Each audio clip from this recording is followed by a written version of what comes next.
Come to the water, you who are thirsty. You know I have nothing, I bid you come to be filled with the gladness I have to offer. Come to listen, live. I went down to the hazel because the fire was in my head. I cut thin, peeled a hazel wand and hooked the berry to a thread. And when white moths were on the wing, and moth-like stars were floating out, I threw the berry in the stream and hooked a little silver trout.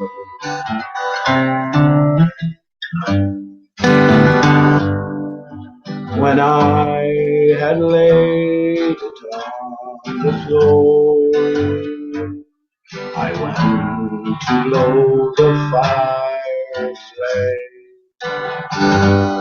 When something rustled on the floor, someone called me by my name.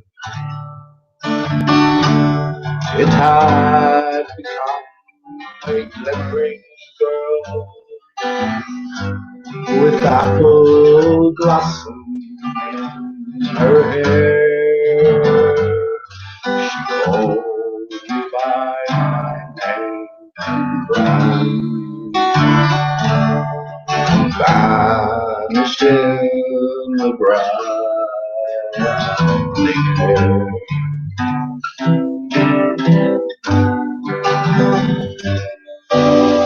Now I am old with wandering through hollow lands and weary lands. I will find out where she has gone, kiss her lips and hold her hand, and walk along dappled grass, and pluck till time when time is down the silver apples of the wind, the golden apples of the sun.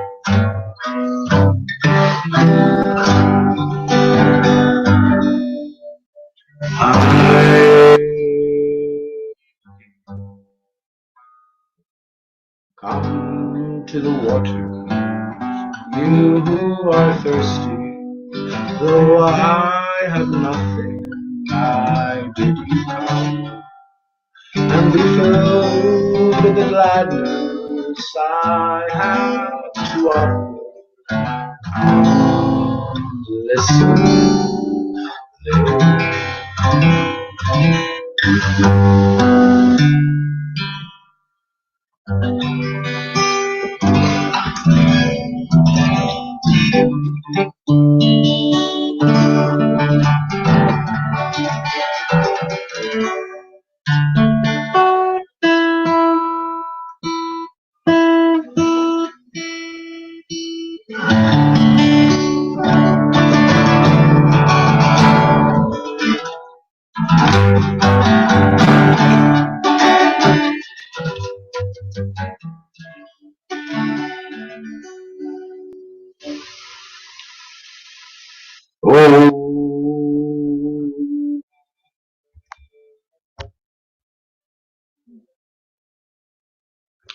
All the money that in my whole life I did spend, be it mine right or wrongfully, I let it slip gladly to the hands of my friends, till I tie up the time more forcefully. For the violence I've done would kill each one, and the tears full and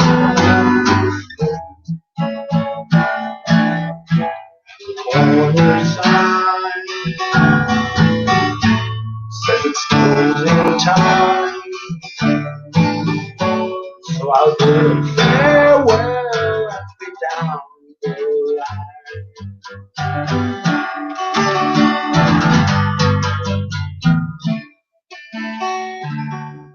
Oh, every girl that ever I touched, I did not do it harmfully. And every girl that ever I touched, I did not do it knowingly. To remain as friends, you need the time to make amends and stay. Since I'm beating out fast, point away from the past, I will bid farewell and be down the line.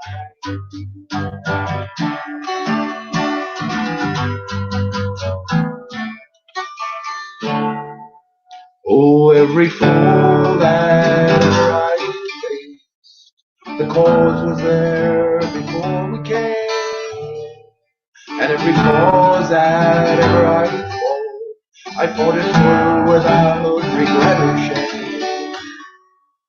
But the dark does die as the curtain is drawn, and somebody's eyes must be. If I see the day, I only have to stay. So I'll bid farewell and good night and be gone.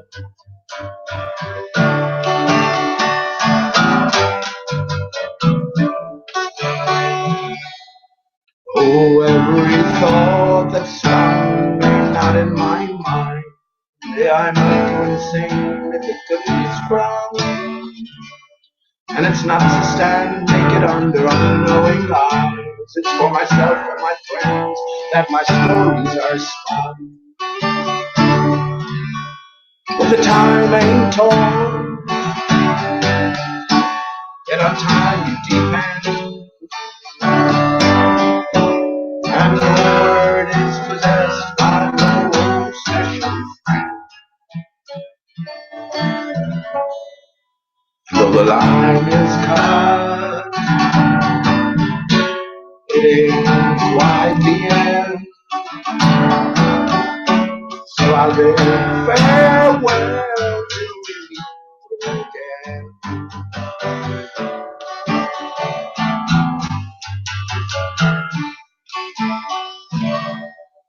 Oh, a false clock tries to take out my time, to disgrace, distract, and to bother me. And the dust of rumors flew into my face, and the dust of mother and father, and of the arrow is straight, and the point is slim. It can pierce through dust no matter how. But I'll take my stand and remain as I am.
I give thee all, I can no more, though poor I think me. My heart and lute are all the store that I can give to thee. A lute whose gentle song reveals the soul of that full one, and better for a heart that feels much more than lute can tell.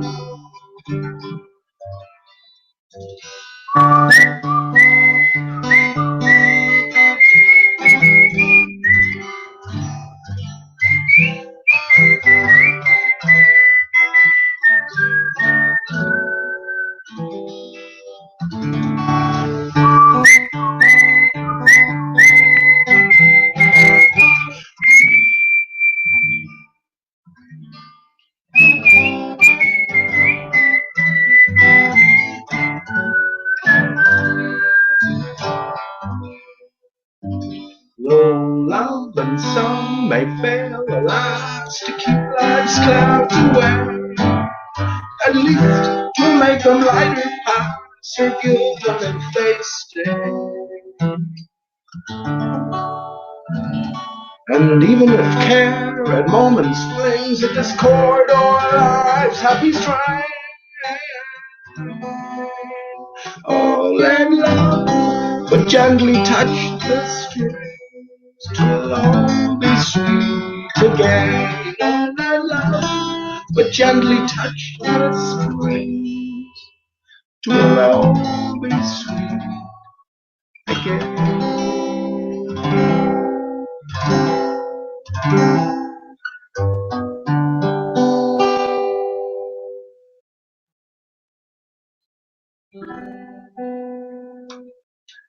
Greetings, friends. Will always sweet again as a discordant note rings out. Not to worry, the yin and the yang, the black and the white, the balance, right? So how you doing? A little disappointed with the tuning of the guitar. Back to myself again because it was tuned pretty good beforehand. Anyway, how you doing? It's been a while. It's been a while, and well, I said I better do a showing on 9/11/19, right? Here we are today. Happy 9/11, everybody. Happy 9/11, everybody. Well, you know, the duality to both. 9/11 in America is right now here in Ireland, here in Europe, and here in many other areas of the world. Of course, the days are the same, but everything is allocated a certain sound or a certain symbol. So if there's a greater significance to everything, well, then these symbols, these sounds are significant. In the beginning was the word, right? Does that mean, well, that's up to us to work out as individuals. Think like children. We taught our children words. So, you know, we have a different context to life now, the universe and everything. So, well, I think for the sake of yourself, you should start applying it, right? So, yeah, happy 9/11, everybody. The defining moment of our times. What are you going to say? If I say it's 420 years in the planning, everything is pre-written, so it's laid out before us. So absolutely significant day. 9/11. We often talk about the Beatles here. Not in any great. You'll notice about me. I don't talk about anything in any great detail because I'm a shit researcher. In that sense, not a shit researcher. So much to look into that. I mean, where do you apply your time in any one of these? And then I could think of 20 different areas I could spend. I said the rest of my life but just focusing on it. And it wouldn't be just willy-nilly areas, very worthwhile areas. When you come to flat Earth, the game changes almost. All of the official body of science now comes under scrutiny, you know. But even the smallest, I'm going to say discoveries, nothing new under Aristarchus. The smallest discovery can take on a massive significance. This is exactly, well, I knew it at the time, but this is exactly what I call the mirror water layer. Actually did. It killed, it killed in one fell swoop a globe Earth, a globular Earth, or a concave Earth. Any surface that has any curvature. The mirrored water there just kills it, stone dead. I'm going to talk a little bit about that just to show you that we're sort of playing a different game as flat earthers. Who are we up against here in terms of this format that's been presented to us? We're up against the usual antagonists, the usual actors, agents, cooperators, operators, you know. And that's on both sides. That's on all sides. Don't be fooling your fucking self. Don't be fooling yourself. You can suspect me of whatever you like. The one thing I will say is I have no affiliations. I'm not in contact with anybody, literally anybody. Anybody. I'm not arranging what will happen for next week showing with someone in the background, or communicating here or there, or receiving donations here, there, interactions there. That's not the situation with me, but it is a situation, plenty of groupings within this whole arena. So once again, I'll try it. Well, I have nothing planned. No, a couple of things planned. It's an amazing thing. I'm going to play in a few minutes, the first video. Amazing, absolutely amazing. And yeah, it certainly shows me that there is a greater game in play, and everything has sort of been monitored. That's what the likes of Tim Osman and crew are there. There are people, it's a full-time job to sort of record stuff, you know, and especially live hangouts or something that might go missing at a later stage. Nothing is ever deleted completely, and especially then when we have this whole operation in play. So I can just speak for myself now that I think about it. Like since I've come onto this YouTube interactive Google Hangouts at the time format, yeah, there's been people around who are still here to this day, but I've always, I can say to the best of my knowledge, always tried to not go out of my way to try and just present an honest argument or an honest point of view. I've always tried to be myself, and I can say for the most, very most part, even down to accusing somebody of faking cancer, right? Who seemingly has passed away right now, which may or may not be the case. But yeah, I have to stand over it. I have to be responsible right now for everything I think, say, and do. I might always do the right thing or say the right thing, I think the right thing, but I'm then responsible for it. But my point is that nothing disappears.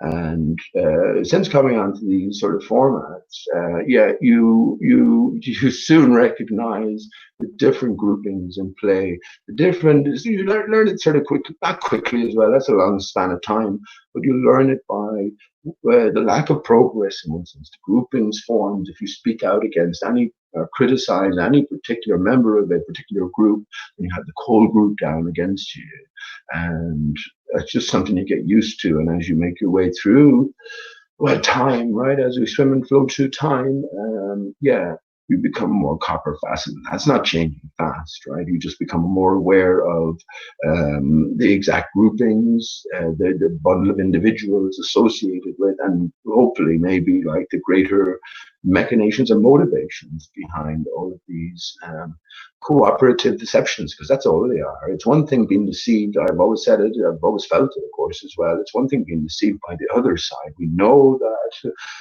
We should know anyway, at least, because before coming to Flat Earth, so remember conspiracy forums, and you had full-time people on there just debunking everything. The official story crew, you know, the same hymn sheet crew, and they're still in operation. They just sort of transferred, and there probably is sort of a dual effort. This isn't their only debunking position. They're still in operation. It's a full-time job and more to some of these people, and they spend hours a day on, you know, conspiracy forums, debating topics that are up for debate. Flat Earth, of course, being the biggest one. And yeah, it's the same people, right? It's the same people, but you become aware of that throughout the time because they're the enemy. They're the ones you're fighting against as we're coming out of the world of illusion that we were all in, right? Well, there's a process for every individual, and myself, absolutely. I can only speak for myself, absolutely. Right? But after a while, you come to recognize this. I see then as all these groupings transfer over the facilities we've given us, and Well, the gameplay was set up beforehand.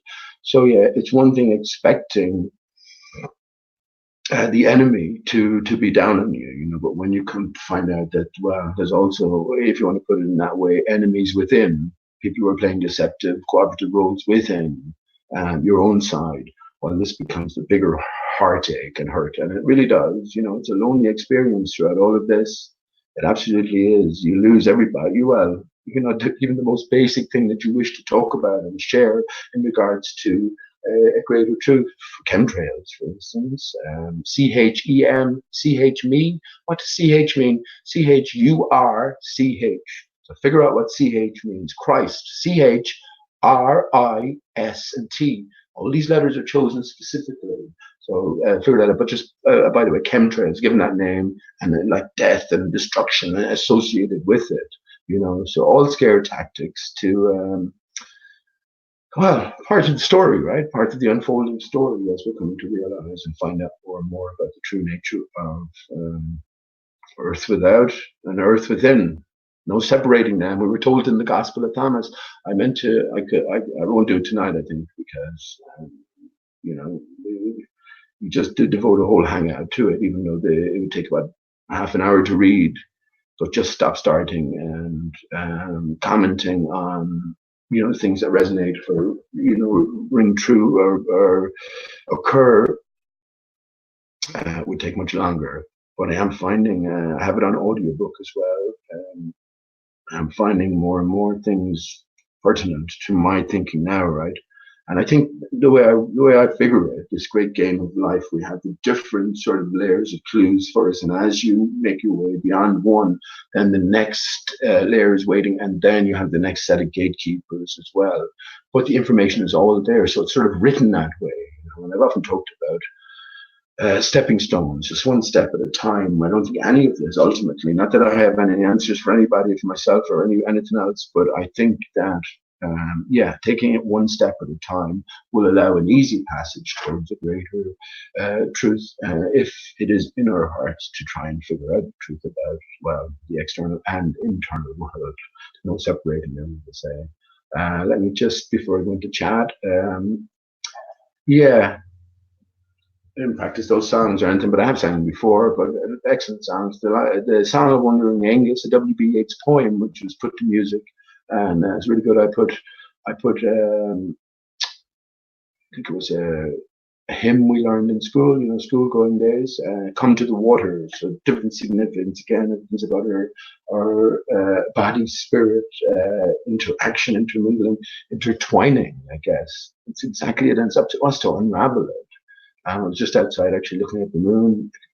Actually, I won't talk about that for a minute because once I play the video in a bit, then we can talk about that. But fascinating stuff and fascinating questions to ask people. And there doesn't seem to be anyone willing to answer any questions. Everyone with their great brain capacity and their great sort of new vigor and vim. When I say everybody now, I'm talking about the main characters in play seem to have all their focus and attention on the same issues, debating the same people over and over again. And needs must that's the case because it is an arena, but needs must we realize it as well and recognize it. What I was going to say earlier on is what we come on, we're all fucking highly, what are you going to say, intelligent. We're all divine beings in a sense. So this stuff isn't difficult, right? But it's what people won't talk about. So it's the topics that aren't allowed to be talked about. Well, then you know that this is where you have to sort of focus on. And I think this sort of realization and understanding helps as well in trying to figure out what's going on outside. It's the areas that they don't like to focus too much on when they're describing the heliocentric system. And of course, well, what they don't like to say at all is or dwell at all on is the proof that the earth moves. And if the earth moves, then it's game over. It's finished. It's done.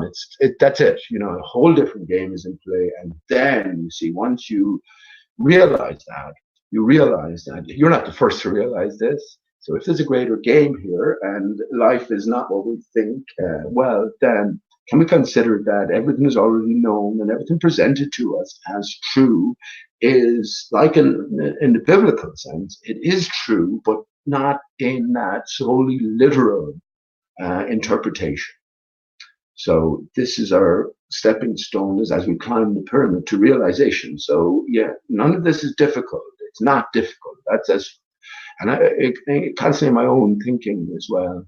And even when I hear people waffling on, Barney Tearspell, there's a guy I was talking to him yesterday. If you, I was on Sean G's channel a couple of times, and these people are incredible. Like they all know they're playing the part, and they're doing their very best, and they're so impassioned and sort of into presenting something that I know for certain they know is a lie. So they're applying real science, right, to a fantastical scenario. They're taking a literal bent on everything. A literal take is on everything, and well, this is one of the pitfalls. We can't just look at everything in the literal sense. A material only sense, right? This is what the heliocentric worldview is all about. It's the Big Bang worldview, exemplified by, well, the relation between the Big Bang and the Big Fuck. No more heart of the material is there than male and female coming together and producing the child. This is the heart of the material. This is why the mother represents the material center, Mother Earth. And we have Father Sky. So I talked about this before. When we have the two sort of exemplifiers of both of each, right? We have a chess as a game of kings, and it's all about mental acuity, right? And this greater strategizing, I guess, which involves mental power. And then we have, well, the physical battle, the boxing match, right? And what is that governed by?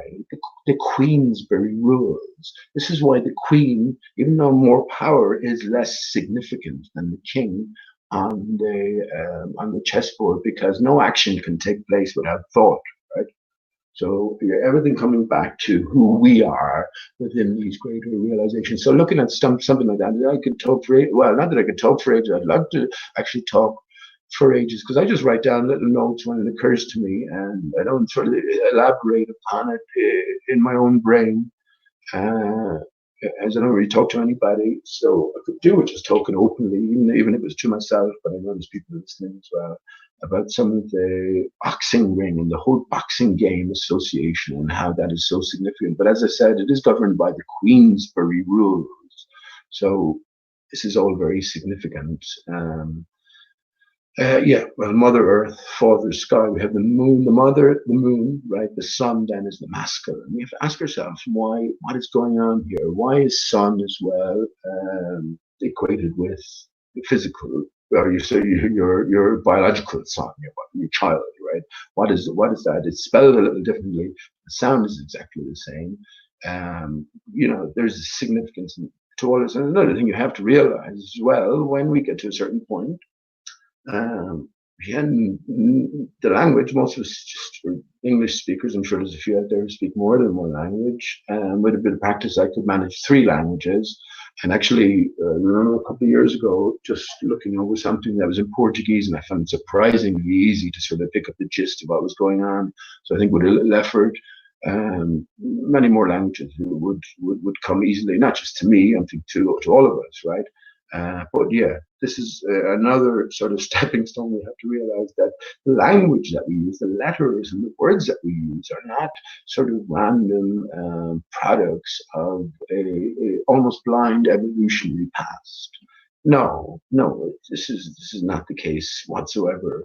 So this then brings us into a whole different area, and microscope is under each and every word that we use and how it relates to a concept that has been attached to the word from our very early days. So anyway, the love song of wandering aungus, and as I said, I added in "Come to the Waters." I think the hymn is. So if that rings any bells for you, probably might do. Refresh a few memories from your childhood days, but very significant in a different sense. Yeah, the body of Christ. What is that? Well, you tell me. Anyway, not to dwell on that. Second song I sang was "Restless Farewell" by Bob Dylan, which is a take on the party glass, which is a song I usually sing at the end of every hangout. So I hope you enjoyed that as well. I won't go through it, but Bob Dylan is certainly an insider, right, and a major player in all of this. What exactly all of the players are led in on, I don't know. They have to be led in on definitely a decent amount of truth. You know, all of the characters I encounter, um, all of them have to know that 9/11 was a media and a victim hoax. They all have to. They're all too smart not to know. It doesn't take a genius to work it out. They have a certain level of interest and well, access to a computer or ease of access to information anyway. You can sort of prove these things yourself, and that doesn't make you a genius because you can figure out that NASA is faking it. They made it, so you'd figure out that they were faking it. So, what is the greater story? So, once again,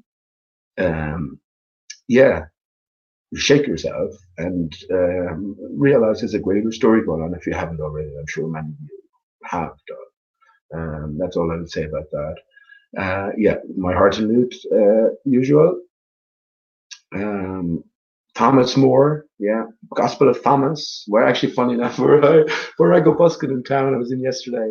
Where I go busking in town, and it's right in the center of town, and it's outside a place called Brown Thomas. And I thought that was quite funny because the Gospel of Thomas and Thomas More has been a significant figure. Of course, he was beheaded and well, yeah, he wrote My Heart and Lute, which we referenced to from Alice in Wonderland. Alice in Wonderland back in significance. It can never leave significance, but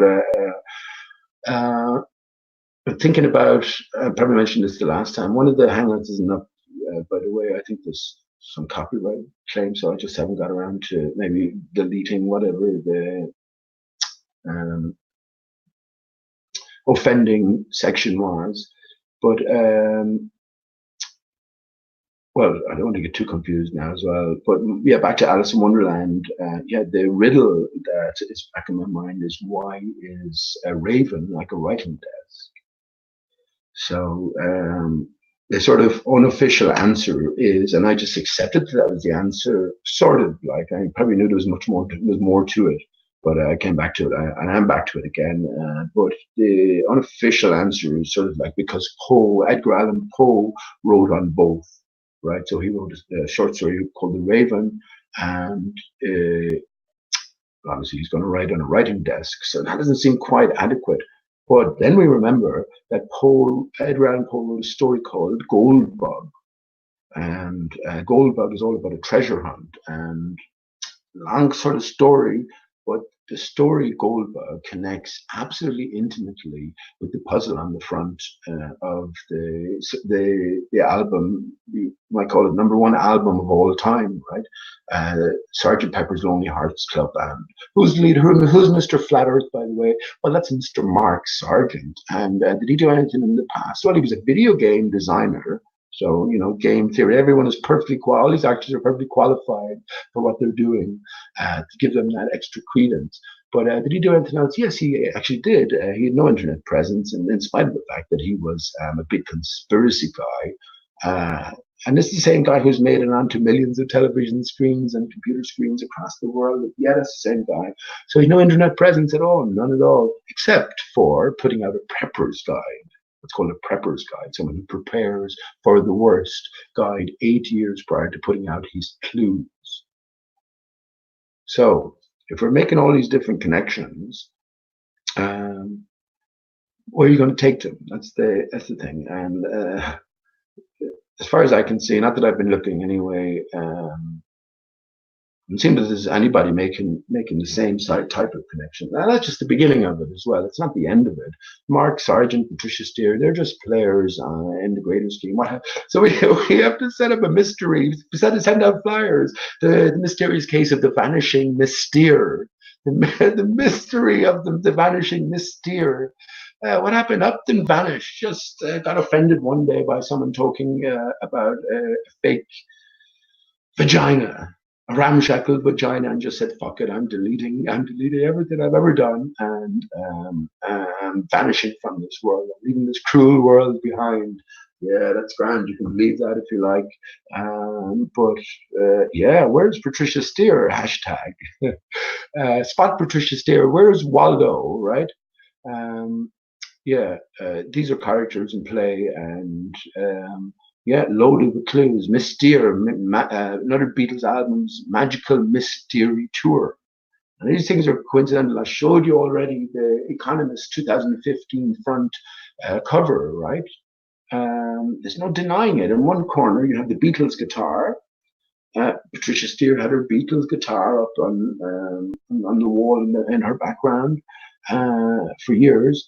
And in the other, then you had a little orb-like thing, which was the exact image of the old microphone, the weird microphone Mark Sargent used use as well. So, all different kind of, and look, ultimately taking us to the dodo. Mark Sargent knows well about the dodo, but anyway, taking us to the dodo, that was the solution of the 2015 Economist cover, Hidden Puzzle, and then we moved on from there. But yet these people are players, so we can look at them as clue givers. Mark Sargent clues, Simon Shack and September clues, right, and Clues Forum. All the stuff that's been talked about, NASA fake and stuff now, and lots of other stuff as well. That's all 10 years ago on Clues Forum. And I was there back then. I joined there back 2010. All that stuff is back then. Then you move on. It's not you get sick of it. You recognize that in case after case, you're dealing with complete fabrication, and it becomes obvious. And even if there's no individual case that will hang the official story, it's as a sort of a collective, as a probability.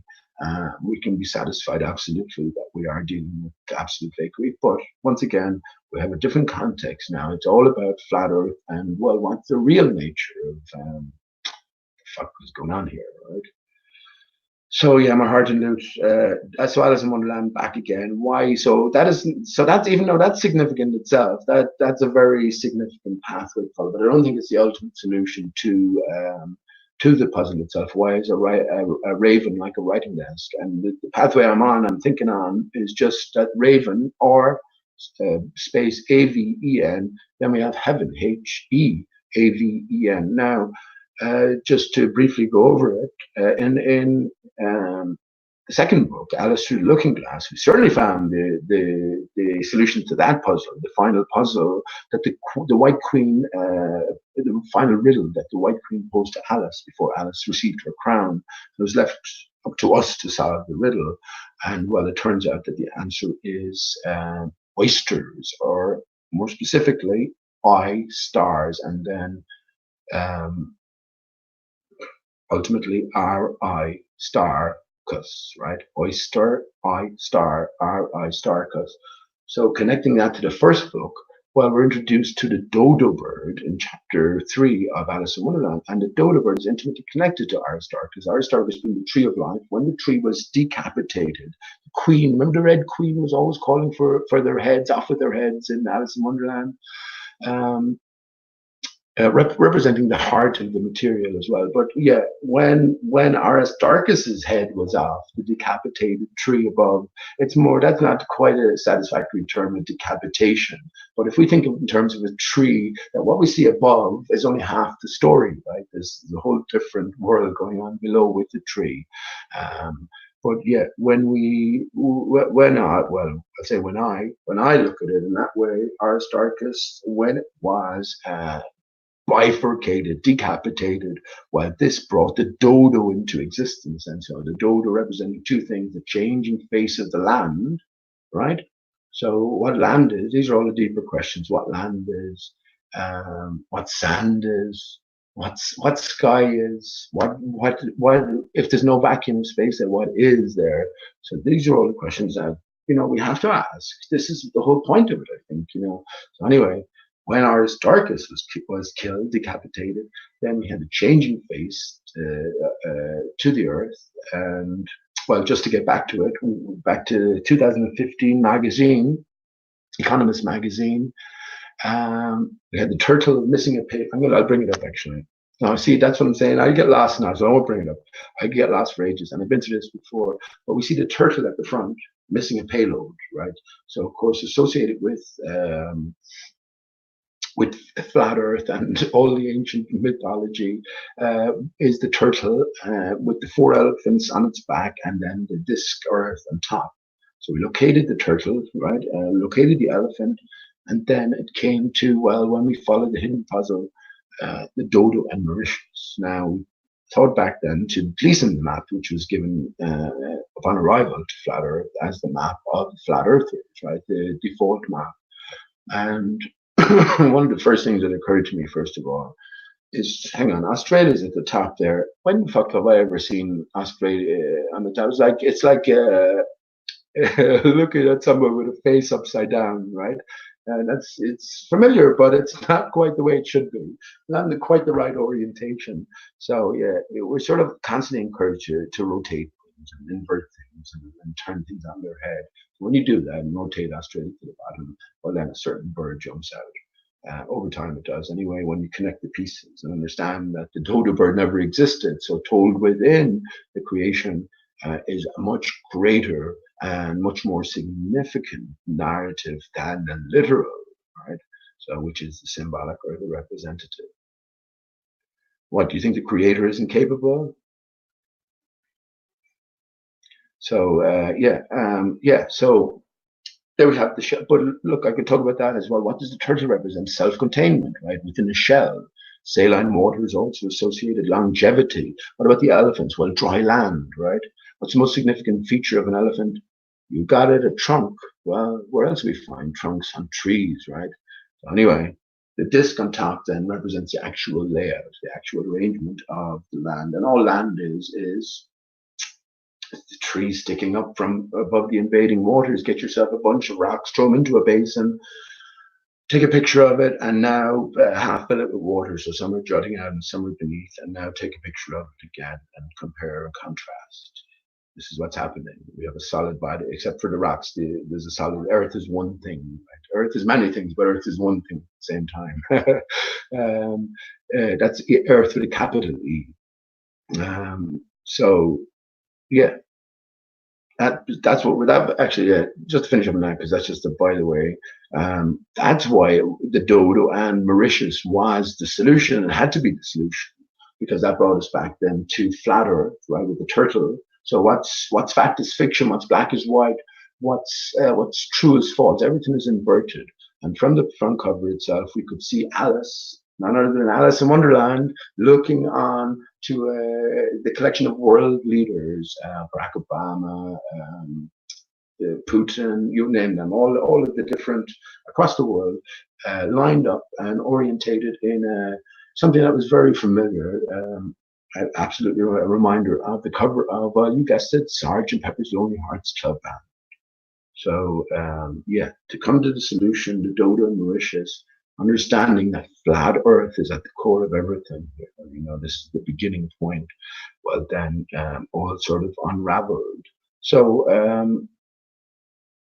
that's what I'll do. Before I welcome you, before I go into chat. So on the back of what I was just saying there, which the way I come off long as well, as I said, I was very close to going into images there, and I'm gone for an hour and a half. But I won't do that. But what I will do is, before I go into chat, I'll just have a cigarette break, and I will play this. And this is fantastic. What I'll do is I will share my screen.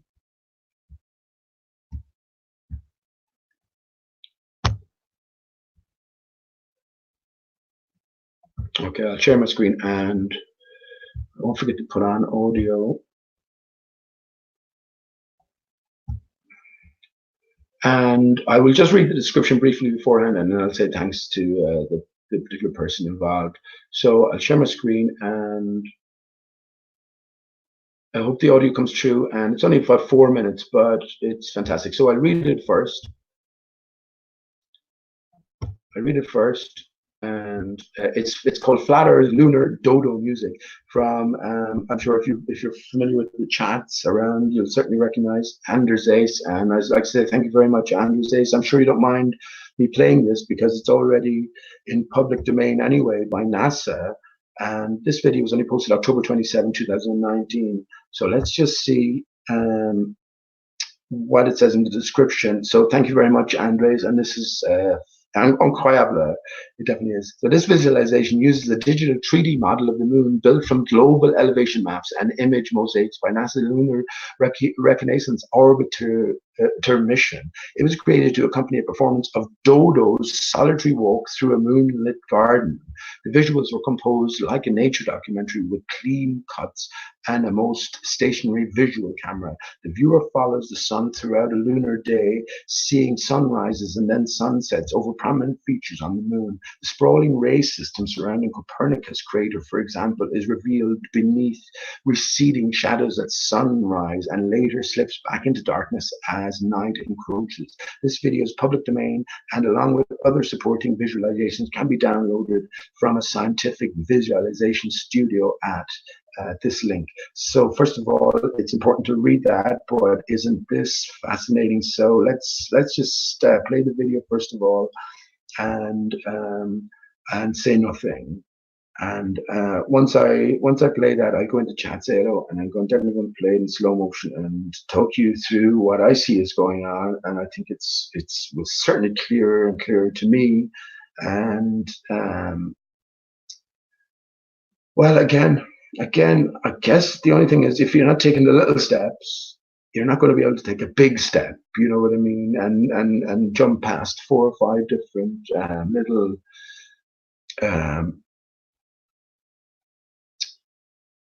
rungs, if you want, rungs of the ladder. So anyway, without further ado, thanks again, Andres. Fantastic, absolutely fantastic. I'll have to look into Dodo in a Moonlight Garden. I haven't heard of that, but there's so many things. You become all of a sudden a mechanical man. Right, let me hide that.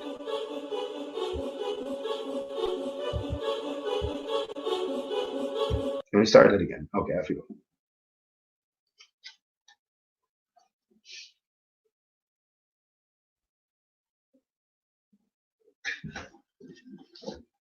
You become all of a sudden a mechanical man.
It's Milky Way.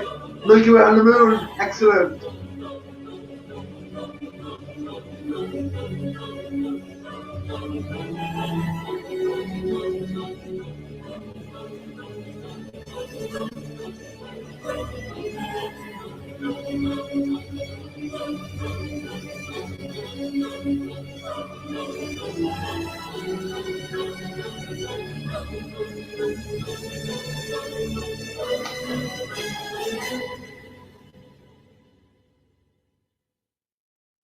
Look and look again. There's Aristarchus, friends.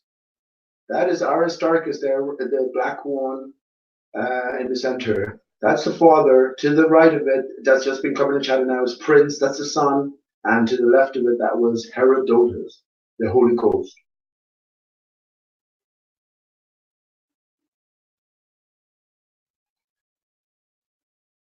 Man, that's amazing.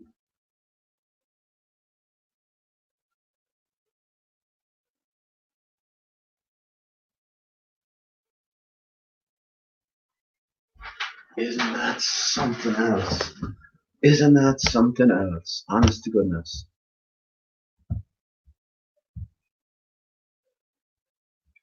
Isn't that something else? And this is loaded with clues. It really is.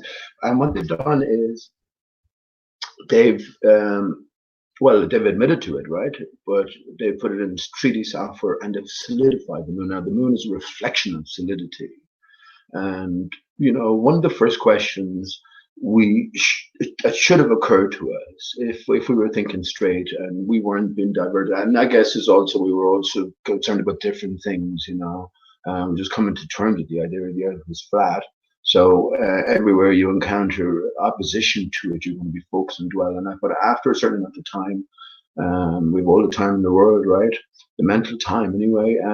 We should have considered a singular source to a flat and a stationary Earth. We decided that the Earth is flat and stationary because all of the skylights. Let me take you off the door for a second. Yeah, let me go off. Let me stop sharing.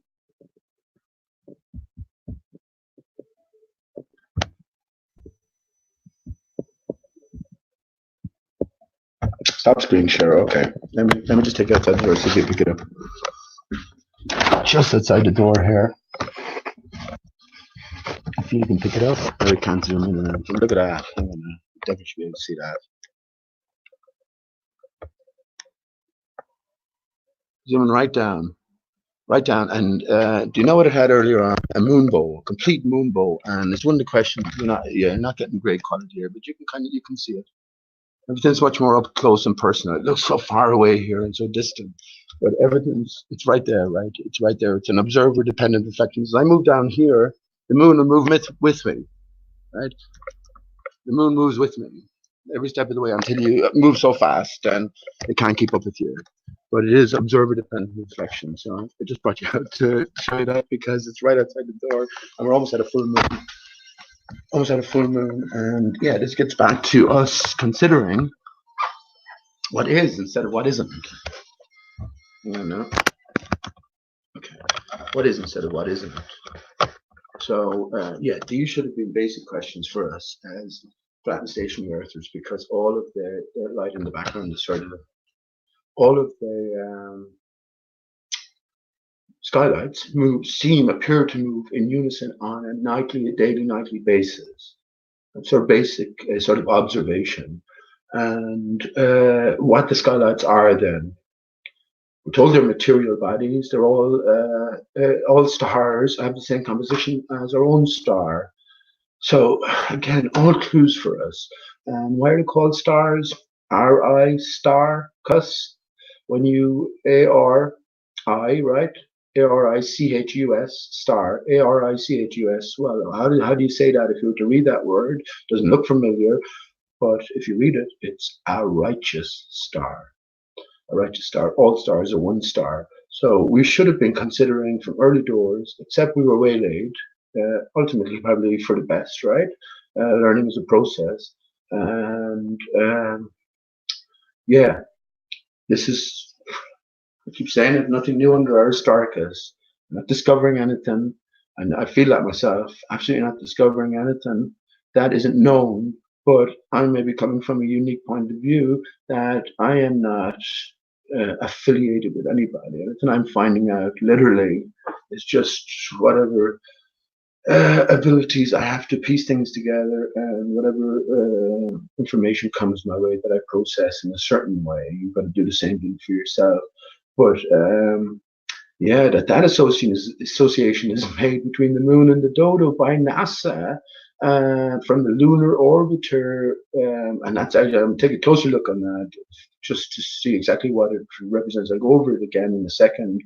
But that association is made is incredible. And just on the day being in it, 9/11/19, the dodo is also, I mentioned it earlier on, twofold. So we have, first of all, the changing face of the land, but because everything is connected as well, the changing face of Earth, I guess, reality, the external reality.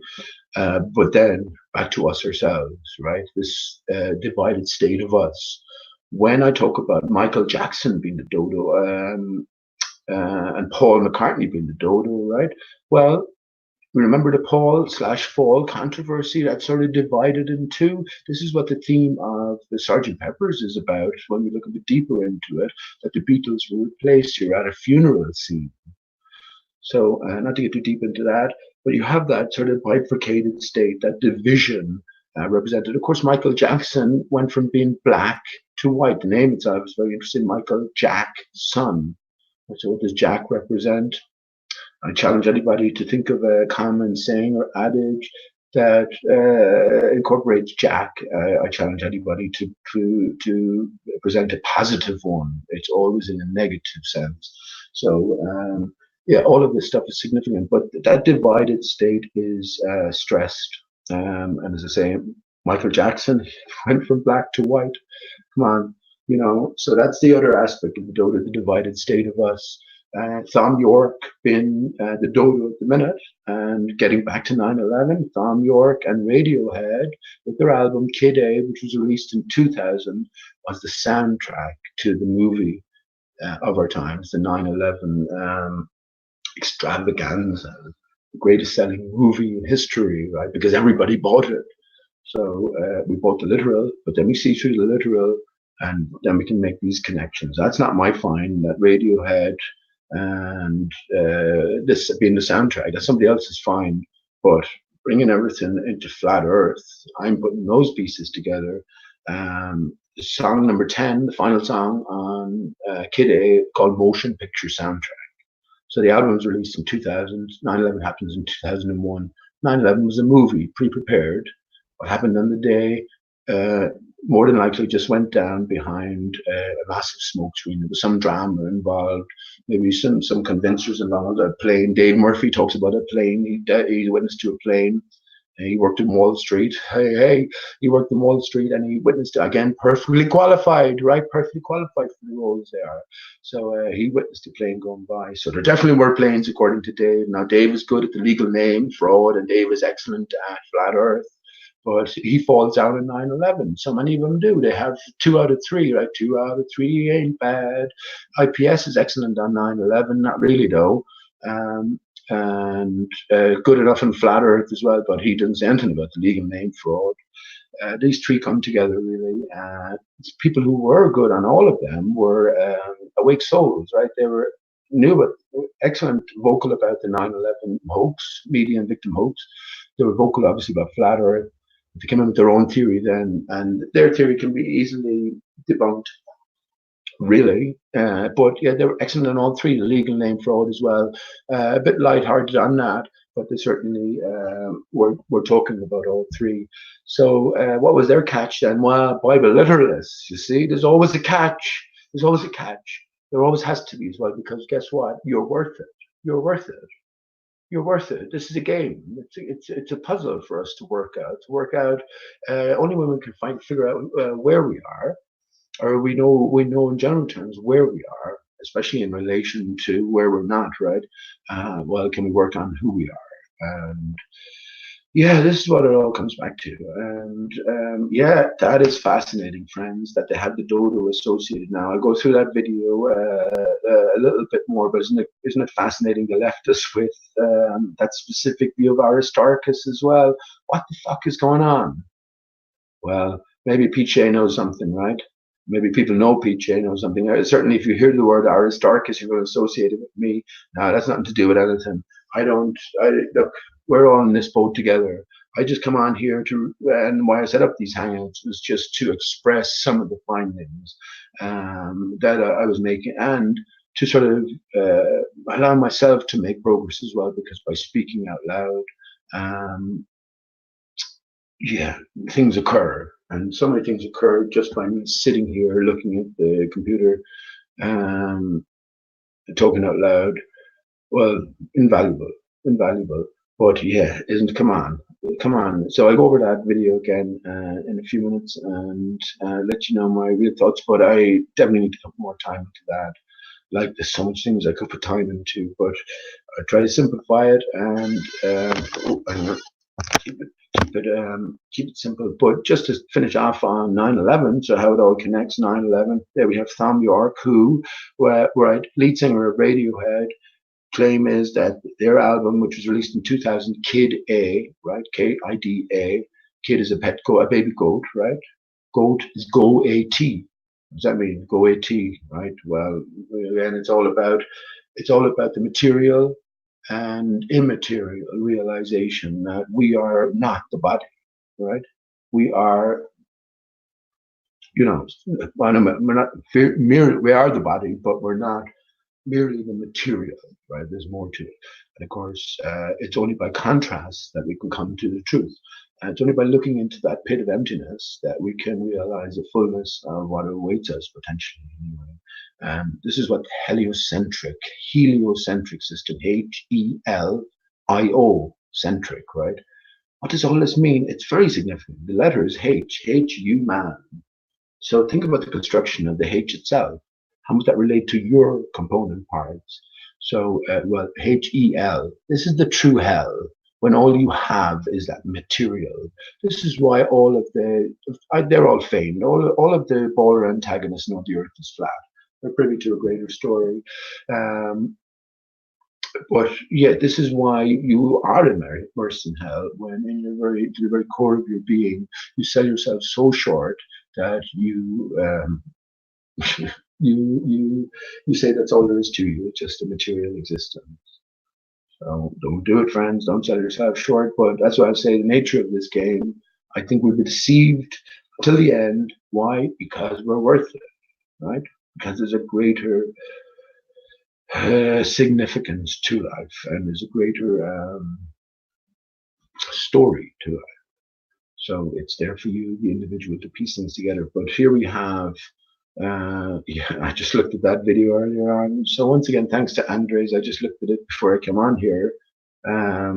So yeah, this is, I've said it so many times before. Let me just finish up with Thom Yorke, right? So Thom Yorke, Kid A, soundtrack to 9/11, song 10, I.O. There we have Helio, I.O. What does the I.O. represent? Well, that's connected to the TH, that's connected to you. You are the one and the zero. Out of the zero came the one. This is what they tell us in metaphorical Big Bang, right? The Big Bang, the Big Fuck. So when your parents came together, your material universe began.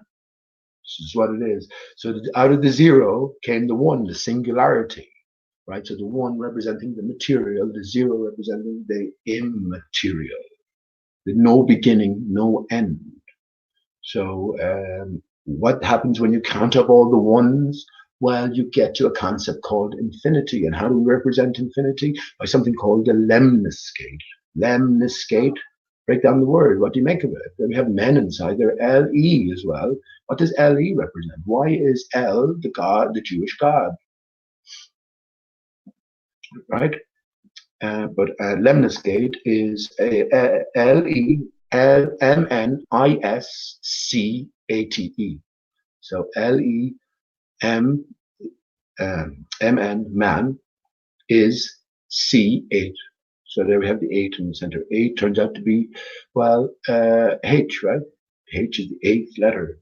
For no reason, hydrogen, H2O, right? H2O, 2H, 2 H's, 2 H's is 8, 8, and O happens to be oxygen, which is the 8th element. There's the TH as well, 8th. So what is the 1 and the 0? Well, it's the TH, it's the theta. Well, ultimately, what is the theta? Well, it's the was Carl Sagan in one of his novels. I didn't read it. It was just a factoid that came up, had it listed or incorporated that pi was the number of God, right? Why might pi be the number of God? Understanding now that Carl Sagan is a player, right? He's just an actor, a clue giver. Well, there we have it, 0 and 1, right? 0 and 1 is the circle and the diameter. When you divide the circle by the diameter, you get what's called a transcendental number, pi, a non-repeating number, a rational number, a ratio of 3.14157, whatever, blah, blah, blah, to 1. So 3 is a magic number. This is my answer to the riddle. The 42 is the ultimate answer to life, the universe, and everything. What is the question? Well, this is my answer. The question is, what do you get if you divide 0 by 1? So my question is, there's 0, and there's your 1. You get the theta. You get 3.14 to 1, right? So that's a ratio, bring it down to three figures. In mathematical terms, we're also told God is number. Math is th, right? So there's the theta again, th, birth. We're all birthed. We're all born. Birth, B-I-R-T-H. You're told when you come in here, rockabye baby on the treetop. When the wind blows, the cradle will rock. When the bough breaks, the cradle will fall. Down will come baby, cradle and all. So the cradle, the tree fell, man fell as well. We are trees. Have you any limbs? Have you veins? Have you a core? Have you a heart? Game clues. All the game of clues. So the theta. So that's my answer. And I think it's pretty damn good because 3.14 as a mathematical instruction it indicates multiplication. When you multiply 3 by 14, you get, right. So ultimately, the solution is, well, we are of an immaterial nature and we've entered into the material world, the divided state for, well, again, two options. We're either forced here or we consent to being here, or 3 options, actually. This is where the Bible literalists come back into their own, and the Bible literalists are here. The Bible literalists are here. Yeah, apparently, there's no pre-you. So when you were born, you were just a bundle of nothing, and you came from nothing. You didn't exist beforehand. You're thrown into this world. You have the chance. You have a few short. God gave Adam fucking 900 years to work it out. He gave us what, 50? I'm 47 now. It's actually, isn't this funny, friends? So many things about 19. I was born in the 19th, right? But on terms of this block, we're that 19th house around.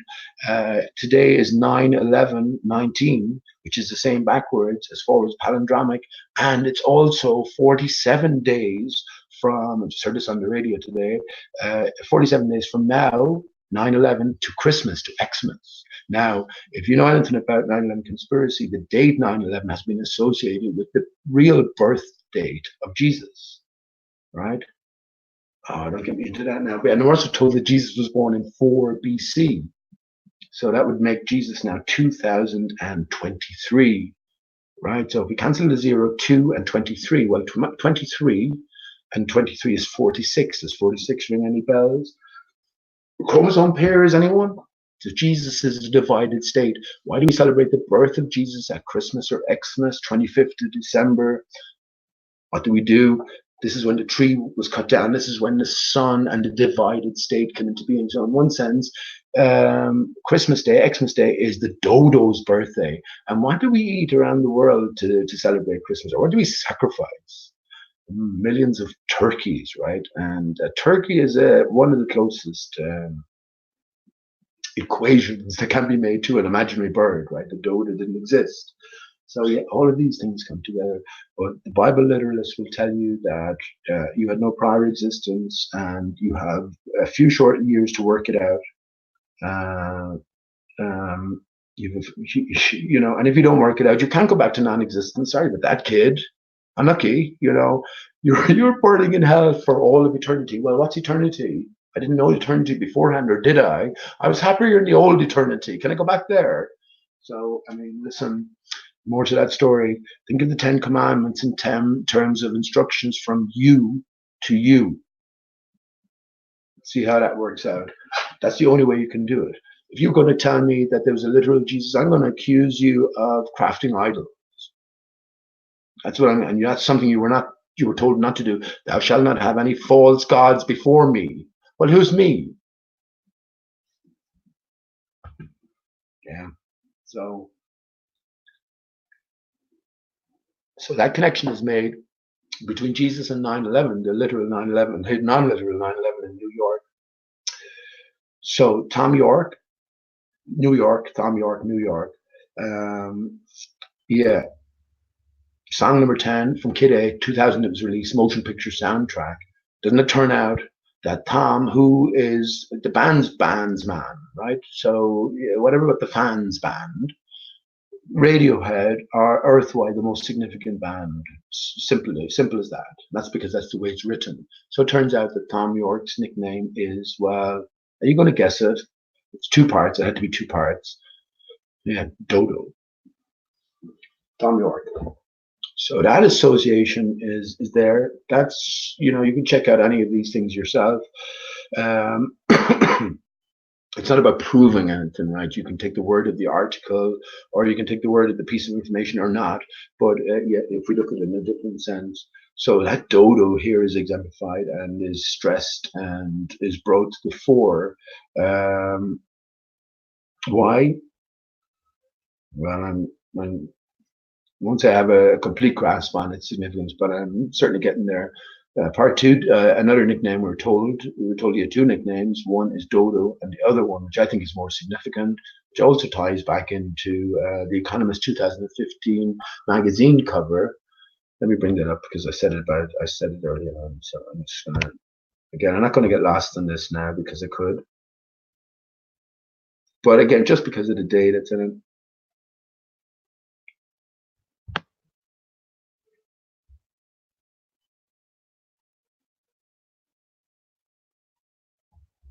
Yeah, okay, here we go. Okay, yeah, the date that's in it. Okay, let me share screen again.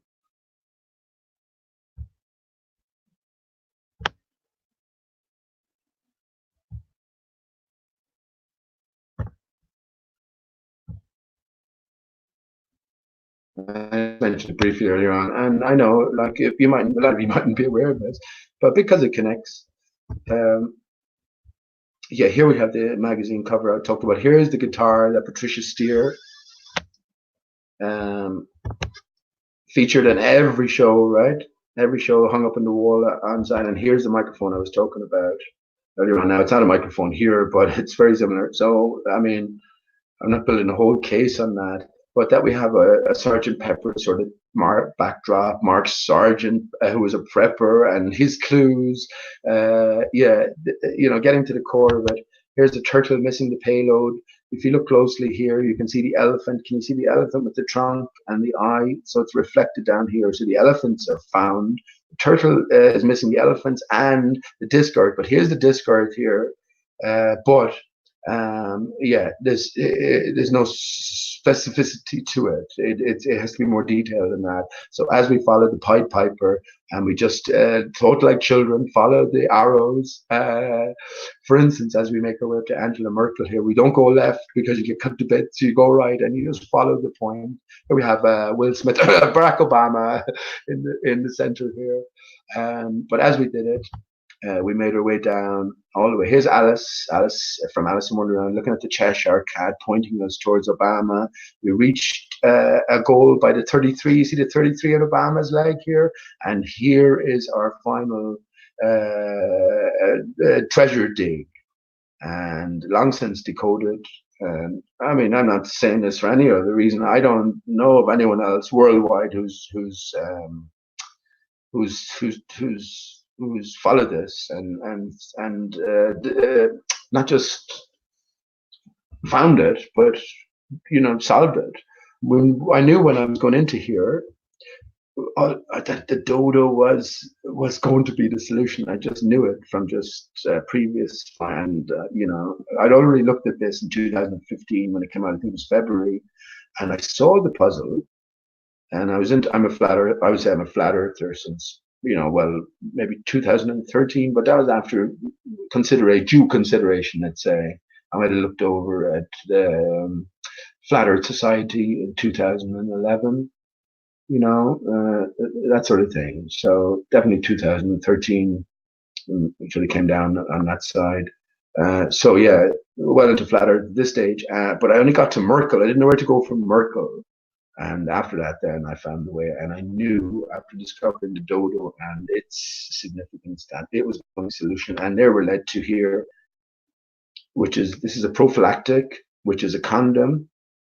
And here we have two islands. Mauritius is located next to Reunion Island. Come on, friends, Reunion Island. This state of division, the dodo represents the divided state, right? Male from female, self from self.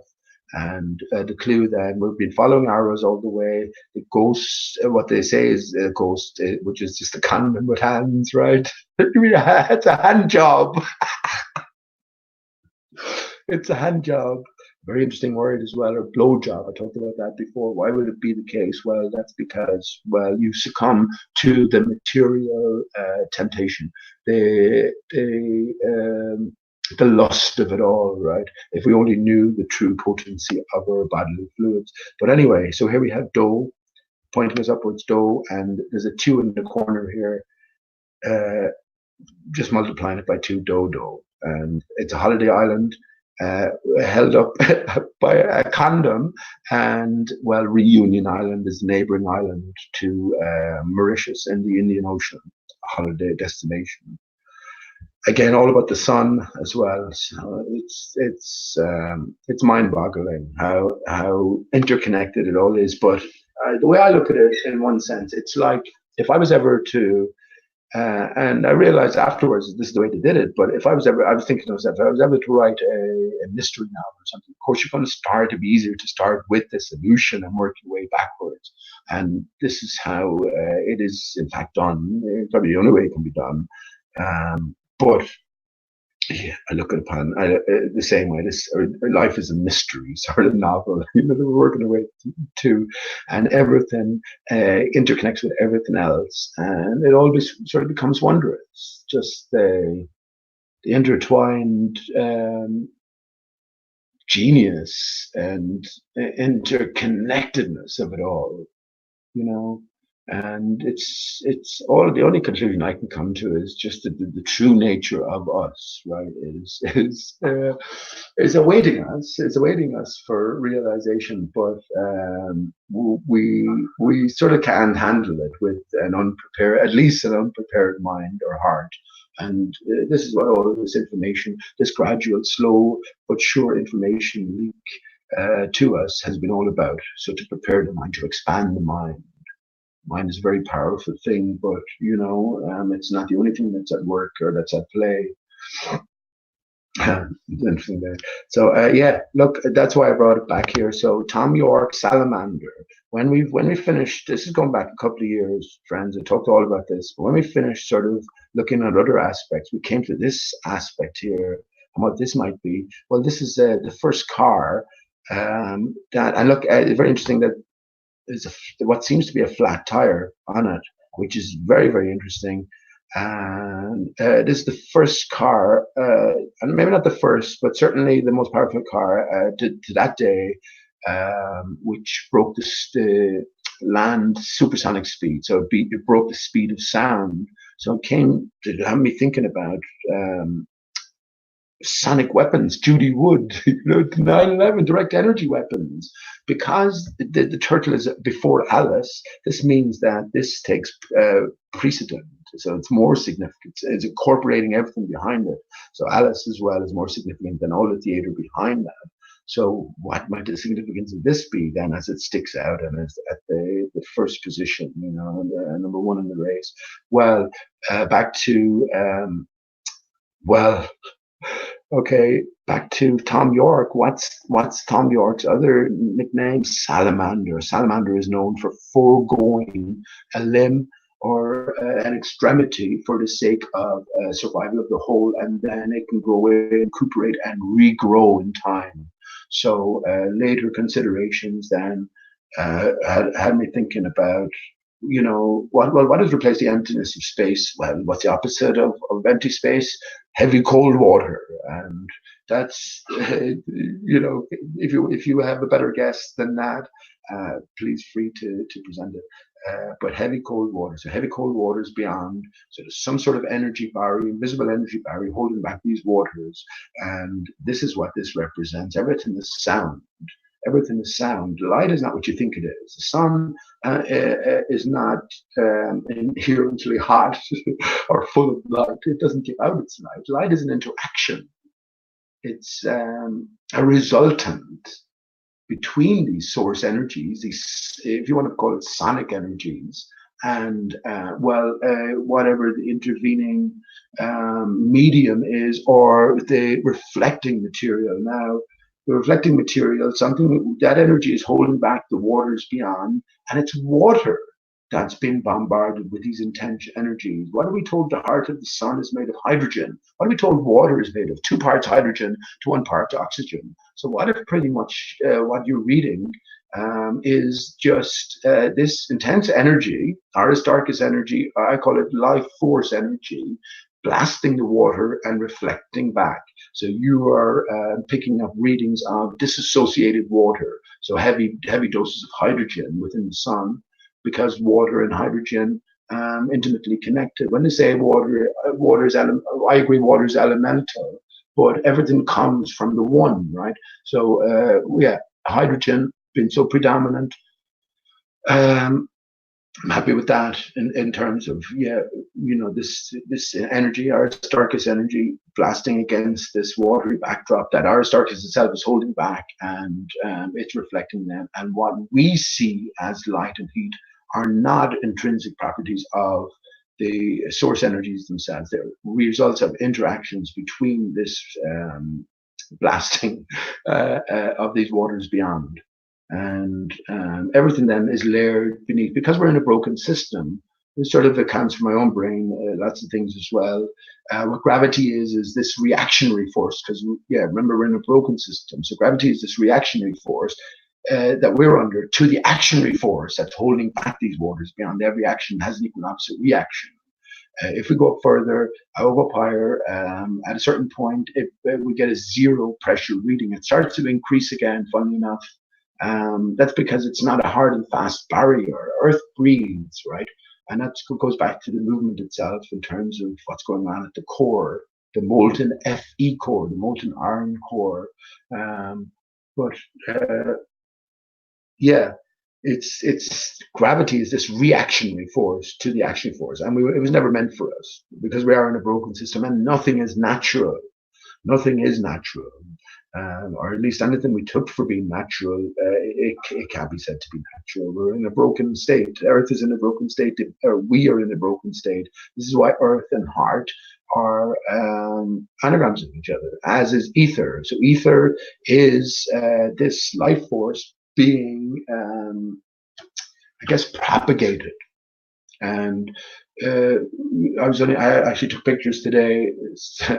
that bear I keep showing about the cloud pattern. That's let me bring it up briefly here. That's not. I was suspecting that it was some way exaggerated. That's exactly what's going on.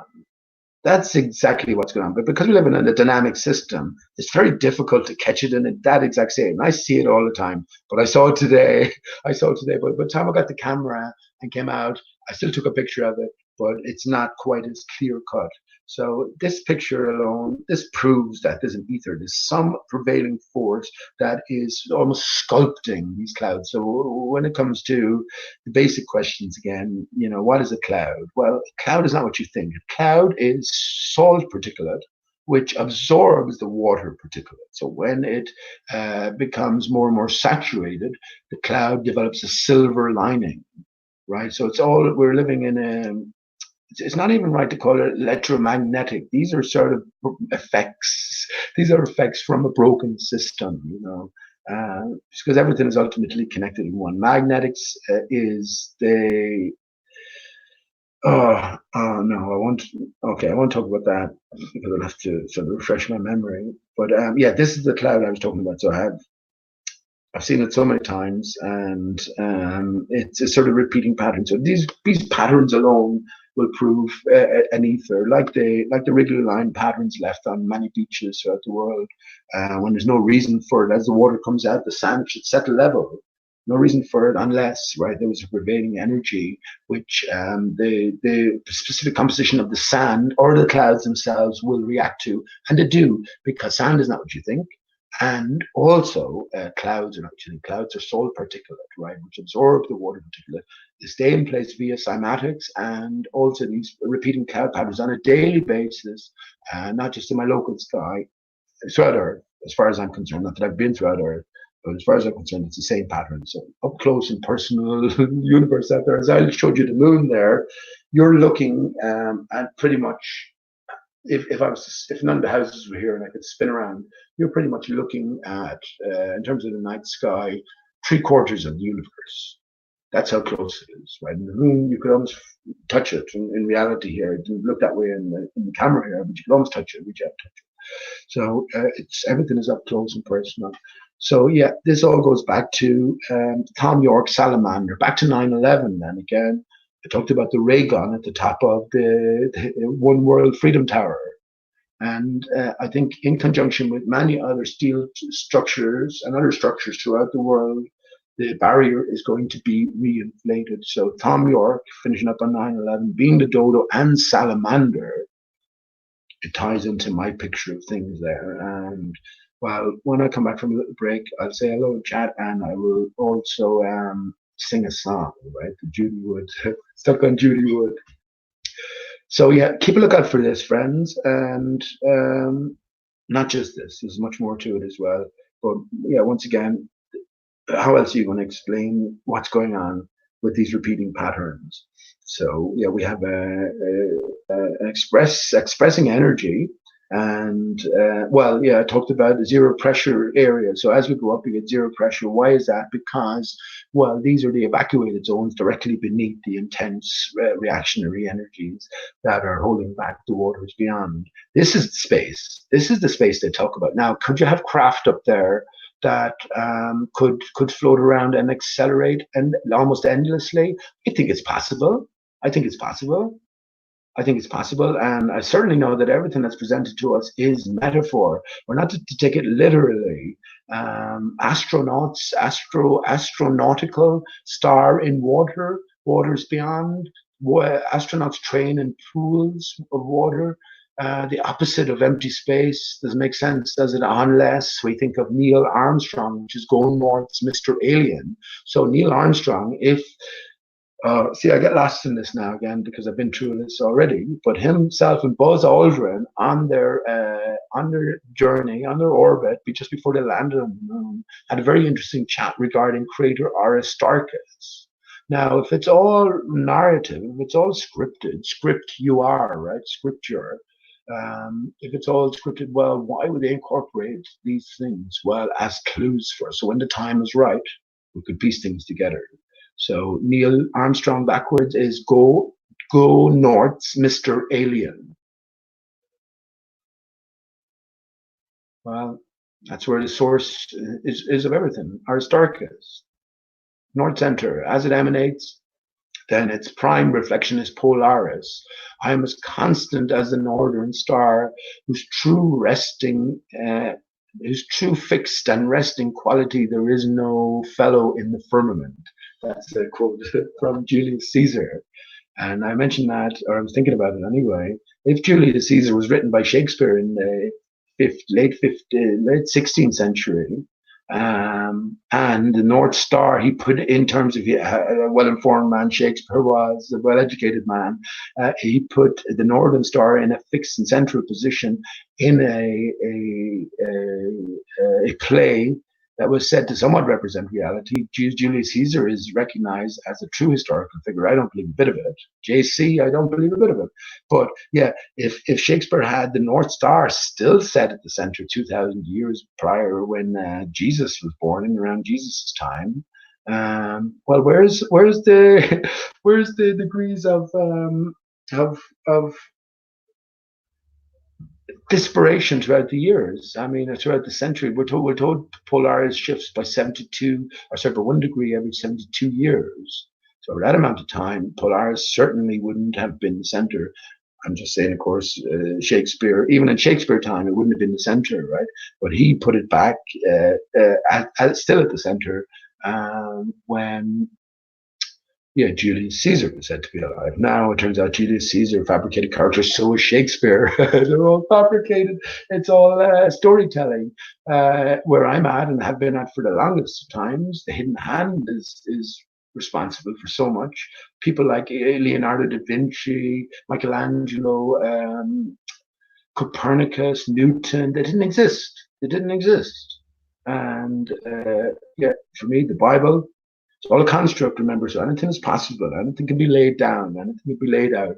I'm reminded of Slarty Bartfast, the planet maker from Hitchhiker's Guide to the Galaxy. But yeah, 1611, the works of Shakespeare, the final work, The Tempest, was set to come out. Bob Dylan, funny enough, had an album called The Tempest. And that's the same year King James Bible came out. I hold the same hands, wrote the same hands that wrote the works. Shakespeare wrote the Bible in and around the same time, 1611. The dodo bird was said to be discovered in 1598. So or as I take it, is 420 in its current form, its current broken form, whatever came beforehand, if there was a beforehand. But our Earth in its current form, 421 years old. And lo and behold, this year, 2019, Easter Sunday, Ishtar Sunday, Ishtar, Aristarchus Sunday, the dodo being the child of Aristarchus, right? What date did it happen to fall upon?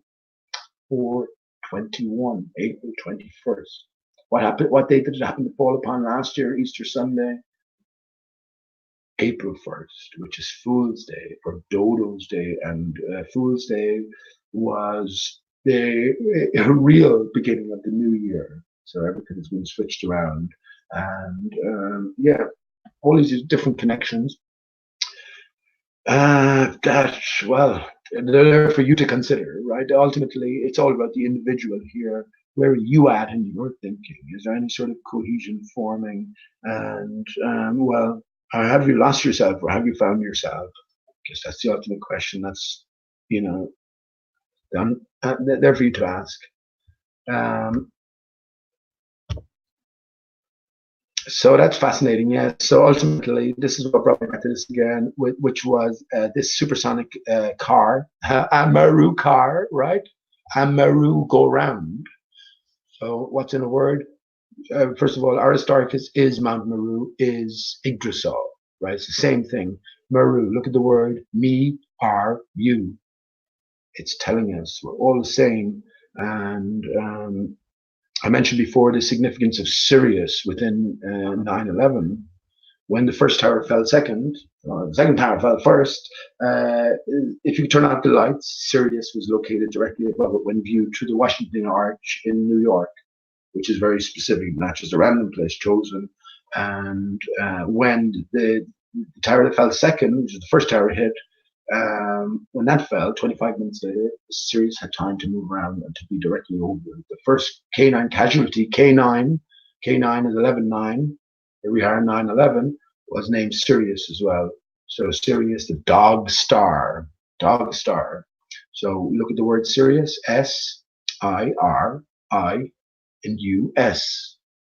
So there we have the two S's, right, back to front, which is the two S's. So we think of the 8, which is, think of a circle, twist a circle, right? So the circle being the infinite. So we twist a circle, then we get an 8. Now, if we start from the top down and around one side, there's your S, and then we go the other way, there's your other S, right?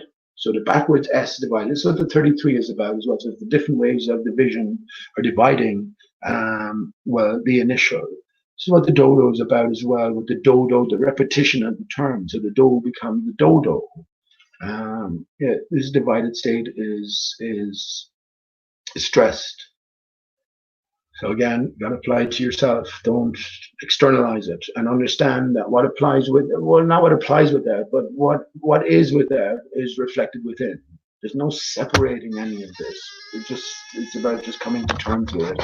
And once again, that's where the Gospel of Thomas, literally, Jesus actually says that in his quotes, and it's just a list of quotes from Jesus. Literally says what I just said there, and that's how it sort of resonates with me, because I came to that sort of conclusion myself. What is going on is a greater story here anyway, and we're constantly being asked to choose sides, be totally selfish, totally materialistic only, or totally external and like biblical, put your faith in a different character, whereas the whole thing is, it's an intertwinement of both. Jesus is the Son of Man and also the Son of Man, for specific reasons. So yeah, here we go. What's the opposite of Judy Wood's directed energy weapons? First of all, Judy Wood. So I mentioned Simon Shack. There we have the SS. That's Sirius, S-I-R-I-U-S, SS. Yeah, what are the alternatives in 9/11? Simon Shack talks about complete medium victim fakery, which is the symbolic thing. But Simon doesn't go into the symbolic nature of things. He just pinpoints the fakery, which is not good enough. So that's his gate exposed. But who are the other alternatives you're left with? Two characters, Judy Wood and Dimitri Kalazov. So do we have Wood and Dimitri? Come on. Wood and Dimitri. What's that telling you, right? So tree is cut in half. Yeah, when we think about Judy Wood and her directed energy weapons, if we reverse everything, what if the energy is not coming from above, and it's all indicative or symbolic of future plans where energy will come from below to reinflate the bubble. So if we think about Aristarchus, the giant tree of life, there's only one tree. All it can be is one tree and all its tributaries, right?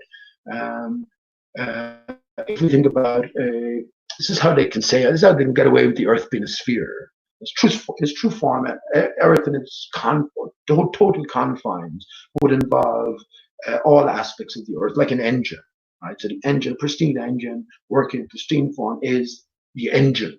You can't just take a part of it and say that's the engine, because it's not. Right? So it's the same thing with the Earth. So Earth can be said to be spherical in its true form, with the trees intact above and below. It's like a set of lungs.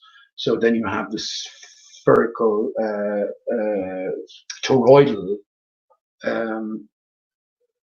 energy field that's withholding the waters beyond. When you have decapitation on top, you have the collapse of the top upper bubble, right? And it separates the spider-like into two barriers, an inner barrier and outer barrier. And well, the idea being for unity, division, reunification, reinflation, ultimately of the barrier. And this is why I think Tom York is called not only Dodo, but Salamander as well.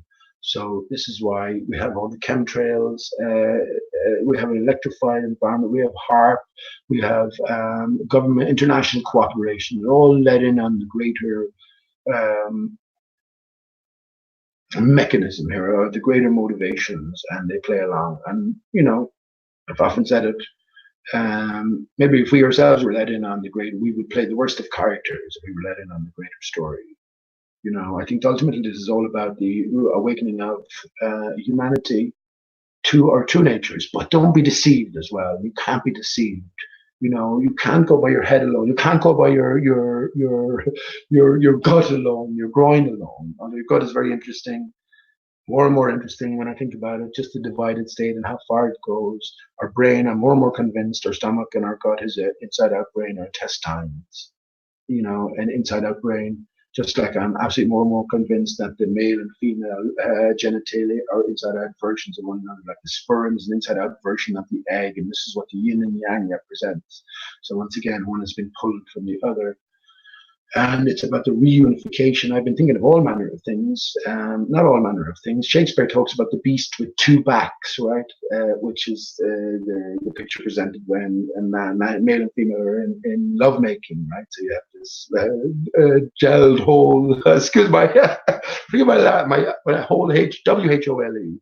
So it's like this one out of two and the beast with two backs. But what if that's our nature by in some way? You know, we talk about angels having wings. These are extra limbs. So I'm trying to maybe a jigsaw puzzle. How would you piece together the male and female to get one whole? WHOLE. It's interesting to think about it, and well, ultimately, this is what it comes back to, that realization. But can we heal ourselves? I think we can. We can bypass. We can recognize the division. We can sort of bypass it. But that's for a little bit later on. Not even for later on, but whatever comes up later on. I'm going to take a little toilet break now. So put on a bit of music. Put on a bit of music. I'm sorry, that's fucking me for you. I haven't even said hello to chat. I'm sorry about that. Definitely say hello to chat.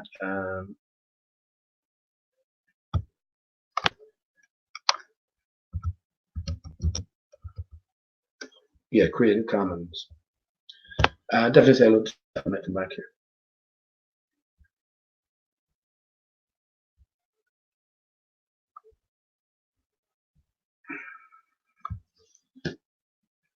Just give me some music.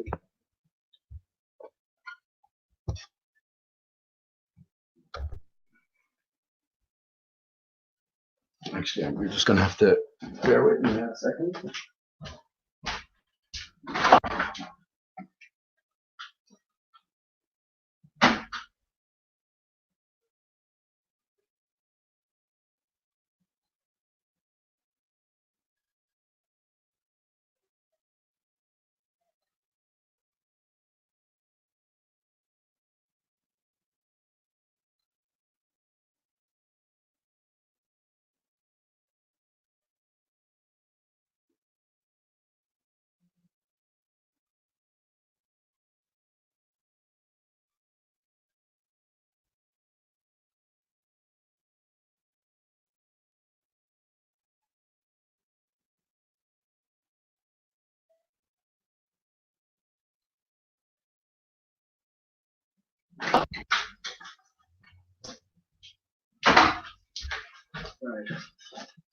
Sorry about that. I'll just get some music up anyway, even if it's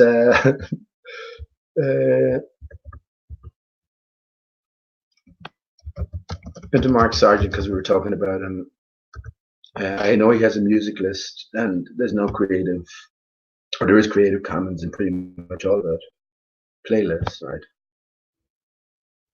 And did you see that? Let me just do that again. What was I just talking about, friends? Let me just refresh that, and the video that came up. Oh no, it didn't come. Hang on, home will be the one. This is your brain.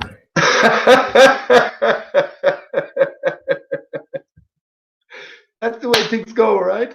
That's the way things go. This is your brain. We're just fucking talking about your brain and how your gut.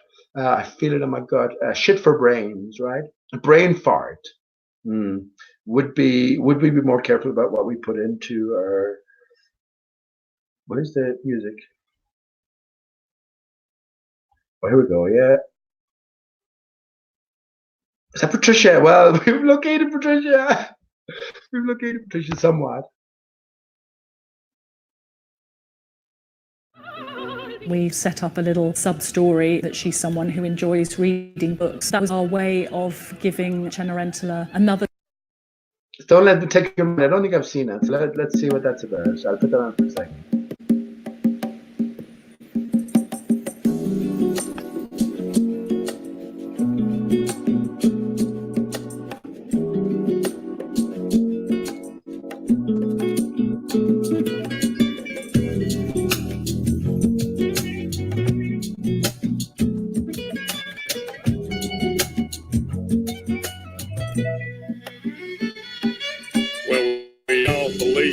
Spinning ball. Indoctrination blinded us all.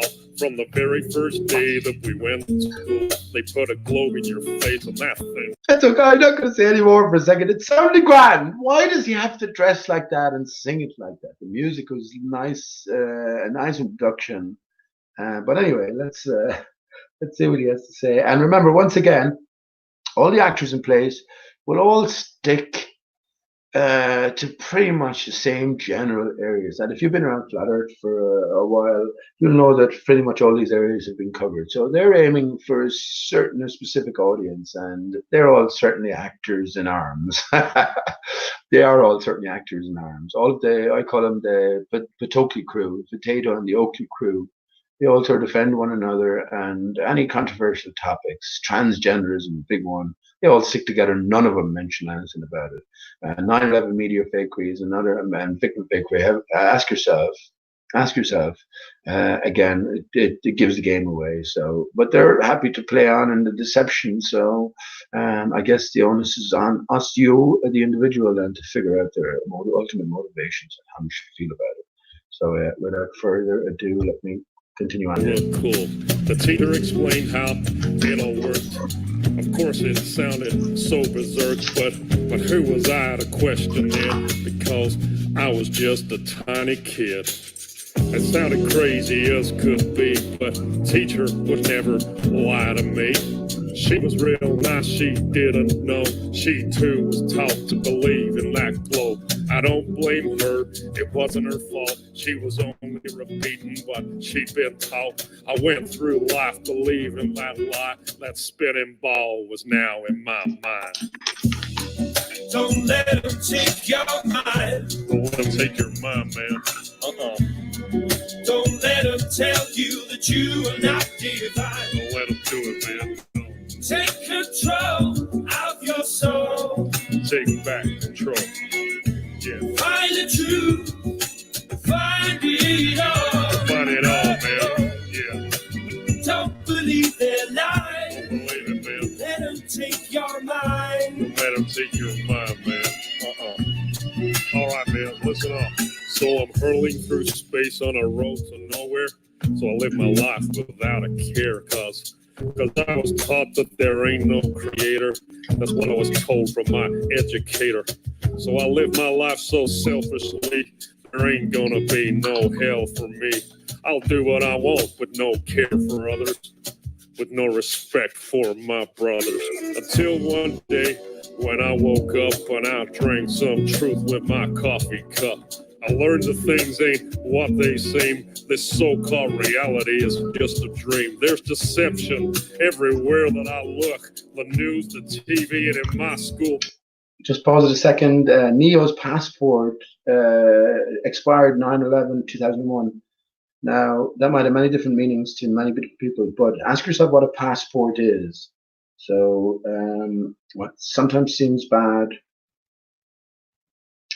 Yeah, I'm sorry about that. Books, and pretty soon I'll realize that everything's just a pack of lies, man. Don't let them take your mind. Don't let them take your mind, man. Don't let them tell you that you are not divine. Don't let them do it, man. Don't. Take control of your soul. Take back control. Yeah. Find the truth. Find it all. All right, man, coming in like that, man. Let them take your mind. Let them take your mind, man. Yeah, man. It's deception on a biblical level. It's orchestrated by the devil. Many think that hate don't exist, but that's what he wants. That's one of his tricks. But I found out that that dude's real. And I tell you, man, that's a bitter pill. So I questioned everything I was told. I had to question that spinning globe. I had to relearn it all again and get some truth inside this brain. And pretty soon I realized that the globe I was taught was a pack of lies. So I studied as hard as can be. I found the flat earth conspiracy. Man, it hit me like a ton of bricks. The globe I was taught was a devil's trick. Don't let him take your mind. Don't let him take your mind, man. Don't let him tell you that you are not divine. Don't let him do it, man. Don't. Take control of your soul. Take back control. Yeah. Find the truth. Find it all. Find it all, man. Yeah. Don't believe their lies. Let them take your mind. Let them take your mind, man. I started to connect the dots, and I'm telling you, man, there are lots. I soon realized that the earth was flat. It's not a belief, man, it's a fact. And once I found out that reality, well, it did a funny thing to me. For a while there, I was pretty shocked, but now I know that there is a God. And once you get to that point of understanding, and once you know there ain't no moon landing, and once you know that space is fake, you view your life with a different take. It ain't just random chance that we're here. We ain't living on no stupid sphere. It ain't some ridiculous spinning ball. The earth is flat, and God created it all. Don't let them take your mind. Don't let them take your mind, man. Don't let them tell you that you are not divine. Don't let them do it, man. Don't. Take control of your soul. Take back control. Yeah. Find the truth. Find it all. Find it all, man. Yeah. Don't believe their lies. Let them take your mind. Let them take your mind, man. Well, now I found out about all these lies. I live a completely different life. I stopped reading the news and turned off the TV. That thing is evil as can be. I started being a nicer guy. And God forbid I tell a lie. I treat people with more respect, and I've got me a wife that I'd never neglect. Yeah, being good's working out for me. Now I ain't blinded and I can see. I know that there is a God above, and if I'm good, then he'll show me love. I try to live life selflessly to be the best that I can be. I treat people how I want to be treated since my indoctrination was defeated. So don't believe in the devil's lies because it's God he wants to hide. That's why they teach that spinning ball to make you think you ain't special at all. Don't believe what you're being told. Don't believe that you're evolved. It's all an accident and you are too. No, you're someone special and God made you. Don't let them take your mind. Don't let them take your mind, man. Don't let them tell you that you are not divine. Don't let them do it, no.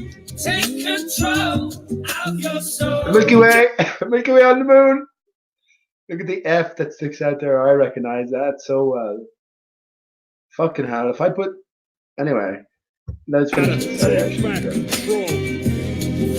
should Mirror water there.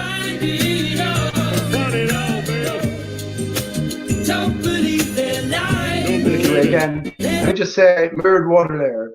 Ranty Flat Earth insists on calling it inferior mirage. Travis, the plain truth, talks about the ether band. They're all afraid to talk about the mirrored water there. And I think the reason why these are actors, by the way, but I think the reason why they won't go there is because once we see that is the case, I'll go through that in a few minutes, then we can start to consider waters beyond. And what is the basic property of water? Its reflective nature. So I think that this is why so many are reluctant, not just the ball earthers. They hated my mirrored water there when I talked about it way back. What brought me into it was Matrix Decode and his ghost ship. And all these videos are gone now, and no one could figure out what was going on. I started thinking about it myself, and well, ultimately I came to pretty quick, well, not pretty quick, after months or whatever, consideration, no cooperation with anyone, just my own thoughts, working out what's going on in my own reality here. And when I had to present it, especially to the ballers, to the man, they were denying everything, because you see, there's a fixed horizon. So anything above that is an illusion. And if you're getting mirroring within an illusion, you have to explain it some way. So I'll talk about that in a bit more. Sorry for interrupting the song. I like the chorus, and I guess, yeah, I shouldn't be too critical. I'm sorry for being critical. Take your mind. Don't let them take your mind. Yeah, play that guitar.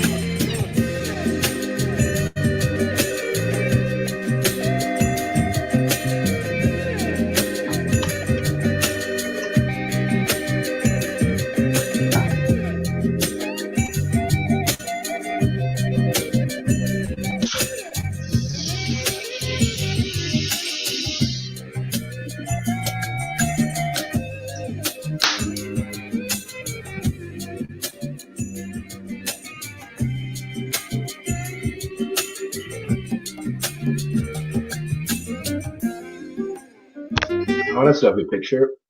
You see that, friends? Sorry, I was just talking about earlier on. Just flashed there for a second. Yeah, you see it? Well, there we go. Ones and zeros. Did you see it? Ones and zeros. See that? 10 is X, right? X-man, X-mass. Christ is X. Why is Christ X? You put the 3 on the X at Christ mass time. Christ X-mass, X-am-S. Jesus, Je, S, U-S. So you have the S in the center. But that's a beautiful setting, beautiful picture there. People are amazing.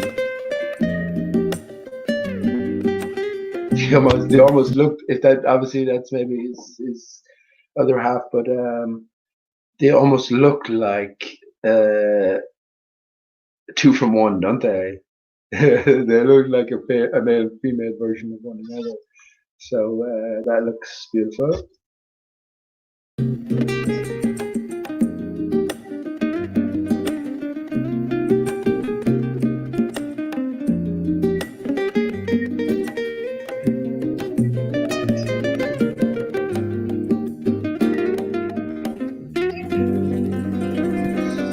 An image, a facsimile. This is not a married couple. That's a reference to this is not a pipe, right?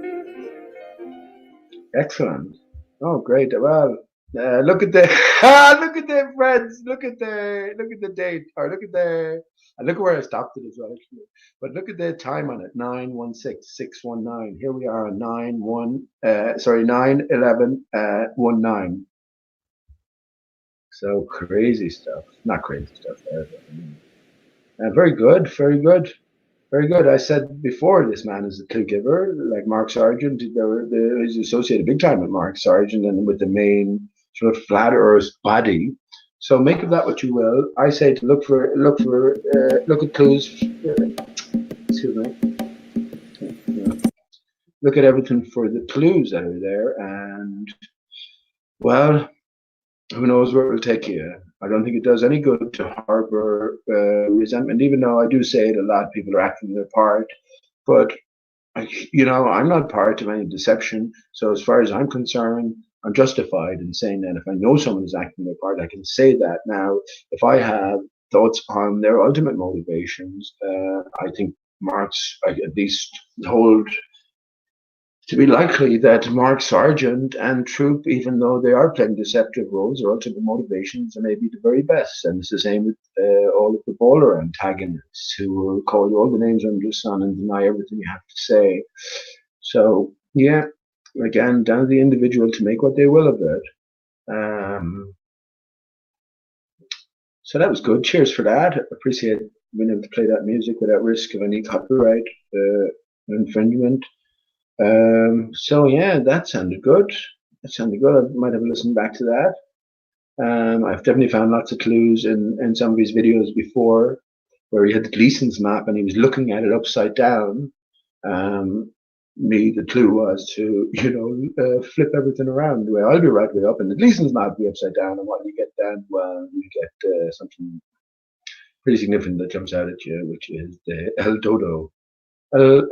Dodoradodo, city of gold, the city of AU, astronomical unit, Aristarchus, Christ's aura, AURA, Christ's gold sun, singular source to all skylights.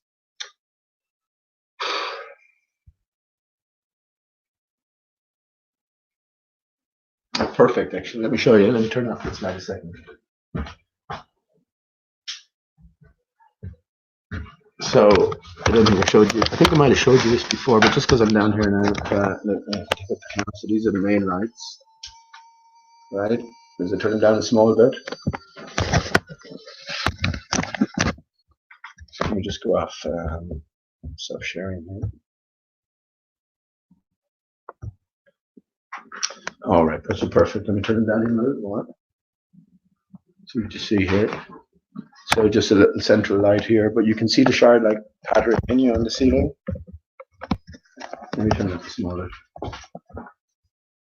See the shard-like pattern on the ceiling, right? So imagine everything flipped around, but this is Aristarchus at the center, and as it turns around, you have everything revolving in unison. Now, what you see is a reflective pattern against a level plane ceiling here. So if you imagine a contour to that ceiling, what difference that would make if we still had the singular source. Now you have to take into account in your own brain this singular source expressing on a continuous basis, right? But separate movements attached to that. On an annual basis, it moves up and down, spring and fall. This is why the sun appears to move in and out against the barrier, because, well, the emanating source is moving up and down, even though it's continuing. So it has four separate motions. There's four separate motions that are applied to the earth. Well, we can flip it around. It's all metaphor, and we can apply these to the emanating central source itself, which is Aristarchus. And that's not the end of it. Aristarchus is all right. The tree of life is all encompassing. We live on the back of Aristarchus, the decapitated back, which is the dodo. But I think that's an excellent example here. And even the shard-like patterns here, this is how, when we look at the sun above the atmosphere, we see these similar patterns associated with it, right? And when we sort of properly dimensionalize what we're looking at, so it's not just a two-dimensional image, but it's a reflection of a three-dimensional thing, then we get to see a crater, right? We get to see what clearly is a crater, and it goes deeper than that. But how we recognize it then and tie it back to one crater is via the consistent pattern to be found. So isn't that interesting? And yeah, as I said, spring and fall, this central source, and this is what spiraling is about. If you think about it, it's a straight line motion combined with a circular motion, right? So think about it. As this is circling and going up and down, we have a spiral, and this is what the 9 is about, and the 6. So the 6 is spiraling inwards. The H, if you think about a H in 3 dimensions, you're looking into it. So to sort of add a dimension to everything, and things will occur. But yeah, we have the source itself moving up and down, like in a fucking motion, and in a real sense, that's what's represented. This is how our material universe came into being, with the fucking motion, right? So it's like a fucking motion, and all of the energies that, I don't want to put it like this, but this is certainly the way I think it's written. All of the energies that we are under, the life energies, are forgive the thought, but or not. Don't forgive anything, but it's almost like it's God's ejaculate. God's core essence being sprayed upon the world. I think that's a good way of putting it. And especially when we think about NASA and all the sexual in-jokes, this is not taking the piss out of humanity, friends. It's not. So I leave that there. Any questions about that? But that's amazing to think of. So again, you just have to change a few variables. One is have a contour to the reflective surface, right? And yeah, that contour has to have a specific form to it. So where the eyeball comes into it as well, but that's a different matter. And yeah, once you incorporate that into your thinking, now we can sort of understand, well, why everything revolves around the north center, but we can also think about the southern, what's going on with the southern sky. And it's not what they say anyway. It's not a mirror equivalent of what's going on at the north, absolutely not. But that there is a central, apparently central point moving. I don't deny that. But once again, I think everything is mirror. As you look into the mirror, everything is mirrored in so many different ways. So yeah.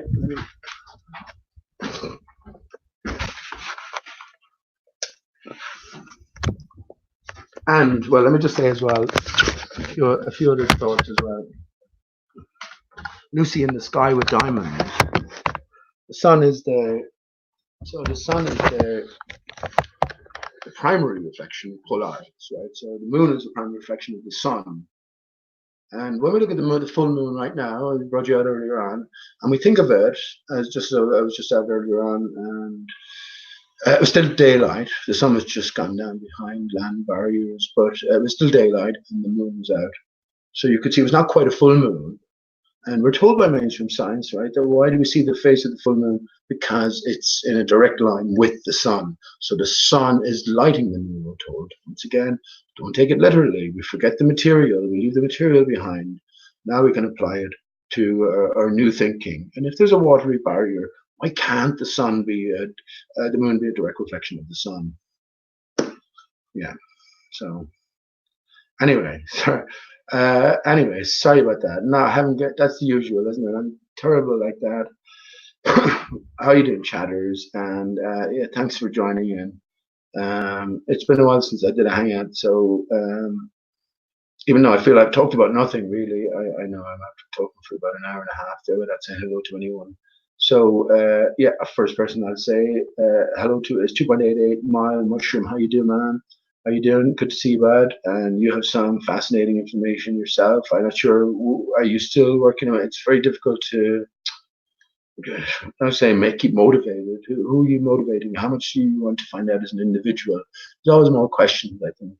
But look, I'm sure you're doing excellent in your own search, and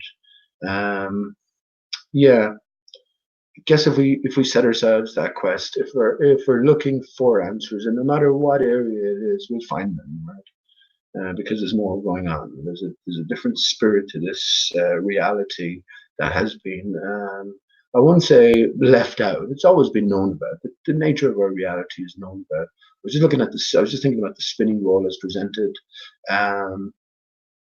and how we have to look at it now as metaphor. So we have the spinning ball. What it's after doing is like it's a jigsaw puzzle. So it's incorporated all the component parts into one sculpture, if you will, one creation. So now that we know not to take the literal, what we need to do is to sort of decompose it, right? Take apart and well, apply it to what is and how. A few of the ways I've applied it in my thinking, right, is just the longitude, for instance, the longitude and latitude system applied to the sky. The contour of the sky is what's represented via this coordinate system. And well, like your local ordnance maps, we have a grid-like Cartesian coordinate system, which your XY axis for a flat plane with a central point, which doesn't have to be at the 0, 0 point. You can locate that anywhere you want, right? But yeah. So yeah, we can look at all the information that's presented, and I've said this so many times, we don't need to throw out the baby with the bathwater. Certain things can be verified by observation. It's just the application or the misapplication that we need to take apart and reconstitute. Constitute?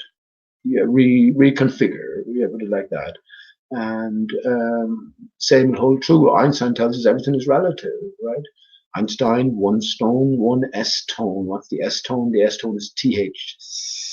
The S tone. take the sword from the stone, which is take the is, right? S-I-R-I-U-S, Sirius, right? I-S from the S tone, which is the TH. Michael Jackson left us with This Is It, or the fake Michael Jackson left us with This Is It. If you don't know Michael Jackson faked his death at this stage, well, you have not been paying attention. So sorry about that. I'll just go through the chat. Yeah. So how you doing? 2.88 mushroom man. Mushroom 2.88 mushroom man. 2.88 wild mushroom. Yeah. Good to see you, bud. Paul Curran, how you doing, Paul? Fellow Irishman. Say you're in Armagh. Maybe I think you did. But how you doing? Folge Paul. I'm not sure if do you speak Irish? I know you're probably Republican side of things, but I agree with you regarding Ireland is one island, right? I think the division Ireland has been sort of picked on because maybe there's a special significance when Irish eyes are smiling, Irish iris of H, right? But not sure if you speak a certain dialect of Irish, but we, as you know, in the south here, from 4 years of age to 17, we're taught Irish in school, but just because it's not used on a regular basis, it becomes a chore to learn, and it's all in there somewhere. And it's certainly one thing I'm absolutely certain now. It's a core language. It's a core language. We're even told it via the historic memory, the historical tale where when all other civilization died following the death of the Roman Empire, hope was kept alive by the Irish monks who kept records and details of things, etc. So I think this is all clue giving for us. I don't think these times existed. I really don't. So bringing us back to the Irish language, I think it's absolutely significant. And yeah, it wouldn't take me much to refreshen it. So where my life goes from here, I don't know. But one thing I know is that there is something significant about Ireland and Irish. Not that we're all significant, right? Something especially significant about Ireland for whatever reason. But the language itself, then as well, that's something that's really encoded. And just in some of this, in terms of what I've been finding out, or some progress I've been making in terms of letter construction and how it applies to us and the greater story that's told through the word gospel. I was thinking about gospel, go spell, right? So read the word properly. Sirius, for instance, just don't say Sirius, S. Read the letters. Every word is composed. Every word is significance and meaning. Every word is composed of letters, the building blocks of words. So the letters and their construction have more significance still. To what? Something ethereal, something outside of yourself, something mystical, magical that you have to go away and bury yourself in a cave for 20 years, or sell your soul to some fraternities or organizations. No, the truth is available for all. So we just need to break things down to their component parts and apply them to ourselves and our own being. Right. So yeah, how you doing, Paul? Derry, okay, man. How you doing? Sorry about that. Derry, you never learned Irish. All right, never too late, Paul. So Derry, excellent, man. I've been to Derry when I was in university here in Limerick. We go on work experience, and I got a job up in Donegal. And honest to God, every Friday night, 2 bus loads of Derry women. Derry women. I can't even remember now. Well, on a good Northern Ireland accent, but it'd be just a general one. I wouldn't like to mistake you with a Belfast accent or something. But honestly, 2 bus loads of Derry women just drive into or come into Letterkenny from Derry, which is only probably about 25-mile journey, half an hour journey. But it's because of the times as well, and just the whole atmosphere and vibe around Derry. But yeah, we became friends with a few of those. Stephanie was one of them. She's gorgeous, and it's a different life then, isn't it? You don't know what goes on in the life and times of anybody else. And even though we're part of the same island, Paul, for the most part, the South has been completely separated from the North and all the trouble. Sure, there was hard times here, but not on anywhere near a scale. Violence is pretty much unheard of. But of course, you hear all of the stories over over the media and all of that. And, of course, people are living through certain horrors as well, and you just can't relate to that in a big sense. But yeah, I mean, back then, the busloads of Derry women, gorgeous, the most gorgeous women in the world, Derry. We actually made it in for what we didn't do it. We made it in plenty of times during the day, but we made it in, three of us, 20 at the time, 20 years of age, just working in as I said, for work experience. But we made it in one Friday night or something, and we'd arranged with the taxi driver to take us back at 3 o'clock or something like that. And well, fucking hell, talk about threatening. I mean, first of all, you have a checkpoint where you were sort of intimidated anyway. And you're not, but that's grand. You just go through and you sort of minding your own business. Before you know it, then there's people asking you questions. Then because you have a specific accent, you don't know where you stand, and it's just like walking on eggshells. It was at the time, and yeah, all of us felt it. Now, it's not that I'm a big man or anything, but I'm sort of a little bit more aware as well, and you sort of act your part a certain way. But it was certainly intimidating, and the taxi driver never came back as well. And it was, what was that, 1991? It would have been the height of the Troubles, but the Troubles were still ongoing. So, anything's capable of happening at any moment, but it certainly wasn't a pleasant experience. But Derry itself is, I'm sure, absolutely gorgeous. And yeah, woe to all of the troubles brought upon innocent people. The island is one island as a whole, and it's difficult to know what to think. Just from my own personal point of view, I realize there's so much fucking corruption, and what we get in terms of official stories. So many of them are sketchy in the first place, but that's not taken away from any of the real suffering. But what is the true nature of the conflict here? What is the true history of it? I've come to question everything about 1916, Paul. I've come to question things about Jerry Adams, for instance. The people who were put in place within the IRA, taking responsibility for things that didn't happen, like the Lord Mountbatten assassination, the Brighton bombing, also another hoax. So what's going on when we go back to times like the famine times? Different stories apply. So I sort of tend to brush over everything. In terms of my own experience with people, I don't care who they are. We treat everybody with a basic level of respect. We treat everybody as we find them. And if things change then or develop in whatever way, so be it. But it's, you have to be extremely cynical and skeptical just in general, and who would blame any of us, right, coming to this stage? But yeah. Okay, well, I'm not gonna, I would say, just in chat, it's not about anybody having the truth in particular, is it? I suppose it's about discussing ideas. But as I mentioned earlier on, Paul, yeah, so this is going to be a segue to go on in a second to just one of the things I was going to talk about, which is the mirrored water layer. And I will claim it right now. It kills the ball Earth, it kills the globe Earth, but also kills concave Earth. And I'm settled on that point for years now. Just concave is out the window in terms of my ability to encompass it anyway. Maybe it'll come later on, but I'm told that Australia is above.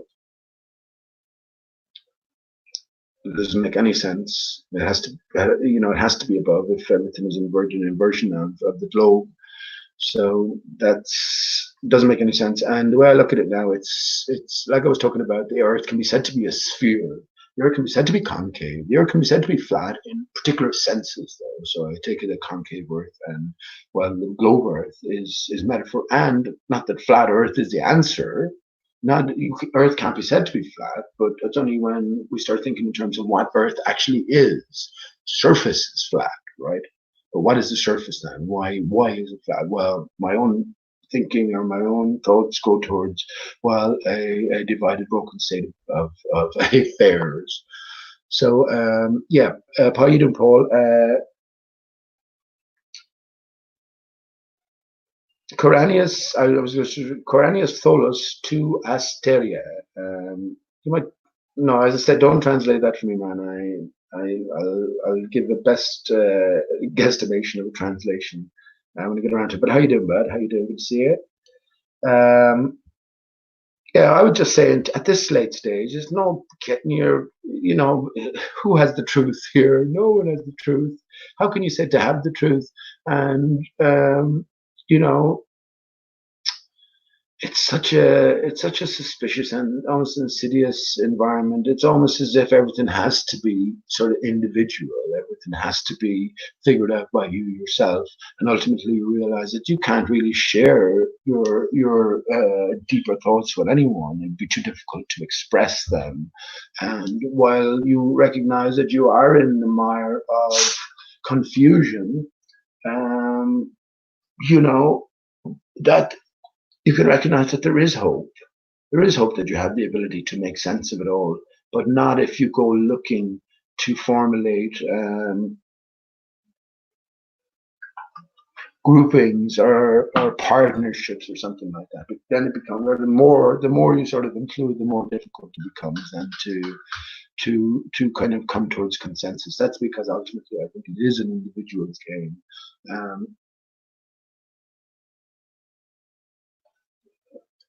One player only, except we understand that there are other one players playing as well.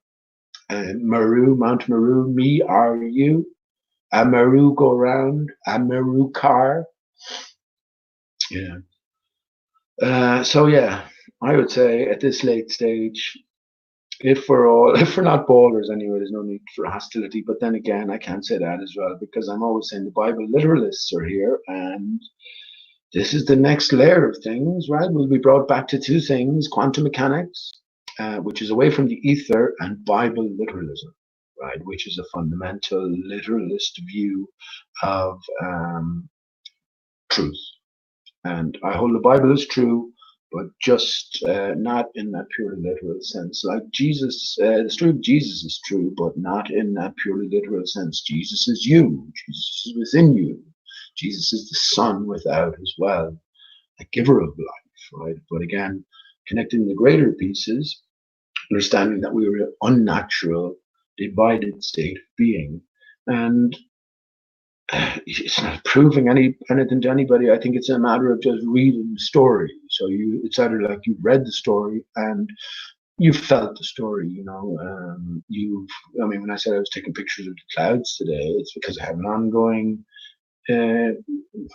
interest as such. I don't spend much time on anything, but when I do look at the clouds, and when I see that pattern, it's like a bear, it's a perfect facsimile of what someone else took somewhere across the world, somewhere else, and I know where it is. It's just a matter of catching it at the right moment, because we live in this dynamic system, multiple forces in play. So yeah, yeah, good stuff. My view, how you doing, Otto? Good stuff, bud. I was looking at just a video suggestion and treasures found, and I was just thinking of you again, Otto.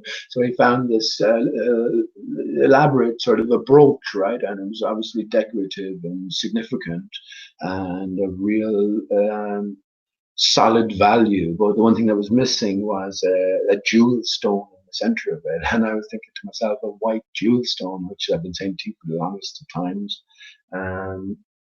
Maybe that's still on the card. So how you doing anyway, my view? Good to see you, bud. Any wrenches needed, let me know. And a wrenchless society is the best one, maybe. How you doing? Fretalhip Denal. Fretalhip Denal. Okay, that's a pretty strange name. Is land. What is that? Land PH, is it an L flat? Land flat earth. Land flat earth. Okay. My eyesight isn't the best these days. Okay, so how you doing, man? I get your encoding there somewhat. Good to see it. Sorry for anyone I missed at the start. I've just been waffling away, and as you know, that's the way it goes. So, as I say as well, myself, I think, even though I have some things to say, like definitely worth hearing, it's in chats as well. Lots of information can be shared. You never know where you're going to find your next clue, and you know. Okay. So, virtual rooster, how you doing? Virtual rooster. Anytime you hear the word star, it's a reference to the one and only star, Aristarchus of Samos, Am-S-O-S, right? Samos, or Am-O-S-S. Which is it? I guess you decide. I talked about Jesus, J-S-U-S, and then we have the term O-S-S or B-O-S-S, right? So, significance there, G-S-O-S-S. Sorry, SOS versus BOSS. So where you place the letter has a significance, and which letter you place there also has a significance. So yeah, Aristarchus of Samos, the originator of the heliocentric model. Someone else's credit with it. Confessions. What's his name? Confessions of a Flat Earther, maybe. He posted a name called Heraclides Ponticus, who he said was credited for coming up with the idea of the heliocentric model, but apparently that's disputed as well. I think the one thing we can all agree on is, well, I said this to Confessions, that the cartridge doesn't exist. So the fact that dispute is there, for me, is written into the narrative. Aristarchus of Samos is certainly prime number one sort of character named when it comes to the heliocentric model. And as I say, that character didn't exist, the man didn't exist. So it's all part of clues laid down when the time is right, if we were so inclined to come to follow them. And so yeah, Aristarchus. So yeah, Roostar and yeah, all stars reference to the one star. And where is that star visible? Well, unlike Mount Meru or Yggdrasil, firmly set in the realms of mythology, we can see Aristarchus, and indeed it's described by science or signs as the most mysterious crater on the Moon, the most mysterious object in our universe. It's been noted as. So of special significance when we come to flat Earth consideration, and what actually the sky might be, or what the skylights might be, which all appear to move in unison, appear to be lights in the sky. So yeah, where are you at with that?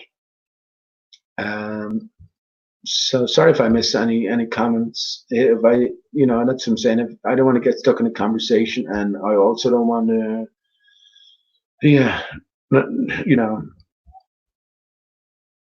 want to be rude as well. But yeah, I'm going to just talk about a few things. I'm going to play a song,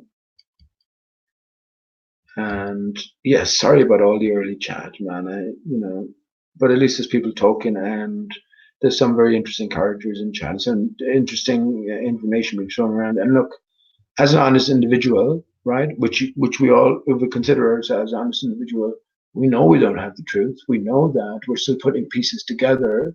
So if some piece of information comes along which fundamentally disrupts your current thinking, you have to consider it, right? If not, well, what's the point then? What's the point, unless you're part of some other agenda, right? And if you are part of the agenda, well, you know best there then. So that's the way I look upon that. Yeah. Okay. So let me continue. So I'm going to, for the night that's in it, I'm going to sing a song. And yeah, I'll go. So what I'll do then is I'll go briefly through the video, Flat Earth Lunar Dodo music released by the Lunar Orbiter, which of course is probably just some sort of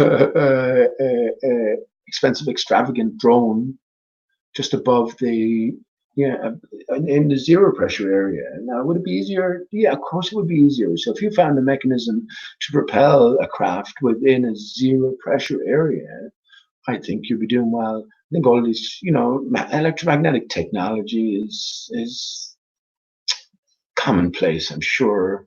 The number of lights in the sky I see is crazy, and Mark Sargent talking about that as well.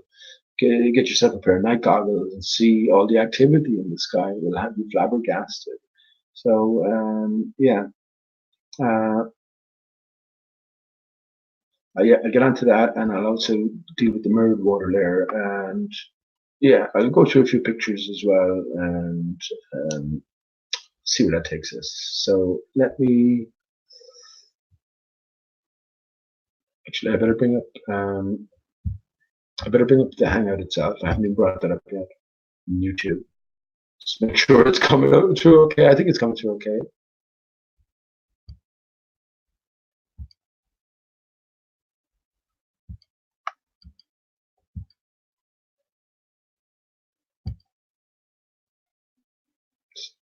So 7 people watching. That's fine.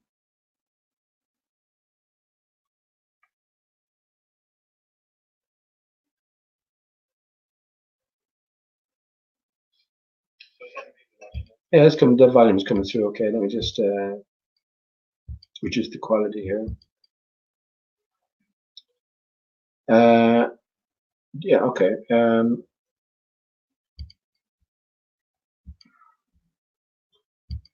So I took this song. I took this song from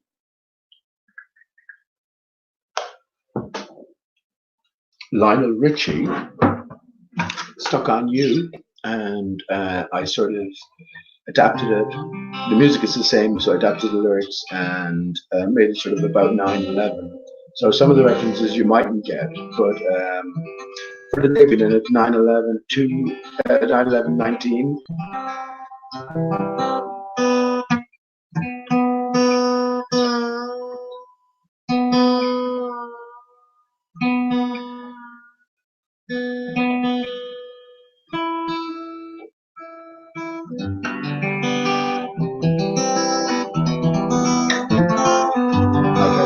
For the David that's in it, yes, you might get some of the references. Ultimately, the bottom line is 9/11 was a media and a victim hoax, and it's rich in symbolism. You get lost in the literal. As I said, the 2 characters outside of Simon Shack that you're left with is Judy Wood. You choose between Judy Wood and Dmitry Kalasov. And prominent flat earthers are all over Judy Wood, David Weiss being one of them, and Bob from Globebusters, another very prominent flat earther, came out and did the impossible, which was reverted from understanding that 9/11 was a media hoax and victim hoax via work like From Clues Forum or September Clues or Let's Roll Forums, Fakeologist.com, a few other sites. And they did the impossible and went back to the Judy Wood camp, who Judy Wood debunks herself in one sense when she doesn't talk about it too much, but doesn't believe there was any planes. So the automatic implication is then that all the footage showing planes is fabricated. But when it comes to examining the destruction of the buildings themselves, it's treated as completely genuine. This is very strange in itself, unless we were always meant to see through the strangeness, and indeed, I think we were. But this is a little bit of a skit, and the story, it's called Ode to the Twins, so you could OWED as opposed to ODE. The twins being the Twin Towers, and it's coming from their point of view. They want to know the reason for their demise.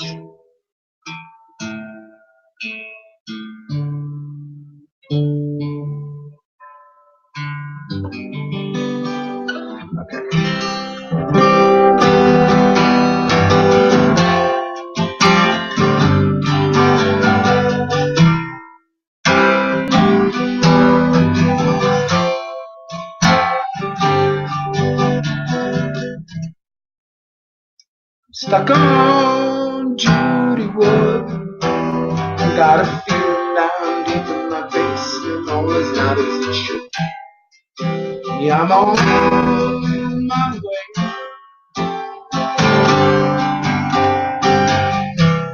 I needed no planes, no thermite for my members, no matchbox thermonuclear bombs blowing out my base.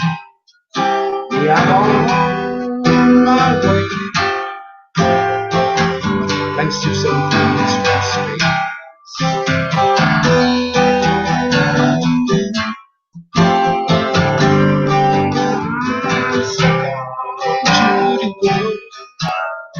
Look for too long, for Jack and Jones and that other best. Yeah, I'm on my way.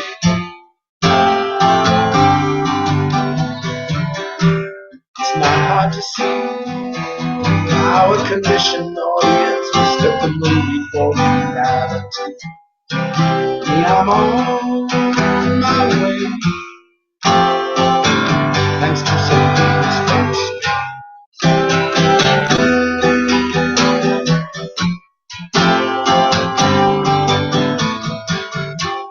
I'm leaving at close to see the future.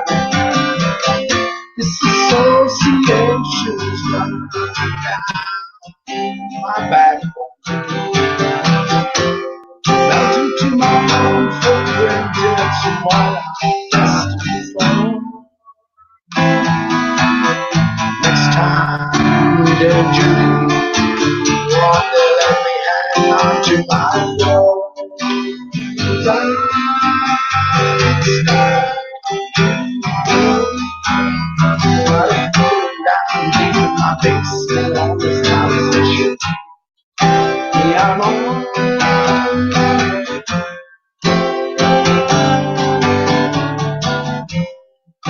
No plane, no flight for my members, no matchbox thermonuclear bomb blowing out my way. Yeah, I'm on my way.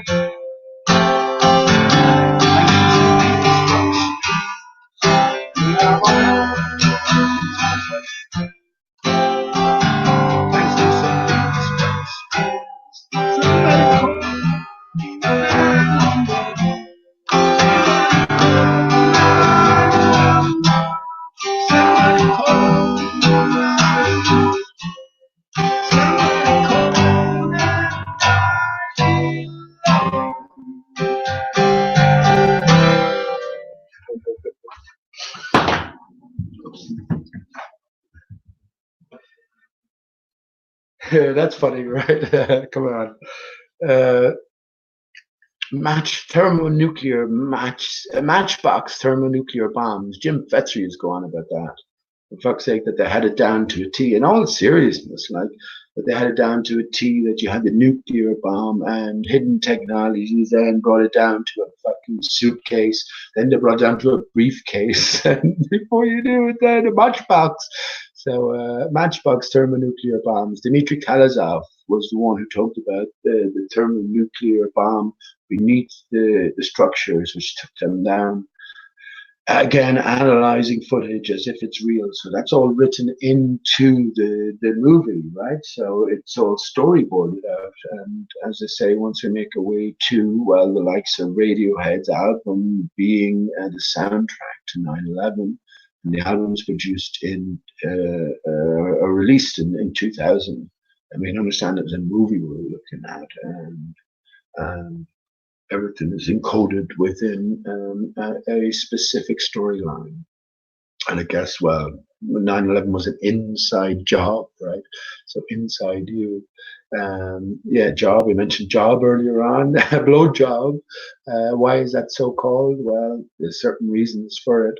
But an inside job reference to a few things, but most especially the Book of Job. And we find when we look at the Book of Job, that Job is from Uz. So I don't think you need reminding of the story of Job, but if you do, go put it on audiobook and pay attention. But yeah, 9/11 was an inside job. That meme was given to us from the get-go. And well, how you been doing with all of that sort of stuff? I know it's not for everybody. But okay, well, What's that link I have open there? Okay, so I'll share my screen again. Oh, okay, what I'll do is, okay, before I go back to the moon thing, what I'll do is I'll share my screen and I'll just talk about this mirror layer briefly, because I was talking about Rumpus last night, right, on Sean G's channel. So this guy now has spent years and years. He's one of the top. We all know the Rumpus, right? So he's one of the top ball earthers. So he spent years and years presenting or preparing a thesis almost, right? And he's gone into great detail, made new discoveries. First of all, amazing, because you'd imagine that anything to do with optics and looking at ships a few miles out, vanishing with all manner of mirrored effects, you'd imagine that would all be nailed down according to the globe earth theorizing, right? Because, well, the greater body of science is behind it. So when it comes to him not being able to decode specific pictures that I myself can easily decode, well, I'm thinking to myself, is it so easy to defeat the body of science? Not at all, of course. The answer is that the context is wrong. All of these phenomena that have been observed, they're preloaded with, from their point of view, a spinning ball underneath all goings on, right? So when you take that away, then a different explanation offers itself up for what the visuals present. This is their loss. This is their Achilles heel. They can never deviate from from the role that they're put into play. I'm not silly enough to think that there's any genuineness here. Rumpus is somebody who knows that the Earth is flat and still, and he knows more than me probably. But I think they've been told it. They've been told it. If they do, do they know about Aristarchus? I think some people do, but the only way I can think of it is you've been told it. Can't see how you might have worked it out yourself, and if you have, well, I'd love to see the pathway you've taken. But when they become confounded by images that I can easily explain in 20 minutes, I don't even need 15 minutes, I can explain what's going on. There's something disjointed here then, isn't there? So what I'll do is I'll share my screen. And Paul, this is what I can ask you as well yourself. I mean, I don't want to go into too much detail here, but just because it's been fresh, this is an image. I'm just going to go through a few still shots and explain what's going on. This is an image of just after sunrise, and eye level at the beach, and zoomed in camera. So all of us, I think, would agree, would if we were asked to identify the horizon. So Rumpus was saying to me that any fool can go out, get a theodolite, and measure the dip angle from your location. It's preferable to be up in a height. Measure the dip angle as you're looking out over water, and you're pointing at the horizon, and you can calculate then, the circumference of Earth. You can calculate the curvature. Total nonsense, of course. But when I asked him, right, Rumpus, if you were to, and this is just a typical example. So this is not a specific case here. This is replicated in pretty much nearly every circumstance to one degree or another. There's a few factors that are involved, but I don't need to go into those to too much degree. So as I said to him, if you were to point your crosshairs at the horizon here to measure this dip angle, where would you point it? So of course he gave the answer that we all give, right? Or we all would give according to the visuals. Well, obviously this is the horizon here. Now, first of all, we understand that the horizon is an imaginary line where the sky appears to meet the land. What Rumpus will have you believe is the horizon is a real line, because after this point, everything drops away. So that's fair enough, but we'd all agree, no matter where you are, that this appears to be the horizon. Well, my point is, this is absolutely not the horizon. This is the apparent horizon. What happens is, over a flat plane. Let me explain it first of all. Forget about any assumption of the globe. Water's always flat when still. So let's continue working on what might be happening here. Over a flat plane, as we're looking out, with the acuteness of viewing angle and the limitations of our viewing instruments, and just how things work in general. The further we look, right, the more distance we're looking at, but the acuteness of angle increases. So at this point here, beyond that, the viewing angle is so acute that the water bunches up, compresses, and behaves like we know water will behave in a reflective manner. So we're looking at a zone that is, for all intents and purposes, an extended zone, but it's a mirror layer. You can just think in terms of a massive mirror being put down, but you have to decode the perspective of it. Understand you're looking into the distance. So we're looking at a two-dimensional representation of a three-dimensional reality. So Rumpus would identify this as the mirroring layer, as we would all, or the water layer, as we'd all agree. But as we go back to prior pictures, as we go back to a prior picture, here we go. Well, let me go back to this one. This is in the process of the sun just coming up. Now, let me just move forward here. So because this is not the real horizon, how do I identify the true horizon? Well, when there's no contrast, right, it's impossible.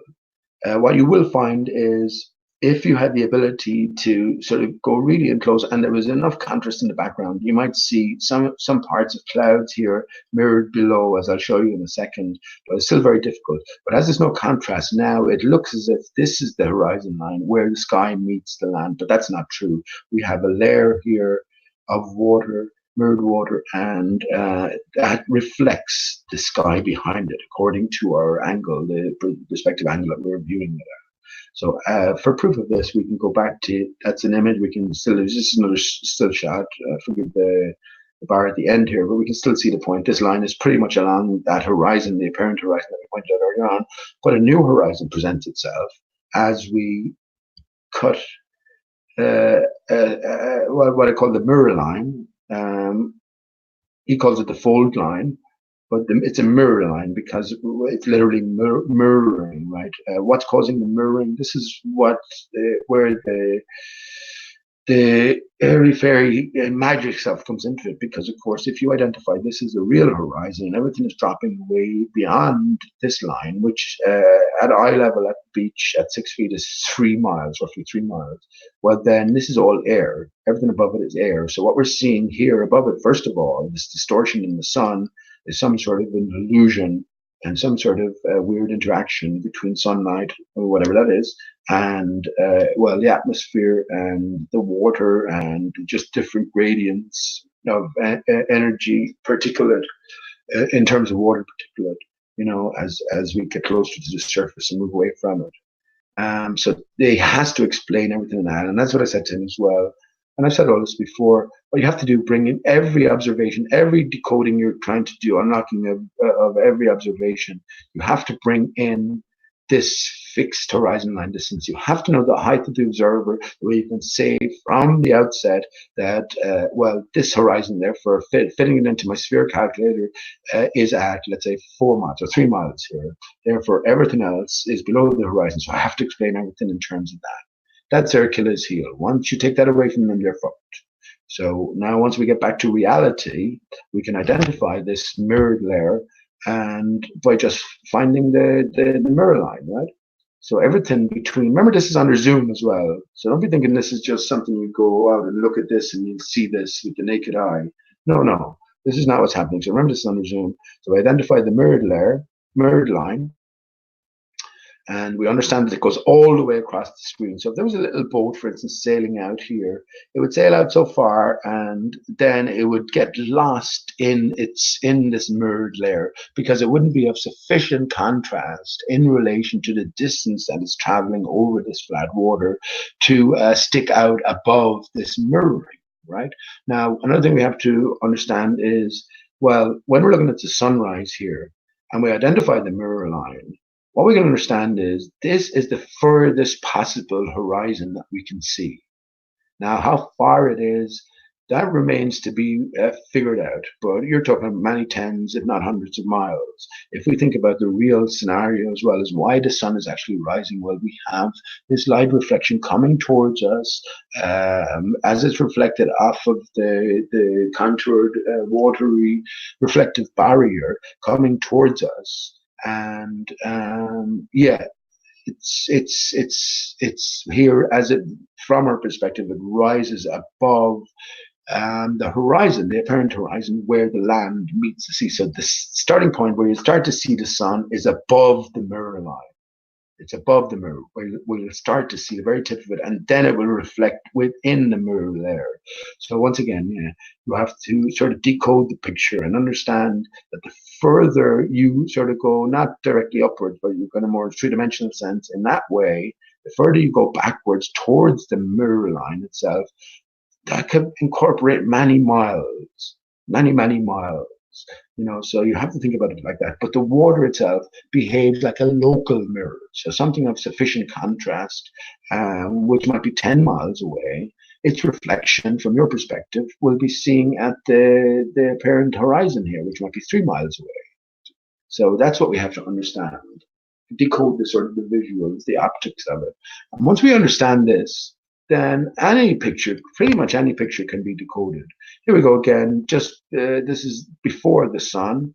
The sun is just coming into view, and we see here it's in part on the neighboring clouds, but we can see again what appears to be the hard and fast horizon is just that. It's just an appearance. That's all it is. And once we decode it, look what I came on. The first picture, first stage photo, Michael Judge, victim number 1 from 9/11. Photo Michael Judge. What a staged picture, the whole lot of it. But isn't it interesting? Photo Michael Judge, the man who didn't exist as well. So yeah, different stories been told, but that's, I didn't mean to talk about that now. But yeah, so here we have the mirror line, and this is from the same video, and we can see the mirror line is consistent. This is because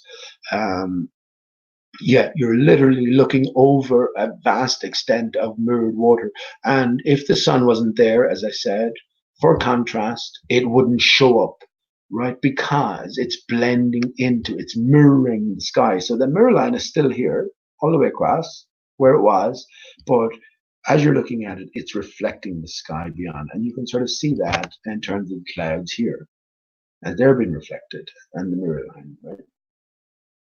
So that alone, so all the fucking work that Rumpus and these cohorts, Barney Tearspell was on there last night as well, waffling a fucking way for hours on end and not getting to any point. And I mean, this is the best they have to offer. But I knew they're screwed in the first place, as I say. And I don't hope for any concessions out of these people. It's ridiculous in the sense there's no need to interact with them, but just to show them up sometimes. And it's a simple questions that catch all of these people out. And for me, yeah, that's three or 4 years ago now. I came to that conclusion. That led me on to thinking about, well, a mirror sky, right? And then everything else got to do with water in between. But a mirror sky, watery backdrop, invisible energy holding back the waters. So any light energy or energy, right, will have a reflecting pattern. So yeah, and this is the same area, mirrored. That's the best way to put it, mirrored water layer. The best way to put it, because that's exactly what it is. This is what Ranty Flat Earth and all the rest of them, all the other flat earthers, all the other honest and true good flat earthers call the inferior mirage.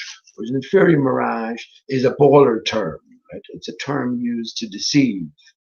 Fundamentally, because these phenomena are well known, what do you think? It just came along with you and your camera. These are well known. So these terms are used to explain something in general, like we're looking at here. You're getting the mirror image beneath, but it's within the air. And so when you ask them what particularly within the air is causing the mirroring to happen, can you give me an example of where air itself will reflect stuff? And then they go to extreme cases where they bring up desert mirages, but that's also a misinterpretation of what's going on, a misreading of the reality of matters. So that don't wash. But yeah, inferior mirage. Anytime you hear the word inferior mirage, there's a psyop in play, whether knowingly or unknowingly. And of course, Ranty is definitely knowingly using it. He's an actor in all this. He's part of the Patopli crew. No criticism for any of the boys, none at all. If Patricia Steer up and left and deleted all her content, you can blame me for that, right? Blame the guy who talks about not even talks too much, but he came up with the term ramshackle vagina. Yeah, we don't blame Nathan's friend, Antonio Subarez, who to this day still carries on the same story, so don't do that. Yeah, but again, these characters are easily identified at this stage. But yeah, inferior mirage, ether band, more nonsense. Who would have thought that water is reflective, right? Go to a lake tomorrow. Go to some distant body of water and look as far as you can. Look as far as you can. Hopefully, it's clear enough, and look for the reflections in the water and just see the patterns. See how just because a lamppost is 4 miles away and it's of a certain distance, that doesn't mean the reflection in the water that you see is going to be the same distance, right? The same length. No, that's not how it works. So yeah, there's something else going on. And well, one of the pictures, I'll leave it here. One of the pictures, Rumpus said is, as I said to him, well, you've been working. Have you released the thesis yet? I mean, you've been working on it. No, I haven't quite finished it yet. And there's some fucking intricate work gone into that, And I said, oh well, you've been working on it for years. And he admitted that the image that Jose Gonzalez presented, which is just of some sort of Florida Keys, and you're looking into the distance, but it's really, really clear, calm water. And you're looking into big enough distance, maybe for 7 or 8 miles. And yeah, again, Rumpus identifies the literal horizon. So everything we're seeing after that is a mirage, right? So he has to explain this mirage in terms of his a well-established optical science, right? And well, he says he's stumped with that. He still has difficulties with some areas of that. So he's still working on that. He's a whole body of science behind him. He's also introducing new concepts, according to himself, that science hasn't quite covered yet. And he's stumped on that one. Whereas I explain in 10 minutes. And I did it at the start. I can explain in 10 minutes. You're looking over a water layer beyond a certain point, and every object of sufficient contrast will set up its own apparent horizon where you have a mirroring effect. So if you have a local object and you have, let's say, a tree 2 miles behind, you have 2 separate apparent horizons and identified by the mirroring that's going on. If something is not sufficient in contrast, if the tree was foreshortened, for instance, it would disappear then into the mirror layer according to your perspective. If you rise up, it will come back into view because you'll be changing the viewing angle. A few factors that are involved for this mirror layer is, well, it's over Zoom, right? We don't perceive these effects just via the eyesight, so we know that it's optical in the first place. So yeah, it's Zoom. It was over Zoom. Lighting conditions is important. The water conditions. If water is still, then or stillish, you will get a much clearer reflection. But if water is rippled, well, then you won't get such clear reflection. If the tide is coming in or going out, for instance, what the ground level, the sand level is, if it's all bumpy, you're going to get disturbance which won't reflect certain areas better, as well as other calmer, stiller areas. So all of these things need to be taken into account. The viewer angle is another one, and well, when we incorporate all of these things and understand the basic nature of water and understand that we're living on the surface is flat. The surface of water is flat. Fundamentally, the biggest variation from sea level earthwide is maybe a bit of an exception, possibly at the North Center, but the biggest variation is the biggest variation in high and low tide earthwide, which is somewhere around 100 feet in Alaska somewhere, which I'm not surprised up close to the North Center, where you have a giant whirlpool. This is what's happening. This is what allows Aristarchus to come up and down on an annual basis while it's still spinning around in the spiral patterns. So these god-like, these god energies, whatever you want to call them, life force energies, life energies. This is why the spiral Fibonacci sequence is so ingrained within all all growth, all patterns. You know, it's an expression. Everything's an expression of the one thing. So as I say, then if I can defeat Rumpus and the body of science with a simple and what I know is a correct explanation, without without any work or pretty much any effort at all, well, where does that leave the body of science, right?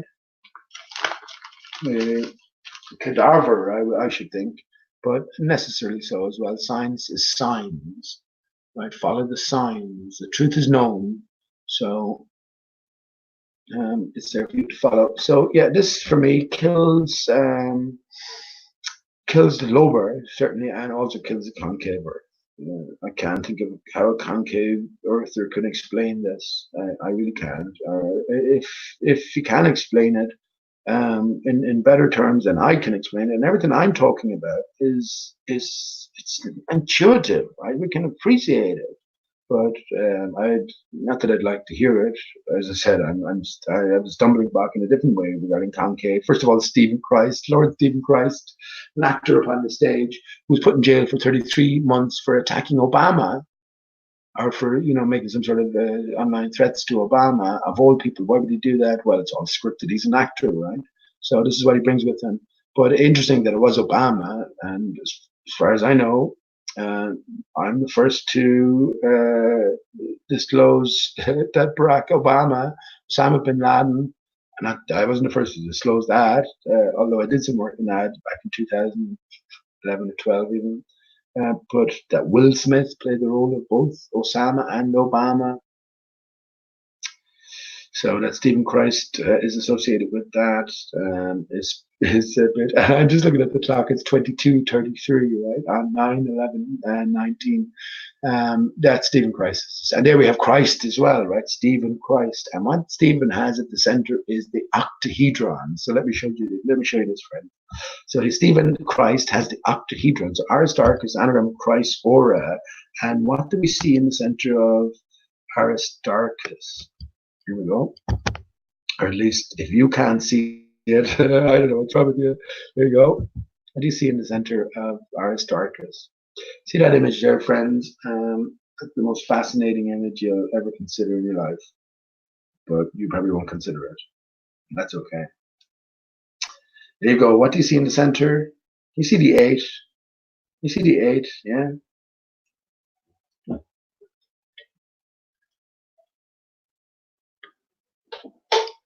So again, all the clue givers put in place, and yeah, listen to every piece of information I say, and put together your own puzzle. Don't listen to any fucker. Excuse my language. So okay, I'm just gonna sort of move upstairs for a bit. So while I do that, I'm gonna put on. Yeah, so what I might do for after I just go through the moon image or the moon imagery, just briefly, what I'll do then is I might skip through a few of these photographs. Some very interesting photographs in here, and just talk about them as they come up.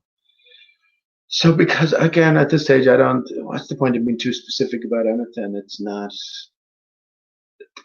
I don't believe there's anyone listening, right? So, and if there was someone listening, it's just in order to be able to express it in a coherent, all-encompassing fashion would be too difficult. I'm not sort of inclined to do that. But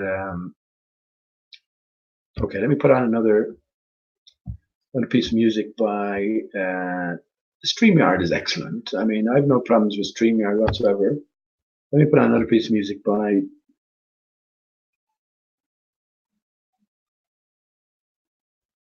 Let me put on the best flat Earth song ever. NASA Faking Everything. I think we heard that before. Or let me put on a different song actually. Round and Curvy by. I'll just leave it sort of play while I'm moving upstairs. Round and Curvy, Weird Al's White. Okay. Let me put on these and see how they.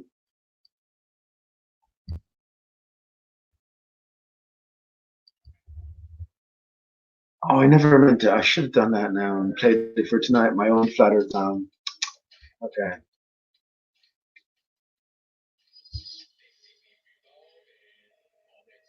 I don't think I've seen this.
This is the one I was talking about, the Dodonomore. So I'll leave this on. So what you see him at the end with the dog and sitting down upside down, encouraging you to turn the map over.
What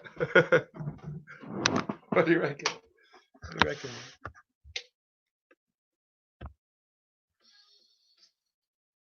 I get that.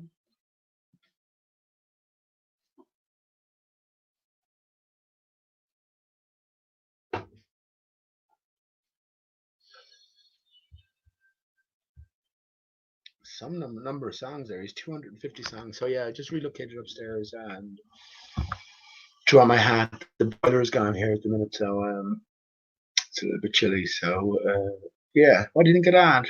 Did you notice the way the guitar was sort of been spinning around, and he was also orientated a certain way towards the Gleason's map?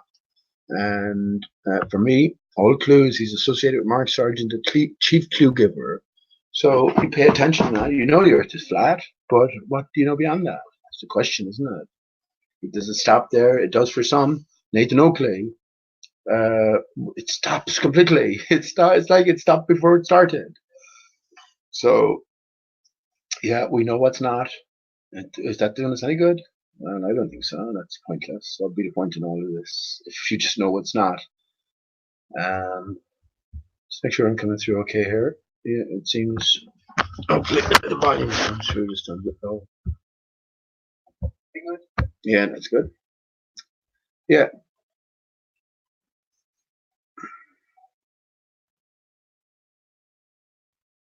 You haven't really thought about trees, Paul. Have you ever heard of the giant, no forest and flat earth, the giant trees? If you haven't, man, you're way behind. So you're taking, how do you know? You have the whole answer, but you're not taking all possible influences or considerations into account. I don't see how that works, man. And,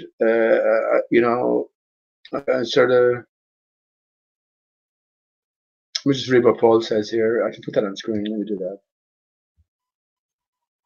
Every point is up for talking, that's for certain. But for me, myself,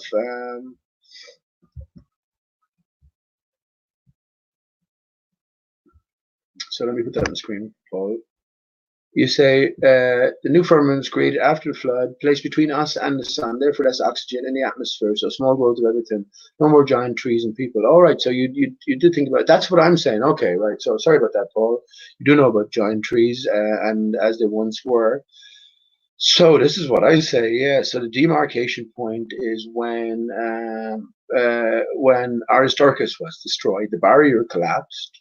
And if you're saying the sun was placed between us and the firmament was placed between us and the sun, well, that's fair enough. But I mean, it is what we perceive as nature now. Is just a result of something catastrophic that happened to actual nature. So we're in a natural system. That's what I say. We're in the what do you call them? What's the word I'm looking for? Shadowlands. No, that's not what it is. It's actually a poem by T.S. Eliot as well. Oh, fuck it. What's the name of that? It's a broken land, anyway. A desolate land. Fallen from a prior glory. But as I say, the children are told the truth, and rockabye baby on the treetop. When the wind blows, the cradle will rock. When the bough breaks, the cradle will fall. When down will come baby, the cradle will fall. So yeah, that brings up an interesting point. So during the week we had half moon, right?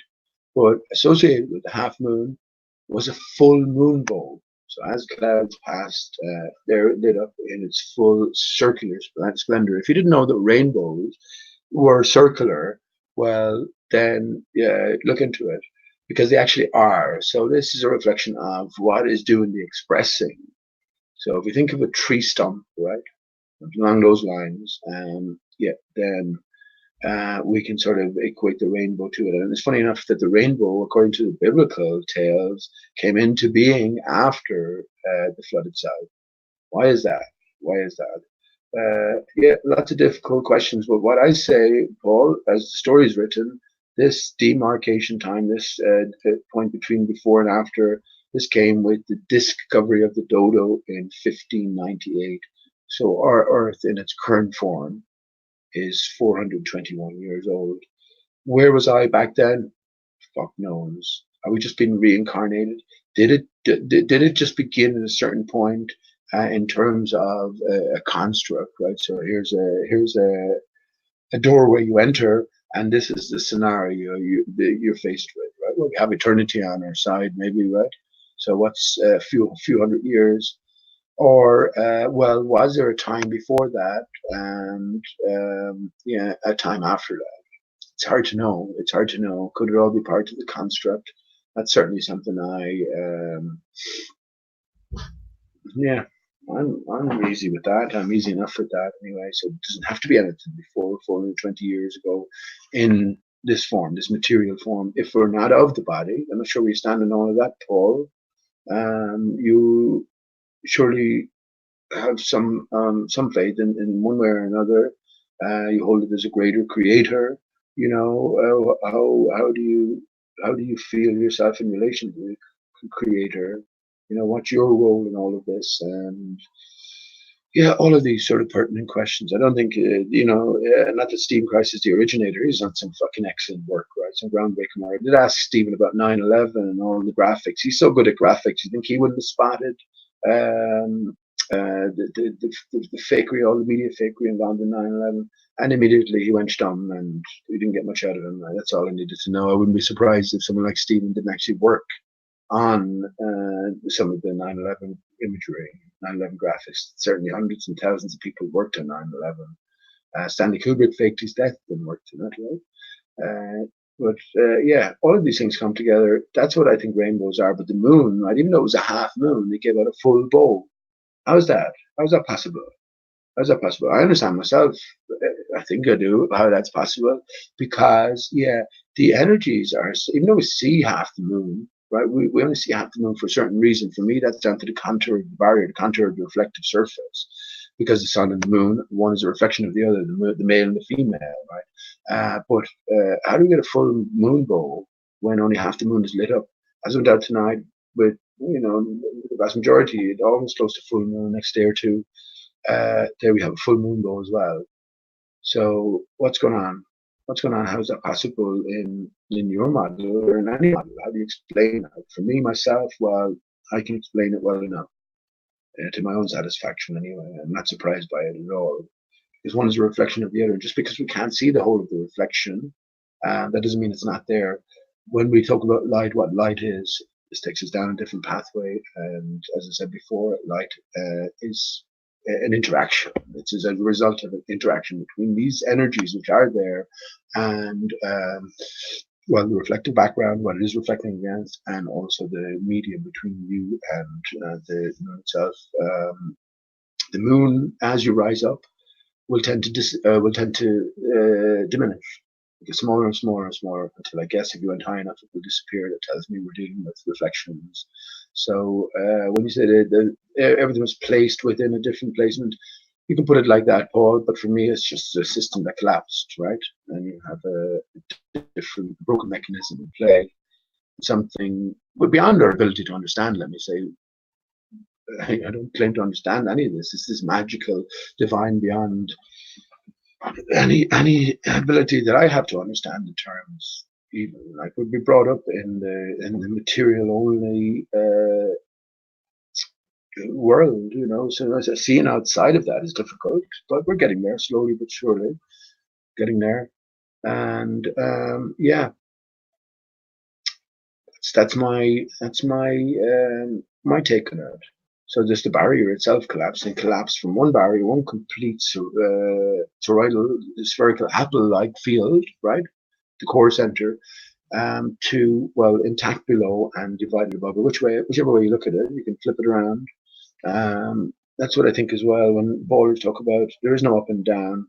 It's in this greater sense, in this greater attachment to what the word earth means or what earth actually is. I think they get away with it.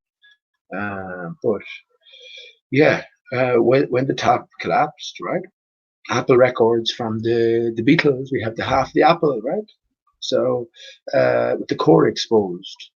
So yeah, top collapsed, and we have a collapsed barrier which collapsed into two. That's what I think. We have an inner barrier and an outer barrier, a spider-like shape, if you want to think of it in that. And that's something that Well, one of the EU map encodes that, and also, well, let me bring it up here. Also,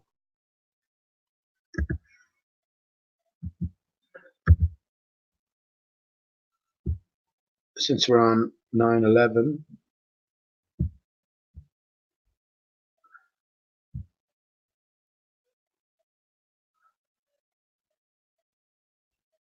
don't have too much open here now.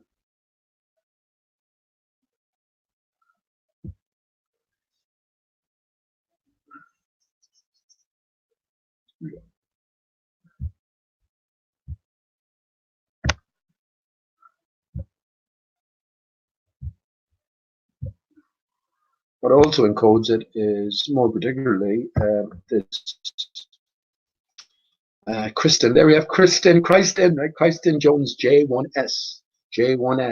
Jesus is J, two S's, right? JSUS, and Andrew Ginzel. Those names mean anything to you? I think they're just encoded names, so they're names of actors, but this is the Oculus Mosaic, and where is it to be found? Well, the day being at 9/11/19, and this is to be found on the floor of the subway station, Chambers Street subway station in New York, but not just anywhere in New York, beneath the WTC Center of 9/11 fame, right? WTC Center is redundant, right? So WT Center of 9/11 fame. But yeah, here, this is the flat Earth map for me. This is the simplest puzzle you'll ever do with 6 or 7 pieces, 7 or 8 pieces even. But it's the most difficult puzzle you'll ever piece together because you need to have certain keys. And not all the keys are here, even though a few of the keys are here. But for me, yeah, this is the real flat Earth map, at least the surface anyway. The way I look at it, we live on the back of the decapitated tree of life, which is Aristarchus, and this is what the dodo represents. This is why the layout of the land resembles the dodo. This is why the dodo was crafted or created, right? Because the dodo bird didn't exist. So what you need to do is to obviously orientate everything in its proper order in relation to land masses, but also encoded within this, as we can maybe see. I've been through this before. Is the barrier itself, right? And the different divisions along the barrier, the equator equator applies to the sky, the contour of the sky, not the land. So the equator is the highest point on the sun's travels, right? And either point, then it lowers, right, to each tropic, Cancer in the north, towards the north, and Capricorn in the south. So they're decoding for us. The ball Earth tells us, gives us similar clues that yet along the outer barrier that we're under, the highest point is along the equatorial areas, and then this contours to the lower points where it coincides with the ground at north, center, and southern peripherals, and where the barrier meets the ground, meets waters beyond. We have the Aurora Borealis and Aurora Australis. We're in the outer barrier, as I say, and do we need to get to the inner barrier to get beyond, or is the inner barrier coming to the outer barrier? I think two become one again. So we find our home within, and then we find our home without. That's the way I look at it. But yeah, here we have the eye at the center as we zoom in. Cross section, very like cross section. I can't zoom into anything. Cross section of a tree. But let me just say one of the clues here is, well, we know Antarctica doesn't exist. You don't, Paul, I guess, but we know Antarctica doesn't exist. So what this represents is a central jigsaw piece, and this is the Arctic Ocean frozen over. So the rest of the continents that are the northern land masses sticking out will slot in around the frozen over Antarctic continent, frozen over Arctic, right? Which here is we're supposed to represent as the continent of Antarctic. whereas in fact Antarctica is all the way around the outer rim here, because it has to be. The sun has a limited range, right? So anything beyond that will tend to freeze over. Now we understand the red barrier here is the ultimate. Notice the oval shape as well. The ultimate where barrier meets land, meets waters beyond. So this is the confines of the Earth. It is a permeable barrier, right? And an intense energy barrier. And I guess we have seepage, and this is what creates the ice shelves. The sun then keeps everything at bay. And I suppose we noticed in the last few years there doesn't seem to be any more Arctic ice. Is this indicative of something? I say it is. I say Aristarchus has increased in frequency. The Earth's natural resonance, the Schumann resonance, has increased in frequency 15-fold. So there's something different going on. And as I mentioned earlier on, with Thom Yorke being both dodo and salamander, I think plans are underway, plans from above. Is it scripted? Is man doing this? Is there a divide between man and the creator? Who knows? Who knows? But I think there is a plan underway. I think today, I mean, in one sense, today is the end of my journey, but maybe it's the beginning as well of my real journey. Who knows? But today is significant. So plans underway to reinflate the bubble. That's where I'm at the minute. And yeah, you have all clues like this scattered pretty much everywhere for us as individuals to sort of piece together. Right? Once again, I think it's more an individual game. I could certainly work out based on this and now one of the other clues that you will need is the dodo, the latest version of the dodo. I don't want to go to that. By someone called Julian Pendar Hume.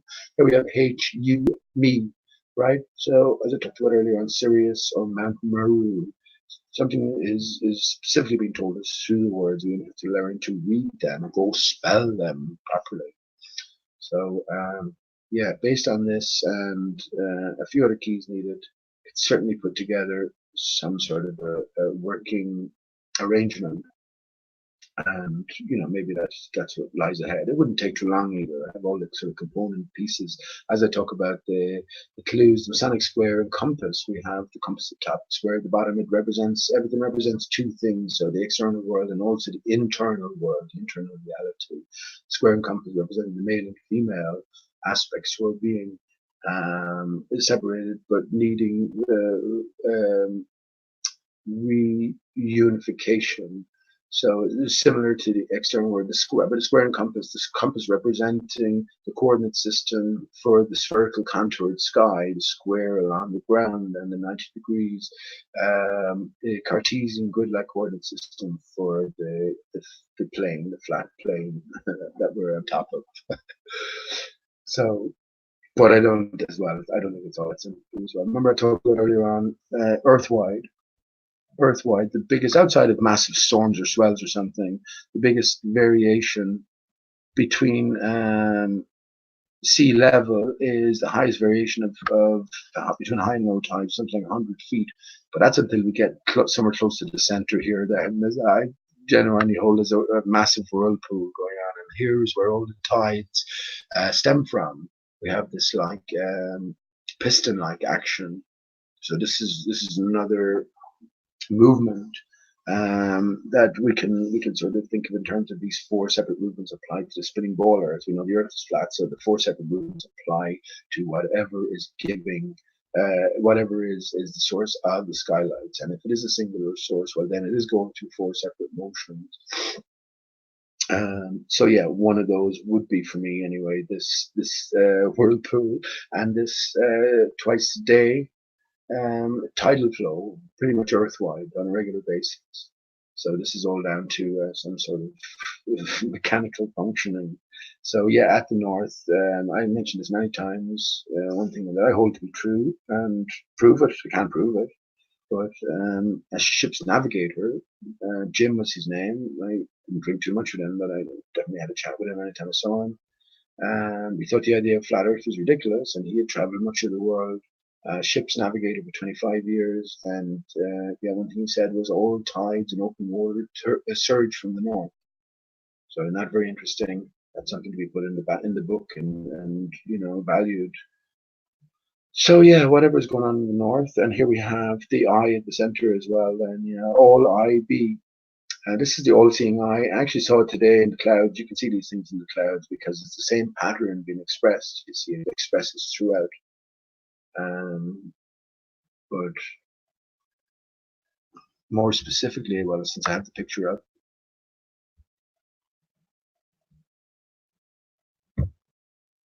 that one. There we go. Here, this is where I think the source of it is. This is the eye itself, the all-seeing eye. This is the pattern that's been expressed. This is Aristarchus. Aristarchus is the thing that's doing the expressing, the tree of life. So yeah, you constantly see this pattern in the clouds as well. But yeah.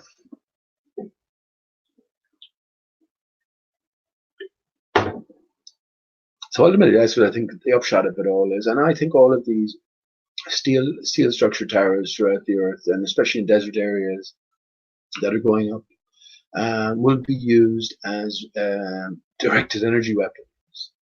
Just like on 9/11, as is a yearly occurrence, they send up those blue laser or blue lights, whatever they are, just powerful lights. So imagine energizing those lights and re-inflating a collapsed bubble. To the best of my understanding as to what's going on. So it's repair without, and then, well, ultimately then all coming back to us, repair within. So we can't forget that aspect. Absolutely not. That's the whole point. And again, you will be deceived until the end, but only because we're worth it, right? Only because this challenge was maybe we agreed to participate in it or be a part of it for the greater glory, I guess, of experience, division, and then reunification. The way I see it, I certainly don't go along with the Bible literalists who, I think, to the man again must hold that we were created at birth when our parents came together. He was talking about earlier on, actually, the Flat Earth man singing this song, that they'd have us believe that we came out of nothing. We did, in a sense, come out of nothing. Our material universe began when the sperm meets the egg, right? So the sperm is the semen, which is the tar. The tar is the Aristarchus. Yeah, you ever heard of Easter eggs? So the Catholic ritual is to fast first and then receive the body of Christ at Holy Communion. Easter eggs then are incorporated. There is the female part provided. The whole moon landings was a sort of a sexual reunification ritual. So I see it. And I was thinking yesterday about the Challenger, what role that might have, what symbolic role that might have. I'll think a bit more about that, maybe. But yeah, I have a few thoughts. But it's all interesting. Of course, we know that the Challenger was another hoax. But all of these obvious hoaxes, they're obvious. They're sort of obvious now, but even they're not so obvious, But that's the way they were written. We were always meant to see through them. All of those astronauts who were said to be still alive, some of them working in professional areas, associated with the very thing that they were associated with when they were alive, is beyond curious. So you have to say that it's written that way, and indeed it is. Right? It is. At a certain point, we have to recognize this, and once we recognize this, then we can focus more maybe on clues, reading between the lines. Once again, Flat Earth is necessary because it gives us the proper context for the first time, and now everything can start to slot together. That's the way I feel about it. Okay. But yeah, the Oculus mosaic, if you haven't heard of that, just type it into Google, and as I said, most significance is a particular location. But yeah, it's very interesting. Very, very interesting.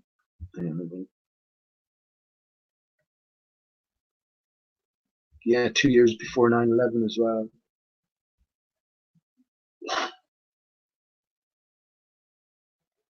Manhattan, Lower Manhattan. I was thinking about that word as well, and why New York was chosen. The Big Apple. There's a greater story going on, and I guess if we're inclined to read it, we can read it. I think that's the way it's written, and yeah, you have to be challenged though. You have to be sort of excited to read it. You know what I mean? You have to be impelled to read it. And look, we've got this far by asking questions. So the questions don't. We're encouraged to stop asking questions now. Now we have all the answers on a plate. Think of the flat earthers. What are they offering to you on a plate immediately, straight away? Quantum mechanics is offered. Forget about the ether. Don't mention the ether. Quantum mechanics is offered in Bible literalism. That's what I see now across the board. And other areas. And I don't listen to Bob. I'm banned from Glowbusters. I'm a harmless man, really, but I don't like being lied to as well. And look, when you have moderators against you and someone not liking you for stuff that you say, well, then you're going to be blacklisted. So that's fair enough. But yeah, we got to see through the theater.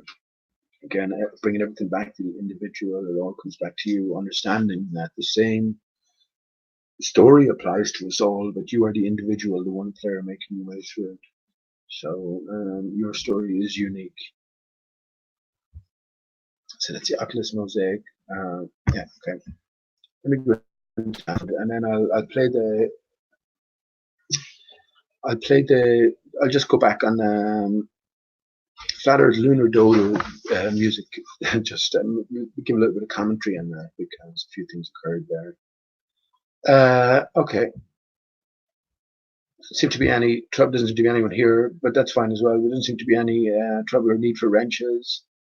So my view says it's all a huge mechanical machine, in a sense, a biomachine, a biomechanical machine.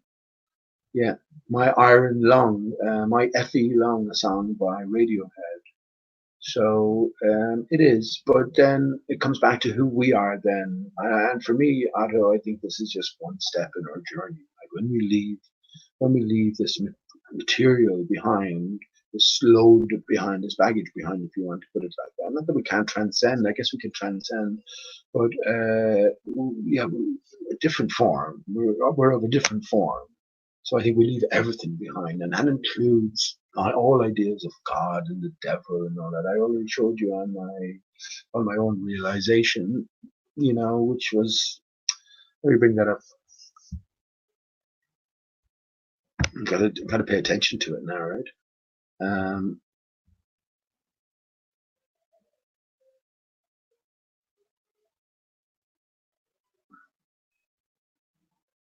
Honestly, I could write about 5 books and all of this.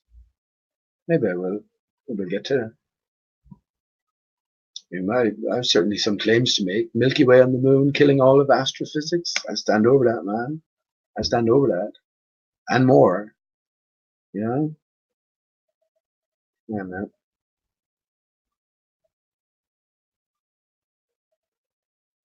It's like that. Jesus, there's even so much stuff that I could just go over myself, but I will share this. Is my screen still sharing, is it?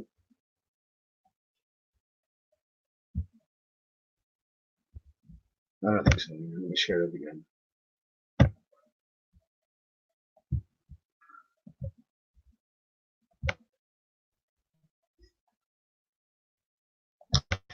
Yeah, so here we go. So as I was saying, Otto, I think we leave it all behind, right? And this is when I wrote down God, I realized that, you know, there's greater implications to all of this. If God is all powerful, then, you know, God would have known everything from the start to needs must. He would have created the devil knowing exactly what the devil would have done. So in one sense, the devil could be seen or could be said to be a counterpart of God, something created by God to do the dirty work, if you want to put it like that. So that's sort of along the lines I was thinking. But then I was thinking about, you know, what letters and what way they're structured, what way they're written, or inversion, mirroring, and how it all sort of applies. And well, when I wrote down the word God, G-O-D, but the D backwards, and began the D of the devil with back to back with the inverted D of the God, and then wrote down devil like that. First of all, we notice devil is lived backwards, right? Or evil is within there as well.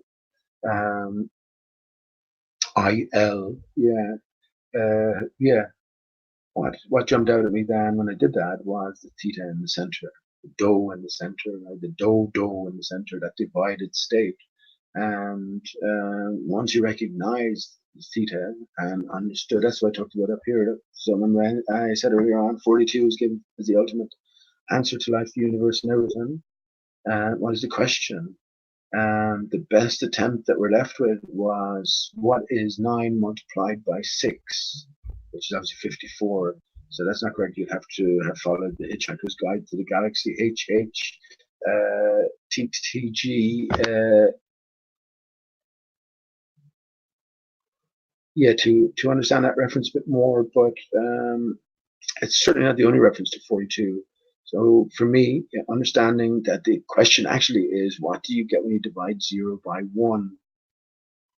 Well, then we get pi, we get 3.14, which is 42, which is theta, right? The relationship between the 0 and the 1 circumference, and the diameter, or the immaterial 0 and the material 1.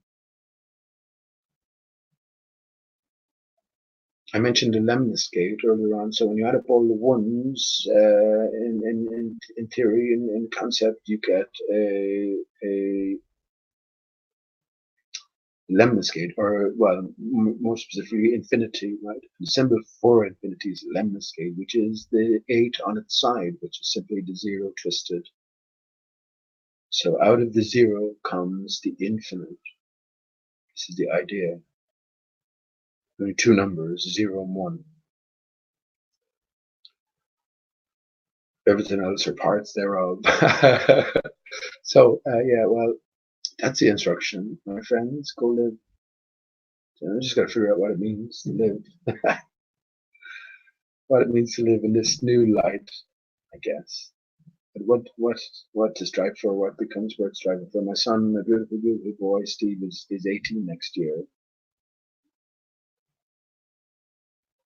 Unbelievable. So go live large.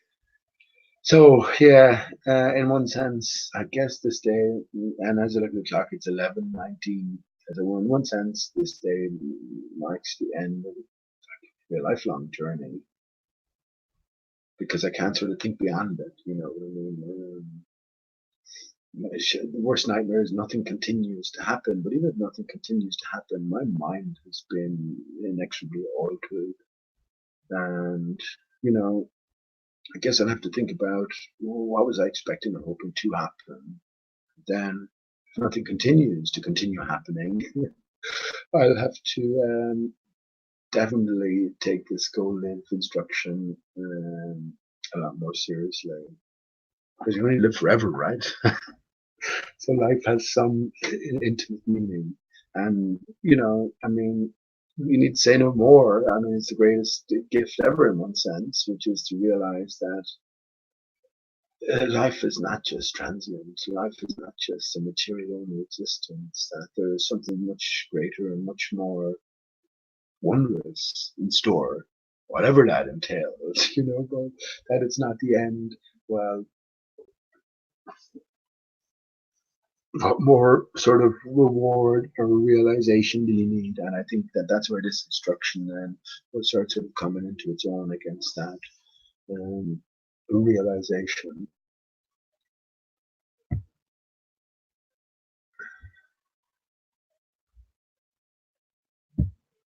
So what I'll do is, how you doing, Juan Carlos? Good stuff, man. Adrian stole my wrench, your wrench. I read that as watch. Who's Adrian? I don't think I had any wrenches going. Did I have any wrenches going? Oh, Adrian. Is Adrian? How can Adrian steal a wrench? I don't think I met Adrian before. How you doing, Adrian? I think we're going okay without wrenches. Juan.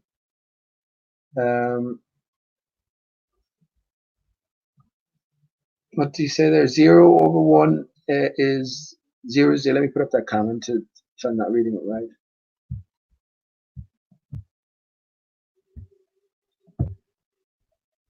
0 divided by 1.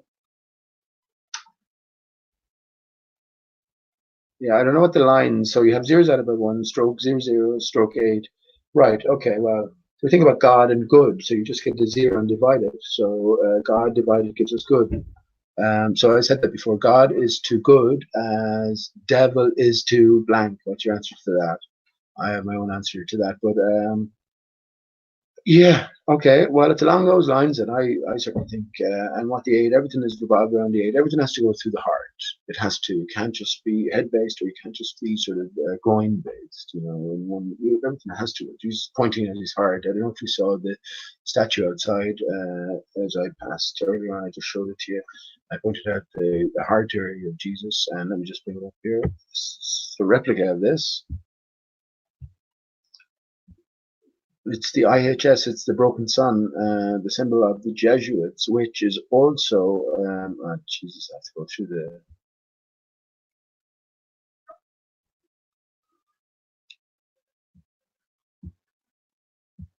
I've been through this before now, but. Okay, but maybe I have a side by side down with them here. Okay, it doesn't matter.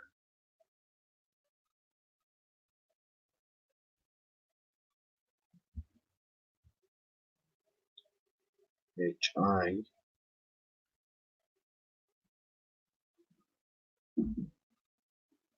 Hang on now. Here we go. Oh, now I have to share my screen again. Okay.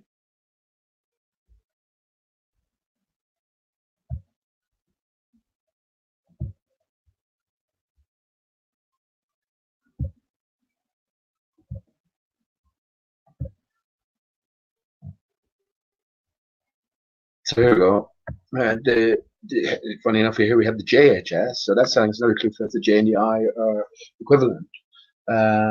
Put the I back in Jesus, right? Get to je suis, I am. Well, here's the I in the center as well. Right? I just showed you the Oculus mosaic. So everything connects. And well, IHS, JHS, we'll notice that IHS, as it's generally known, and INS, very similar. So all there is, the H is, and you can see clearly how you might make a H from it, or an N from a H there. We were born in sin, we're told. INS, right? N being the divided state. N is a cododo value of 5. S of 2, and we can see how the S looks like a 2, and also how the 2 and the 5 are very similar. We have 5 hands, right? Our body divided in 2, so we have 5 hands on either side, 5 fingers in each hand on either side, right? 5 fingers on 2 hands. So S and 2 and 5, they're all equated. N is the same thing. N is the divided state. K represents the same thing. It's all a sort of a different deconstruction of your component parts. This is what the letters represent. So there we have the IHS, or also known as the JHS. Again, a clue for us, the J and the I equivalent. And when it came to code Dodo, understanding that, this was the pivotal point. Both J and I have a value of 9. But also when we realize that there's only half, when you go forward, it's only half. So each letter has two numerical values, not just one. So I don't know if anyone has that occurred with anyone. And both of those values that it has, the number has, add up to 10. So for instance, A is 1, B is 2, but A is also 9 and B is also 8. So it is, you have to have it both ways. You can't just have one without the other. But there's the JHS, one of the most famed symbols of the Jesuits. If we talk about controllers, are the Jesuits and their paymasters the controllers? I think we would be up to the top, close to the top of the hierarchy there. But this is what this reflects, right? This is what this reflects. I'll show you right now. Mentioned it many times.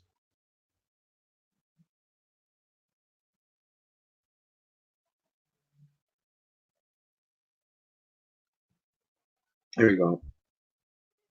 There you go.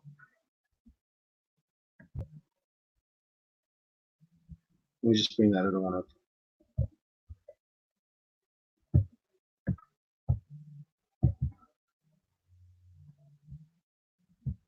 I might have hang on.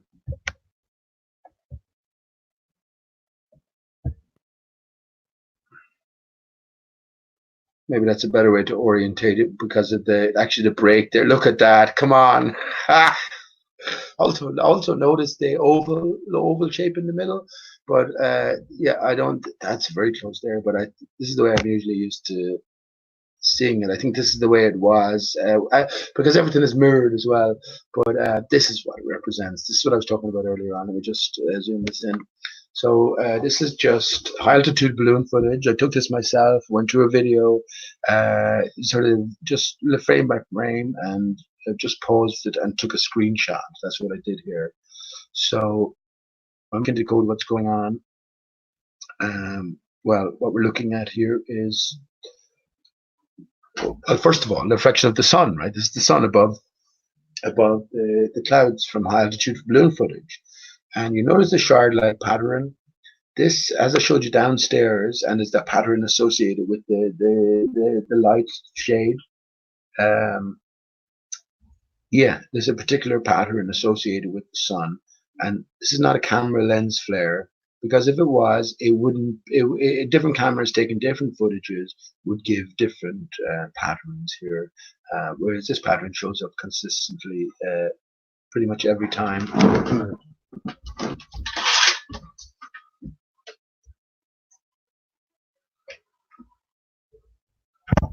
Yeah, go ahead, Mom. Go ahead. So yeah. Understanding this, then you see an oval shape as well, yeah, and yeah. Once we think in terms of waters beyond a reflective watery screen, right? Now we try decode what we're seeing here. So we are looking at a reflection, very crater-like reflection. Again, try to three-dimensionalize it, and you can see it's all sort of swirling into something. It's falling into something, like the petal of a sunflower, a daisy, or something like that. Excuse me, not the petal, the center, where all the petals sort of spiral around, fashion around. So yeah, this is the IHS sun, and again, they know it well. They know it well. I didn't know they knew it. I didn't know what I knew, but they know it well. And yeah, the story is written before us. That's my honest and true opinion. The story is written before us, and let those with eyes see and those with ears hear. We were told, right?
Right.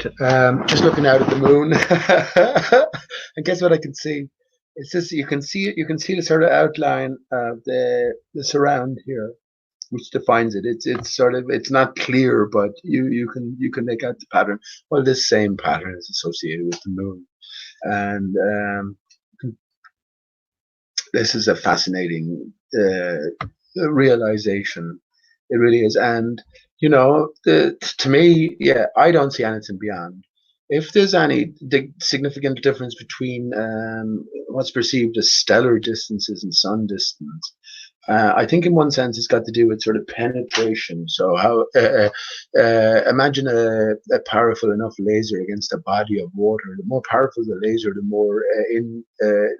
more penetration it would achieve against that body of water. So I look upon it in this sort of sense. But yeah, fundamentally everything is of a singular source, and well, we're on a merry-go-round. We're on a merry-go-round with lights above us. So yeah, what do you see when you look at this? What do you see? I'll show you what I see now, and maybe it's a good time for it.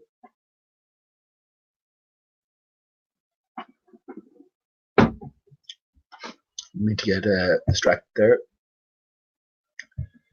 I'll show you what I see now. I think I'm still sharing, so let's. What time is I need to go back to this?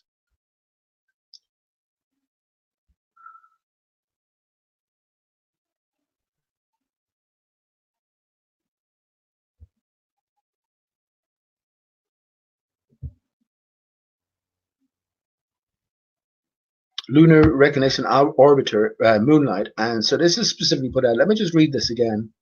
As I said, I only looked at this today, so sorry about that, Andres. But this visualization uses a digital 3D model of the moon built from global elevation maps and image mosaics by NASA's Lunar Reconnaissance Orbiter mission. It was created to accompany a performance of Dodo's solitary walk through a moonlit garden. So I'll have to look that up and see what that's about. The visuals were composed like a nature documentary with clean cuts and mostly stationary virtual camera. The viewer follows the sun throughout a lunar day, seeing sunrises and then sunsets over prominent features on the moon. The sprawling ray system surrounding Copernicus crater, for example, is revealed beneath receding shadows. So the sprawling ray system, so that's what they call it. So sprawling ray system. Would you call that a sprawling ray system? I think I would. I might do. But we'll have a look later on. To reveal beneath receding shadows at sunrise and later slips back into darkness as night encroaches. This video is public domain along with other supporting visualizations can be downloaded from the Scientific Visualization Studio. So it's a visualization, but it's incorporating sort of real observations and real, I'm not going to say photographs because they're not, I think no matter what telescope you buy, there's some fantastic telescopes, some fantastic up close images of the moon, but I think they're all altered. We're not seeing it as it is. As I said before, the moon is a reflected artifact. It is an observer dependent reflection. As you rise higher, the moon will tend to get smaller and disappear just like the stars will, right? Some people have said that the stars don't disappear when you look at them under certain settings. What I'm talking about, as always, the visual, what we would experience with our visual apparatus, our own eyes. I don't deny that the energies are still there. Just because I can't see them doesn't mean they're not there. Something changes that I can't see them. And what changes as we rise? Well, whether you know it or not, it's water everywhere. It's waters beyond. The barrier is broken, energized. We have a sifting through, right? We have an energized disassociation of the saline motors. What I hold that composes, for the most part, the cloud particulate, which is salt particulate, is this particulate of the saline motors that is disassociated at the barrier and slips through. We're talking about particulate in microscopic form. Same with water particulate, and these are everywhere. So these coagulate, and this is what chemtrailing is about. They're laying down salts, barium, lithium salts to seed the clouds. Then you have an electrical Electrical is feminine, by the way, and masculine then is magnetism. But you have the you have the soil particular then absorbing the water particular, which gives us the clouds. So clouds are not just one thing. How could they be? How could the water stay in place? How could it formulate into the myriad of cloud shapes that were hitherto recognized as random, but they're not random. The cloud shapes are not random, anything but. Clouds form in a circular pattern, just like rainbows, with a broken circle, wreath-like pattern. You have to discern them, though. And it's like when we look at the moon here. When I say all craters are one crater, you have to think about how that might be, right? It's a wild and wacky claim. You have to think about how that possibly could be. And there's a few factors at play here. The biggest one, I guess, is coming away from heliocentric thinking and thinking of the moon as a solid object. It was not a solid object. There's still a clear relationship between the moon and the sun. So I might be going on. I think what I'm saying is certainly along the lines of what's going on. Reflections everywhere. Mirror, mirror in the sky. The veil that lifts, revealing pi, TT, 1212. So anyway, let's play this. But isn't that fascinating that they choose this, the Dodo music? And more fascinating still, right at the very end, we'll get to the end, right at the very, very end. Just get there first. What did they leave us with? Honest to God, friends, what did they leave us with? As I said, I've just seen this tonight, but I'm well familiar with this image. This is the pit here. Aristarchus is said to be found in. Look at the clarity of that. There's Aristarchus here they leave us with. Aristarchus, the Father, Prince, the Son, Herodotus, the Holy Spirit. All of these are one. They're reflected artifacts of one. This is like a portion of it. It's like you can dismantle. It's like you can dismantle. Well, I compared it to a bicycle wheel. Right, so you have all of the different aspects. You have the hub, you have the spokes, you have the frame, the wheel itself. Then you have the tube, then you have the tire. I compared Herodotus here with its level plane. Like I can't zoom in here. Hang on, I don't want to do that now. So you have Herodotus here with its seemingly level plane, untouched plane, representing the bicycle wheel itself, the outside layer. So it's sort of separated from it, and this area here then might represent just a zoomed in, which it does, a zoomed in sort of magnified version of a stretch of this contour. That's the sort of thing we have to start thinking about, but not we have to do, you don't have to do anything, but it's in, here we are. Now I remember talked about the shard-like patterns. Look, ha! Look at that. Look at these ray patterns, they call them. Look at this here. Now, there we go. Let me just, I think I can overlay that. I'm not going to get it good. There we go. That's not bad though.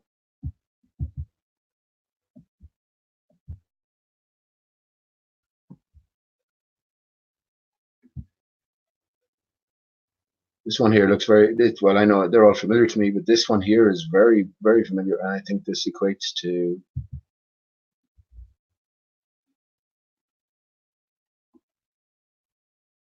anyway, no, I won't go into it, but you can see, all you need to recognize now is, look, they're not a million miles from one another, are they? So more to the point, why did they leave you with Aristarchus out of all the craters they could have left you with, out of all the stuff that they go through? And the title itself is Dodo music, a solitary walk through the garden, is it? Garden of Eden, a solitary walk, come on, man. The Dodo is about division, so a solitary walk alone, yeah. We never walk alone, that's what we are, we're alone, we're in the divided state. So it is a solitary walk in the state of division. But isn't that amazing, friends? Now, look at how solid-like this, solid-looking this looks. It really does look like it is terra firma, but it's not. It is a reflection. The moon is a reflection of solidity, and a kaleidoscopic reflection of solidity at that. you're looking at a real intense reflection, you don't understand, or you not understand you're looking at a reflection, you won't be able to tell. You won't be able to tell, like the oblivion salt flats. If you didn't know your orientation, you wouldn't be able to tell ground from sky. One is almost a perfect reflection of another. You can imagine circumstances, no matter what, that, no matter what the object is, under certain circumstances, you wouldn't be able, as an observer, to tell the difference between the object and its pretty clear reflection. So these are along the lines we have to think about. But all of these dots here, the acorns, I call them, it's all the same. Every single, isn't it fucking fascinating to think about it? Every single thing you're looking at is an aspect of the same thing. What we got to think about is a different perspective. This is why I talk about cloud patterns. It's not that it doesn't come naturally. We have to overcome, first of all, or ingrained thoughts that everything's random. Once we do that, then we can understand that we may be looking at things from a different perspective. It's like the old tale of the scientists examining the elephant, and some is making sweeping statements because based on about the whole, based on looking at a part of its leg, and another about looking at its anus or something like that, or its trunk. So yeah, the point is that once we're of the right mind, then we can start examining things up close. You can't get much more up close and personal than the clouds, right? That's the next thing to ground level. So we can start thinking in terms of altered perspectives and piecing them together then. And when you do that, I showed the bear earlier on. I'm just waiting. Honestly, I had it a few weeks ago, and it was the perfect image. It was just a little bit stretched out, but there would be no denying that it was one and the same.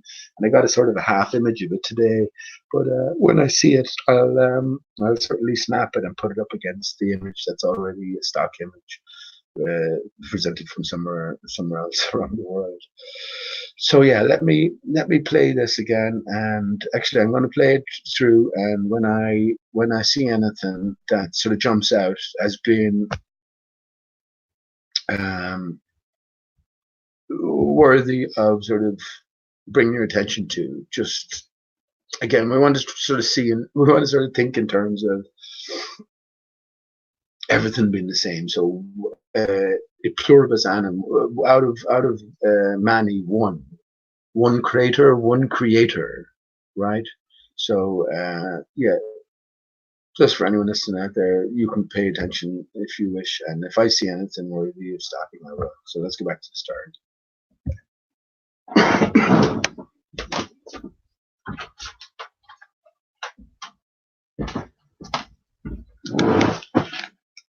You become all of a sudden a mechanical man.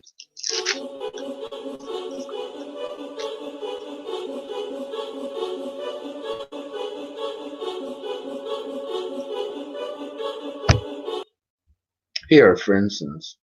So can you see how this could be the same as this, right? But you're looking at it from an acute angle. Remember, it's a hall of mirrors you're sort of thinking in terms of, and don't worry about the shading here. What they say is happening is not happening. Of course, we have a sun in constant movement as well, the great agitator. And let me say this: shadows are not what you think. Not just on the moon, just shadows on Earth are not what you think is going on. But that's only because we've misidentified light. We've placed light, put light as being an intrinsic aspect, visible light. I'm talking about of the sun itself. And it's not, as I say. But yeah, this is the idea. Can you think about it? I remember we're dealing with sort of a curved surface, and the contour is the barrier. So the contour is the screen. And can you see how that might distort things as well? Think about looking at the back of a spoon. Something closer to the focal point of the center will be less distorted than something towards the edges, even though you might be looking at the same thing. So just bearing that in mind. And another thing as well, just bear in mind, like the clouds, you can have many different layers overlapping to give you a sort of false impression or an impression of sort of a randomness or chaos. But again, a little decoding and it might help you along your path.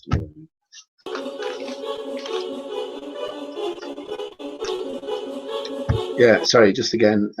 So I never heard this music before. I'll definitely have to look this up. I have my own Dodo song, well, it's written ages ago, and I just didn't do anything with it.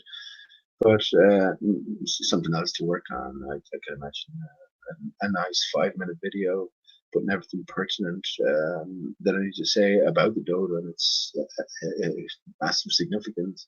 But yeah, we're just backing music, my own original. It only features, just like this song, it features one word, Dodo, but repeated many times. So yeah, let's.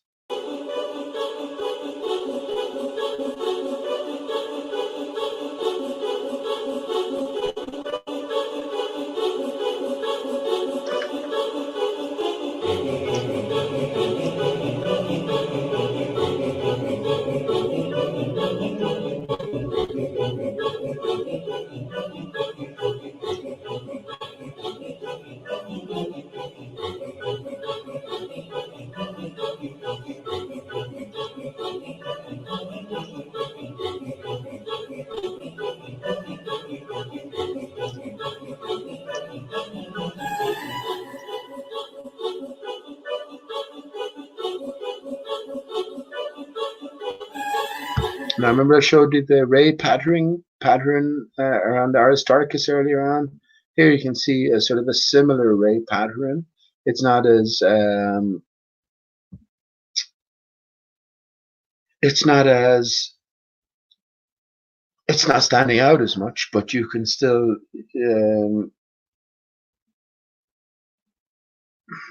gather it. And once again, we have to sort of forego everything. Remember, words have power. So when someone says crater to you, yeah, you will automatically bring up this picture in your brain, and it's of course associated generally with the official story of what the moon is and what a crater is. So we have to sort of leave these things aside as well.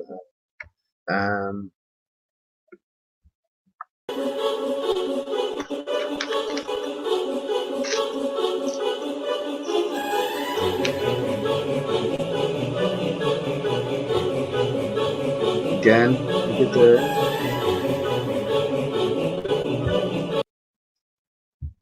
I don't know. I think Andrew says must have did the overlay with the Dodo there, sure.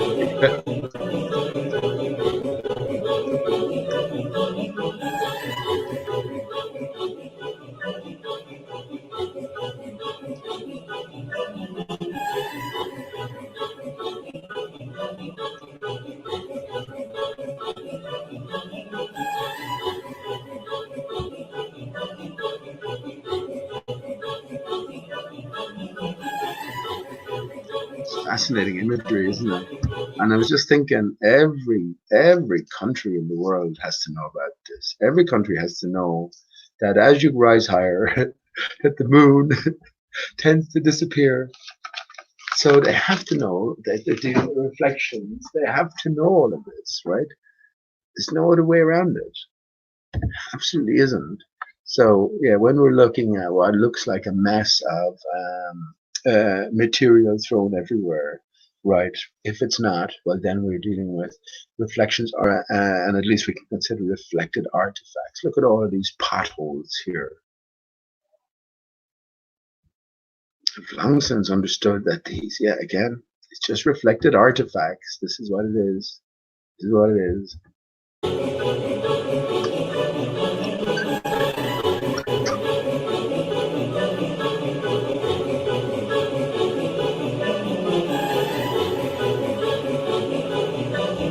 This is very similar here, right? So this just reminds me, very similar. If you look at Mercury, if you just bring up an image, I'll do it myself here. Hang on. Just bring up an image of Mercury, and I already was in one of my videos. If you go back and I just look at Mercury, and yeah, I go through what I found there. But let me just bring up Mercury. I think it's Mercury anyway. Images. Very, very. Look at it here. Yeah, look.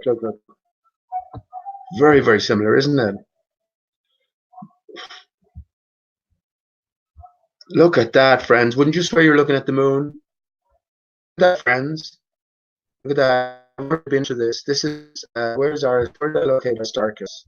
But everything is reflected in artifact. I could do going back to this actually, but look at how close that looks now. Let me just go from there to. I don't put too much power here now. Just go from there to here. Look at how similar that is. Come on. It's uncannily similar, isn't it? Yeah, there's better. Uncannily similar, but that's because that's because, right? So let me just continue on.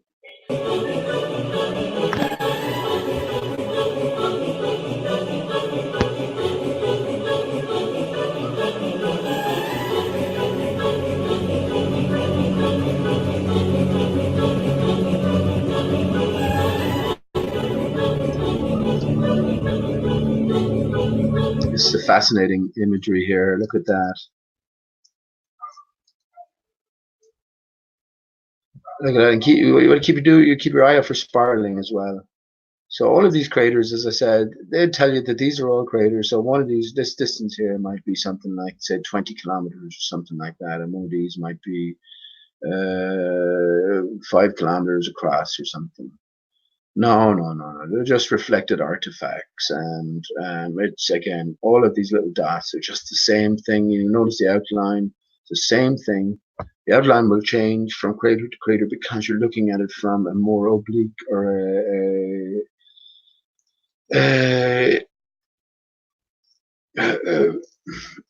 a different focal point. You know, your the angle of viewing is changing, so it will distort the image. Like if you look at a circle from a certain angle, it will look like an oval, that sort of thing. So fascinating clarity in the imagery.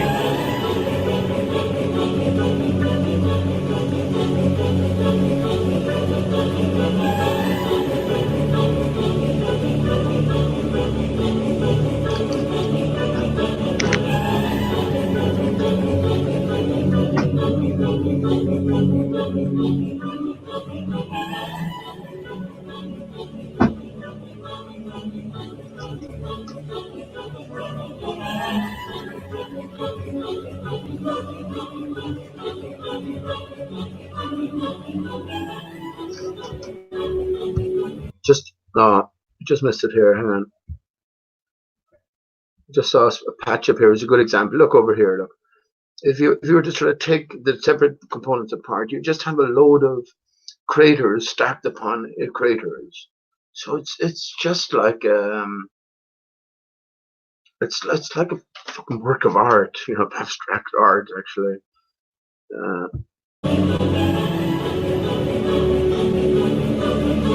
There you go. That's what started it all. This is the Milky Way swathe. The Milky Way swathe. Here.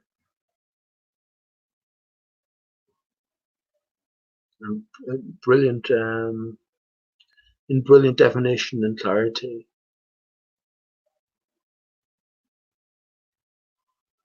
And that's the find that it has to kill all astrophysics. How can a swathe in the sky that is said to be an absolutely separate component of the universe be reflected in something that's our nearest neighbor in terms of the moon? Reflected, you know, the pattern be matched up with the pattern on the moon. Well, it can't be, right? It can't be cosmic coincidence anymore. And well, you know, this leads us on to, well, beyond that anyway. But if you look at it here, look, remember I was saying about just the zoomed in aspect of the inside crater wall? And that was it almost exactly looked like. You could at least think of it in those terms.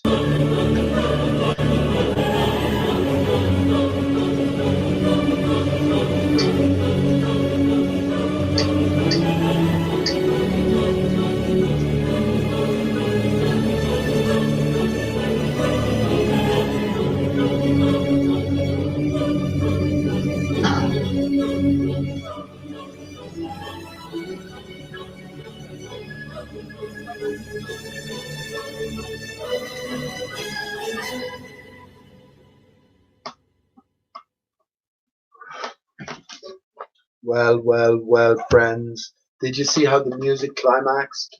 I'm gonna leave you there then. Leave you there.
Well, I've said this before. The dragon is here, whatever it may mean. I was just looking out the window. There was no point in bringing up the camera. It wouldn't pick it up. It wouldn't show it properly. But the dragon is here, and I must, excuse me, I must put on the audiobook of Book of Revelations again, where, as I believe, maybe it's the fifth or sixth seal. When the seal is broken, then dragon appears. Dragon is here, friends. Whatever it means, whatever it means. Dragons, of course, are much in the news. Not in the news, but maybe not recently, but certainly go back a few years. There's loads. Every second movie out was about dragons. But that's not the first time I've seen the dragon in the clouds. So whatever it may mean, I'll have to refresh. I put on the Book of Revelations again and see what I get out of that.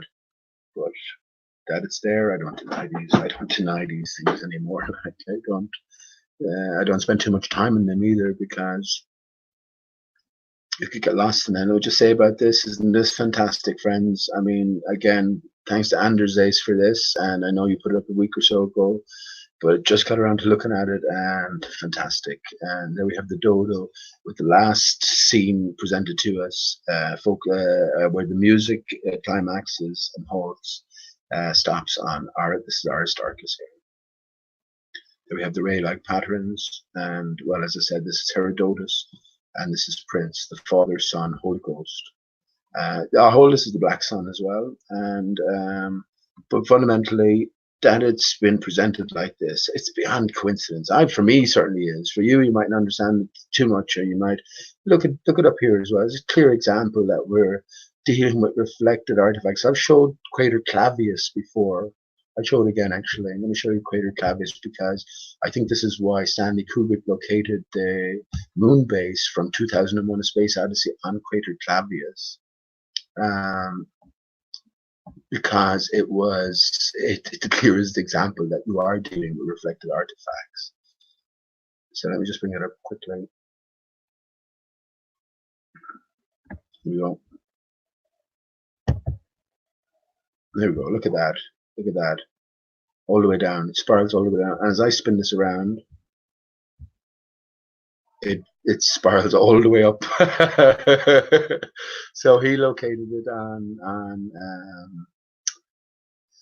on Clavius, yeah, Moonbase and Clavius from 2001: A Space Odyssey, the monolith. I'm looking at the monolith right now. It's your own sort of conduit towards advancement, and it's the movie screen. You know, our lives are a movie, and there's deeper layers to 2001: A Space Odyssey, but Aristarchus were certainly featured in it. The Moon Watcher. Moon Watcher was the name of the ape, according to Arthur C. Clarke, where the book was developed in conjunction with the movie, but apparently Arthur C. Clarke was under instruction from Stanley Kubrick, so a joint effort. But yeah, he named the ape that found the monolith, which allowed the advancement of the kind, as Moon Watcher. So in the moon we find our clues, and the monolith was said to be found within a crater, by, as I say, the moon, within a crater of all things. So Aristarchus is certainly featured in 2001, but that's why I think that Kubrick based the moon base on Clavius, because when the time was right, 2001 came, and we had time then, and we had the ability to do all of this sort of private investigations. Then we could piece the clues together, and maybe it's ultimately get to this point. Who knows? Who knows? It ain't over yet, but yeah, it's all a game of clues. Stanley Kubrick died mysteriously. His wife had associations with a moon landing debunking video. You know, all scripted. So mysterious death after Eyes Wide Shut came out. Eyes Wide Shut. What does that mean to you? I've thoughts on that movie. Excellent movie. I'd be better off. I should think about it again, actually, because all the thoughts that I had were fine, but 4 or 5 years ago. So I should revisit it in light of it being his last movie. And yeah, anyway, I'll go into that. But his death was faked, and he was the chief, I guess, the chief man. I think all of the main directors worked on the 9/11 movie because it is the greatest movie of the time, right? And yeah, this is the great thriller, and we're putting all the pieces. Everyone has their part to play, and the pieces are being put together. That's the way I think. The truth of this reality is known, and whatever hand is in play, you decide.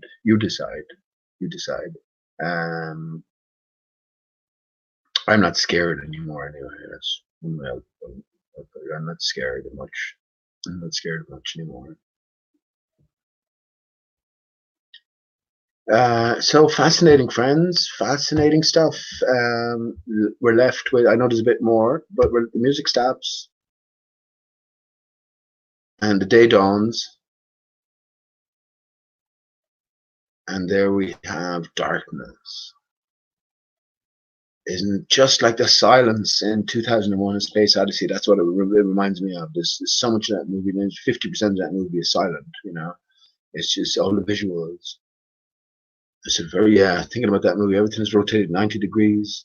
When you think about the opening scenes, and when the monolith is featured, then through certain scenes of the movie, everything's rotated 90 degrees, as it should be, if our solar system is an accurate reflection of what's going on. Another clue for us, right? But that's fucking excellent, isn't it? I can't get over that. So once again, thank you to Andrew Zace for that. And well,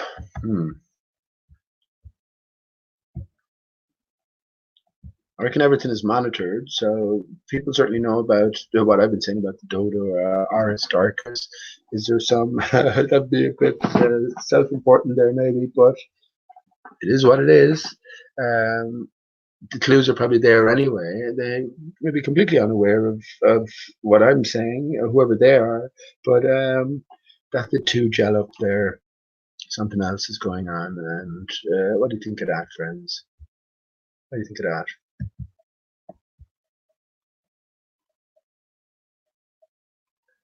So do I think the chat? Will I get another? I get a.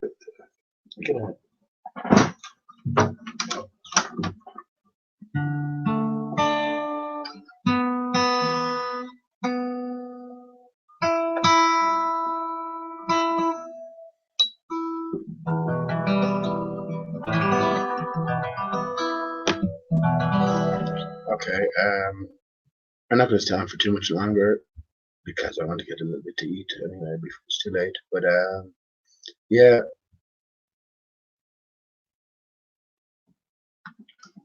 Adrian, I don't think I've seen you before. If no, unless ADR, but I don't think it is. But what do you say? Moon mold, cast form, transform. Okay, whatever that association is about. John Ciodity, how you doing, John? Fellow Irishman there, I think. Yeah, okay, pretty sure. Yeah, what do you think about that? What do you think of that 2.88 mile mushroom? That association between the dodo, the moon, the well, leaving us on Aristarchus at the end. Right.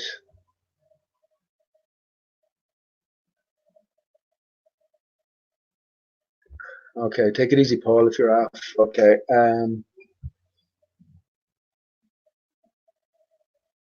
Yeah, so Paul, I'll leave Paul's comment on before he goes, or after he's gone. He says the celestial sphere is at the center with the stars attached to it.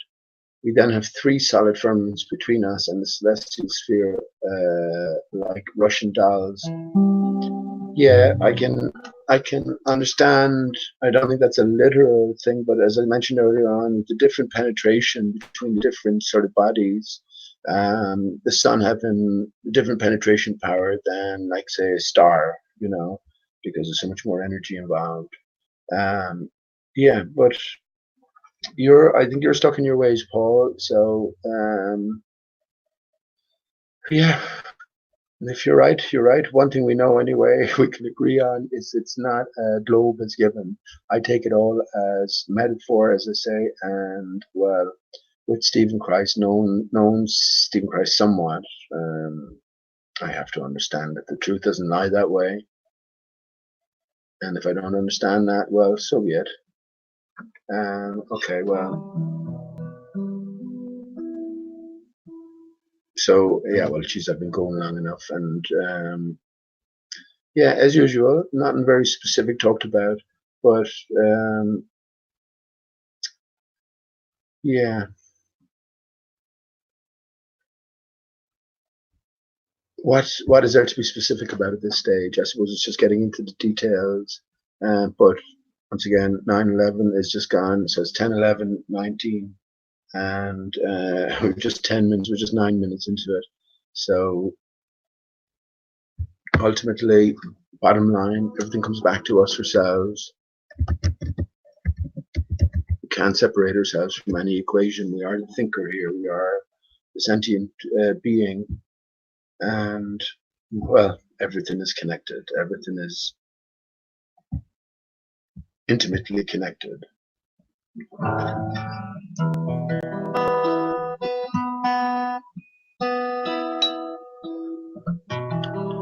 So, as it's cold here, and as I want to get a little bit of tea before I go, I'm going to say goodnight at this juncture and say, well, thanks a lot for tuning in, friends.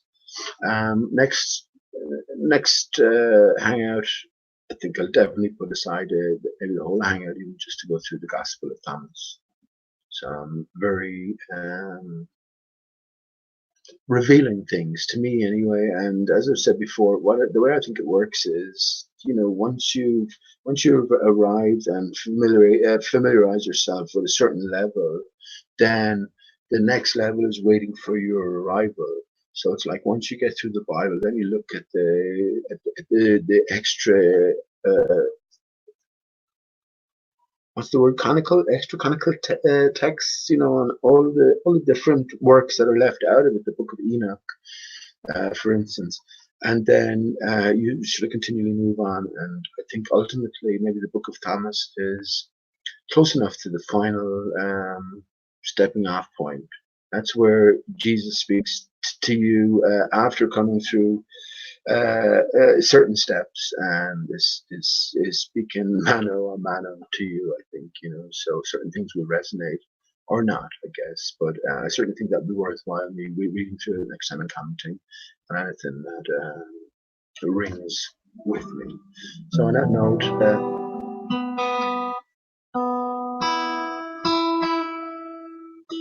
I'll leave you with a quiet song, and say thank you for tuning in. So yeah, let it all end and let it all begin. Oh, the money that I spent, I've spent it in good company, and all the harm that I've done, alas, it was to none but me. And all I've done for want of wit to memory now I can't recall. So fell to me the parting dusk of night, and joy be with you.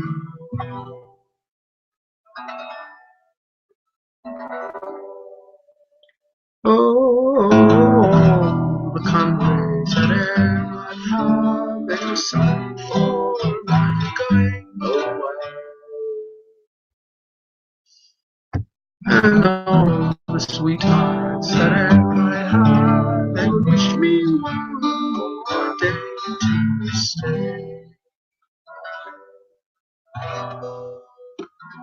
But since it falls into my lot that I should rise and you should not, I'll gently rise and I'll softly call. Good night and joy be with you. I'll gently rise and I'll softly call. Good night and joy be with you.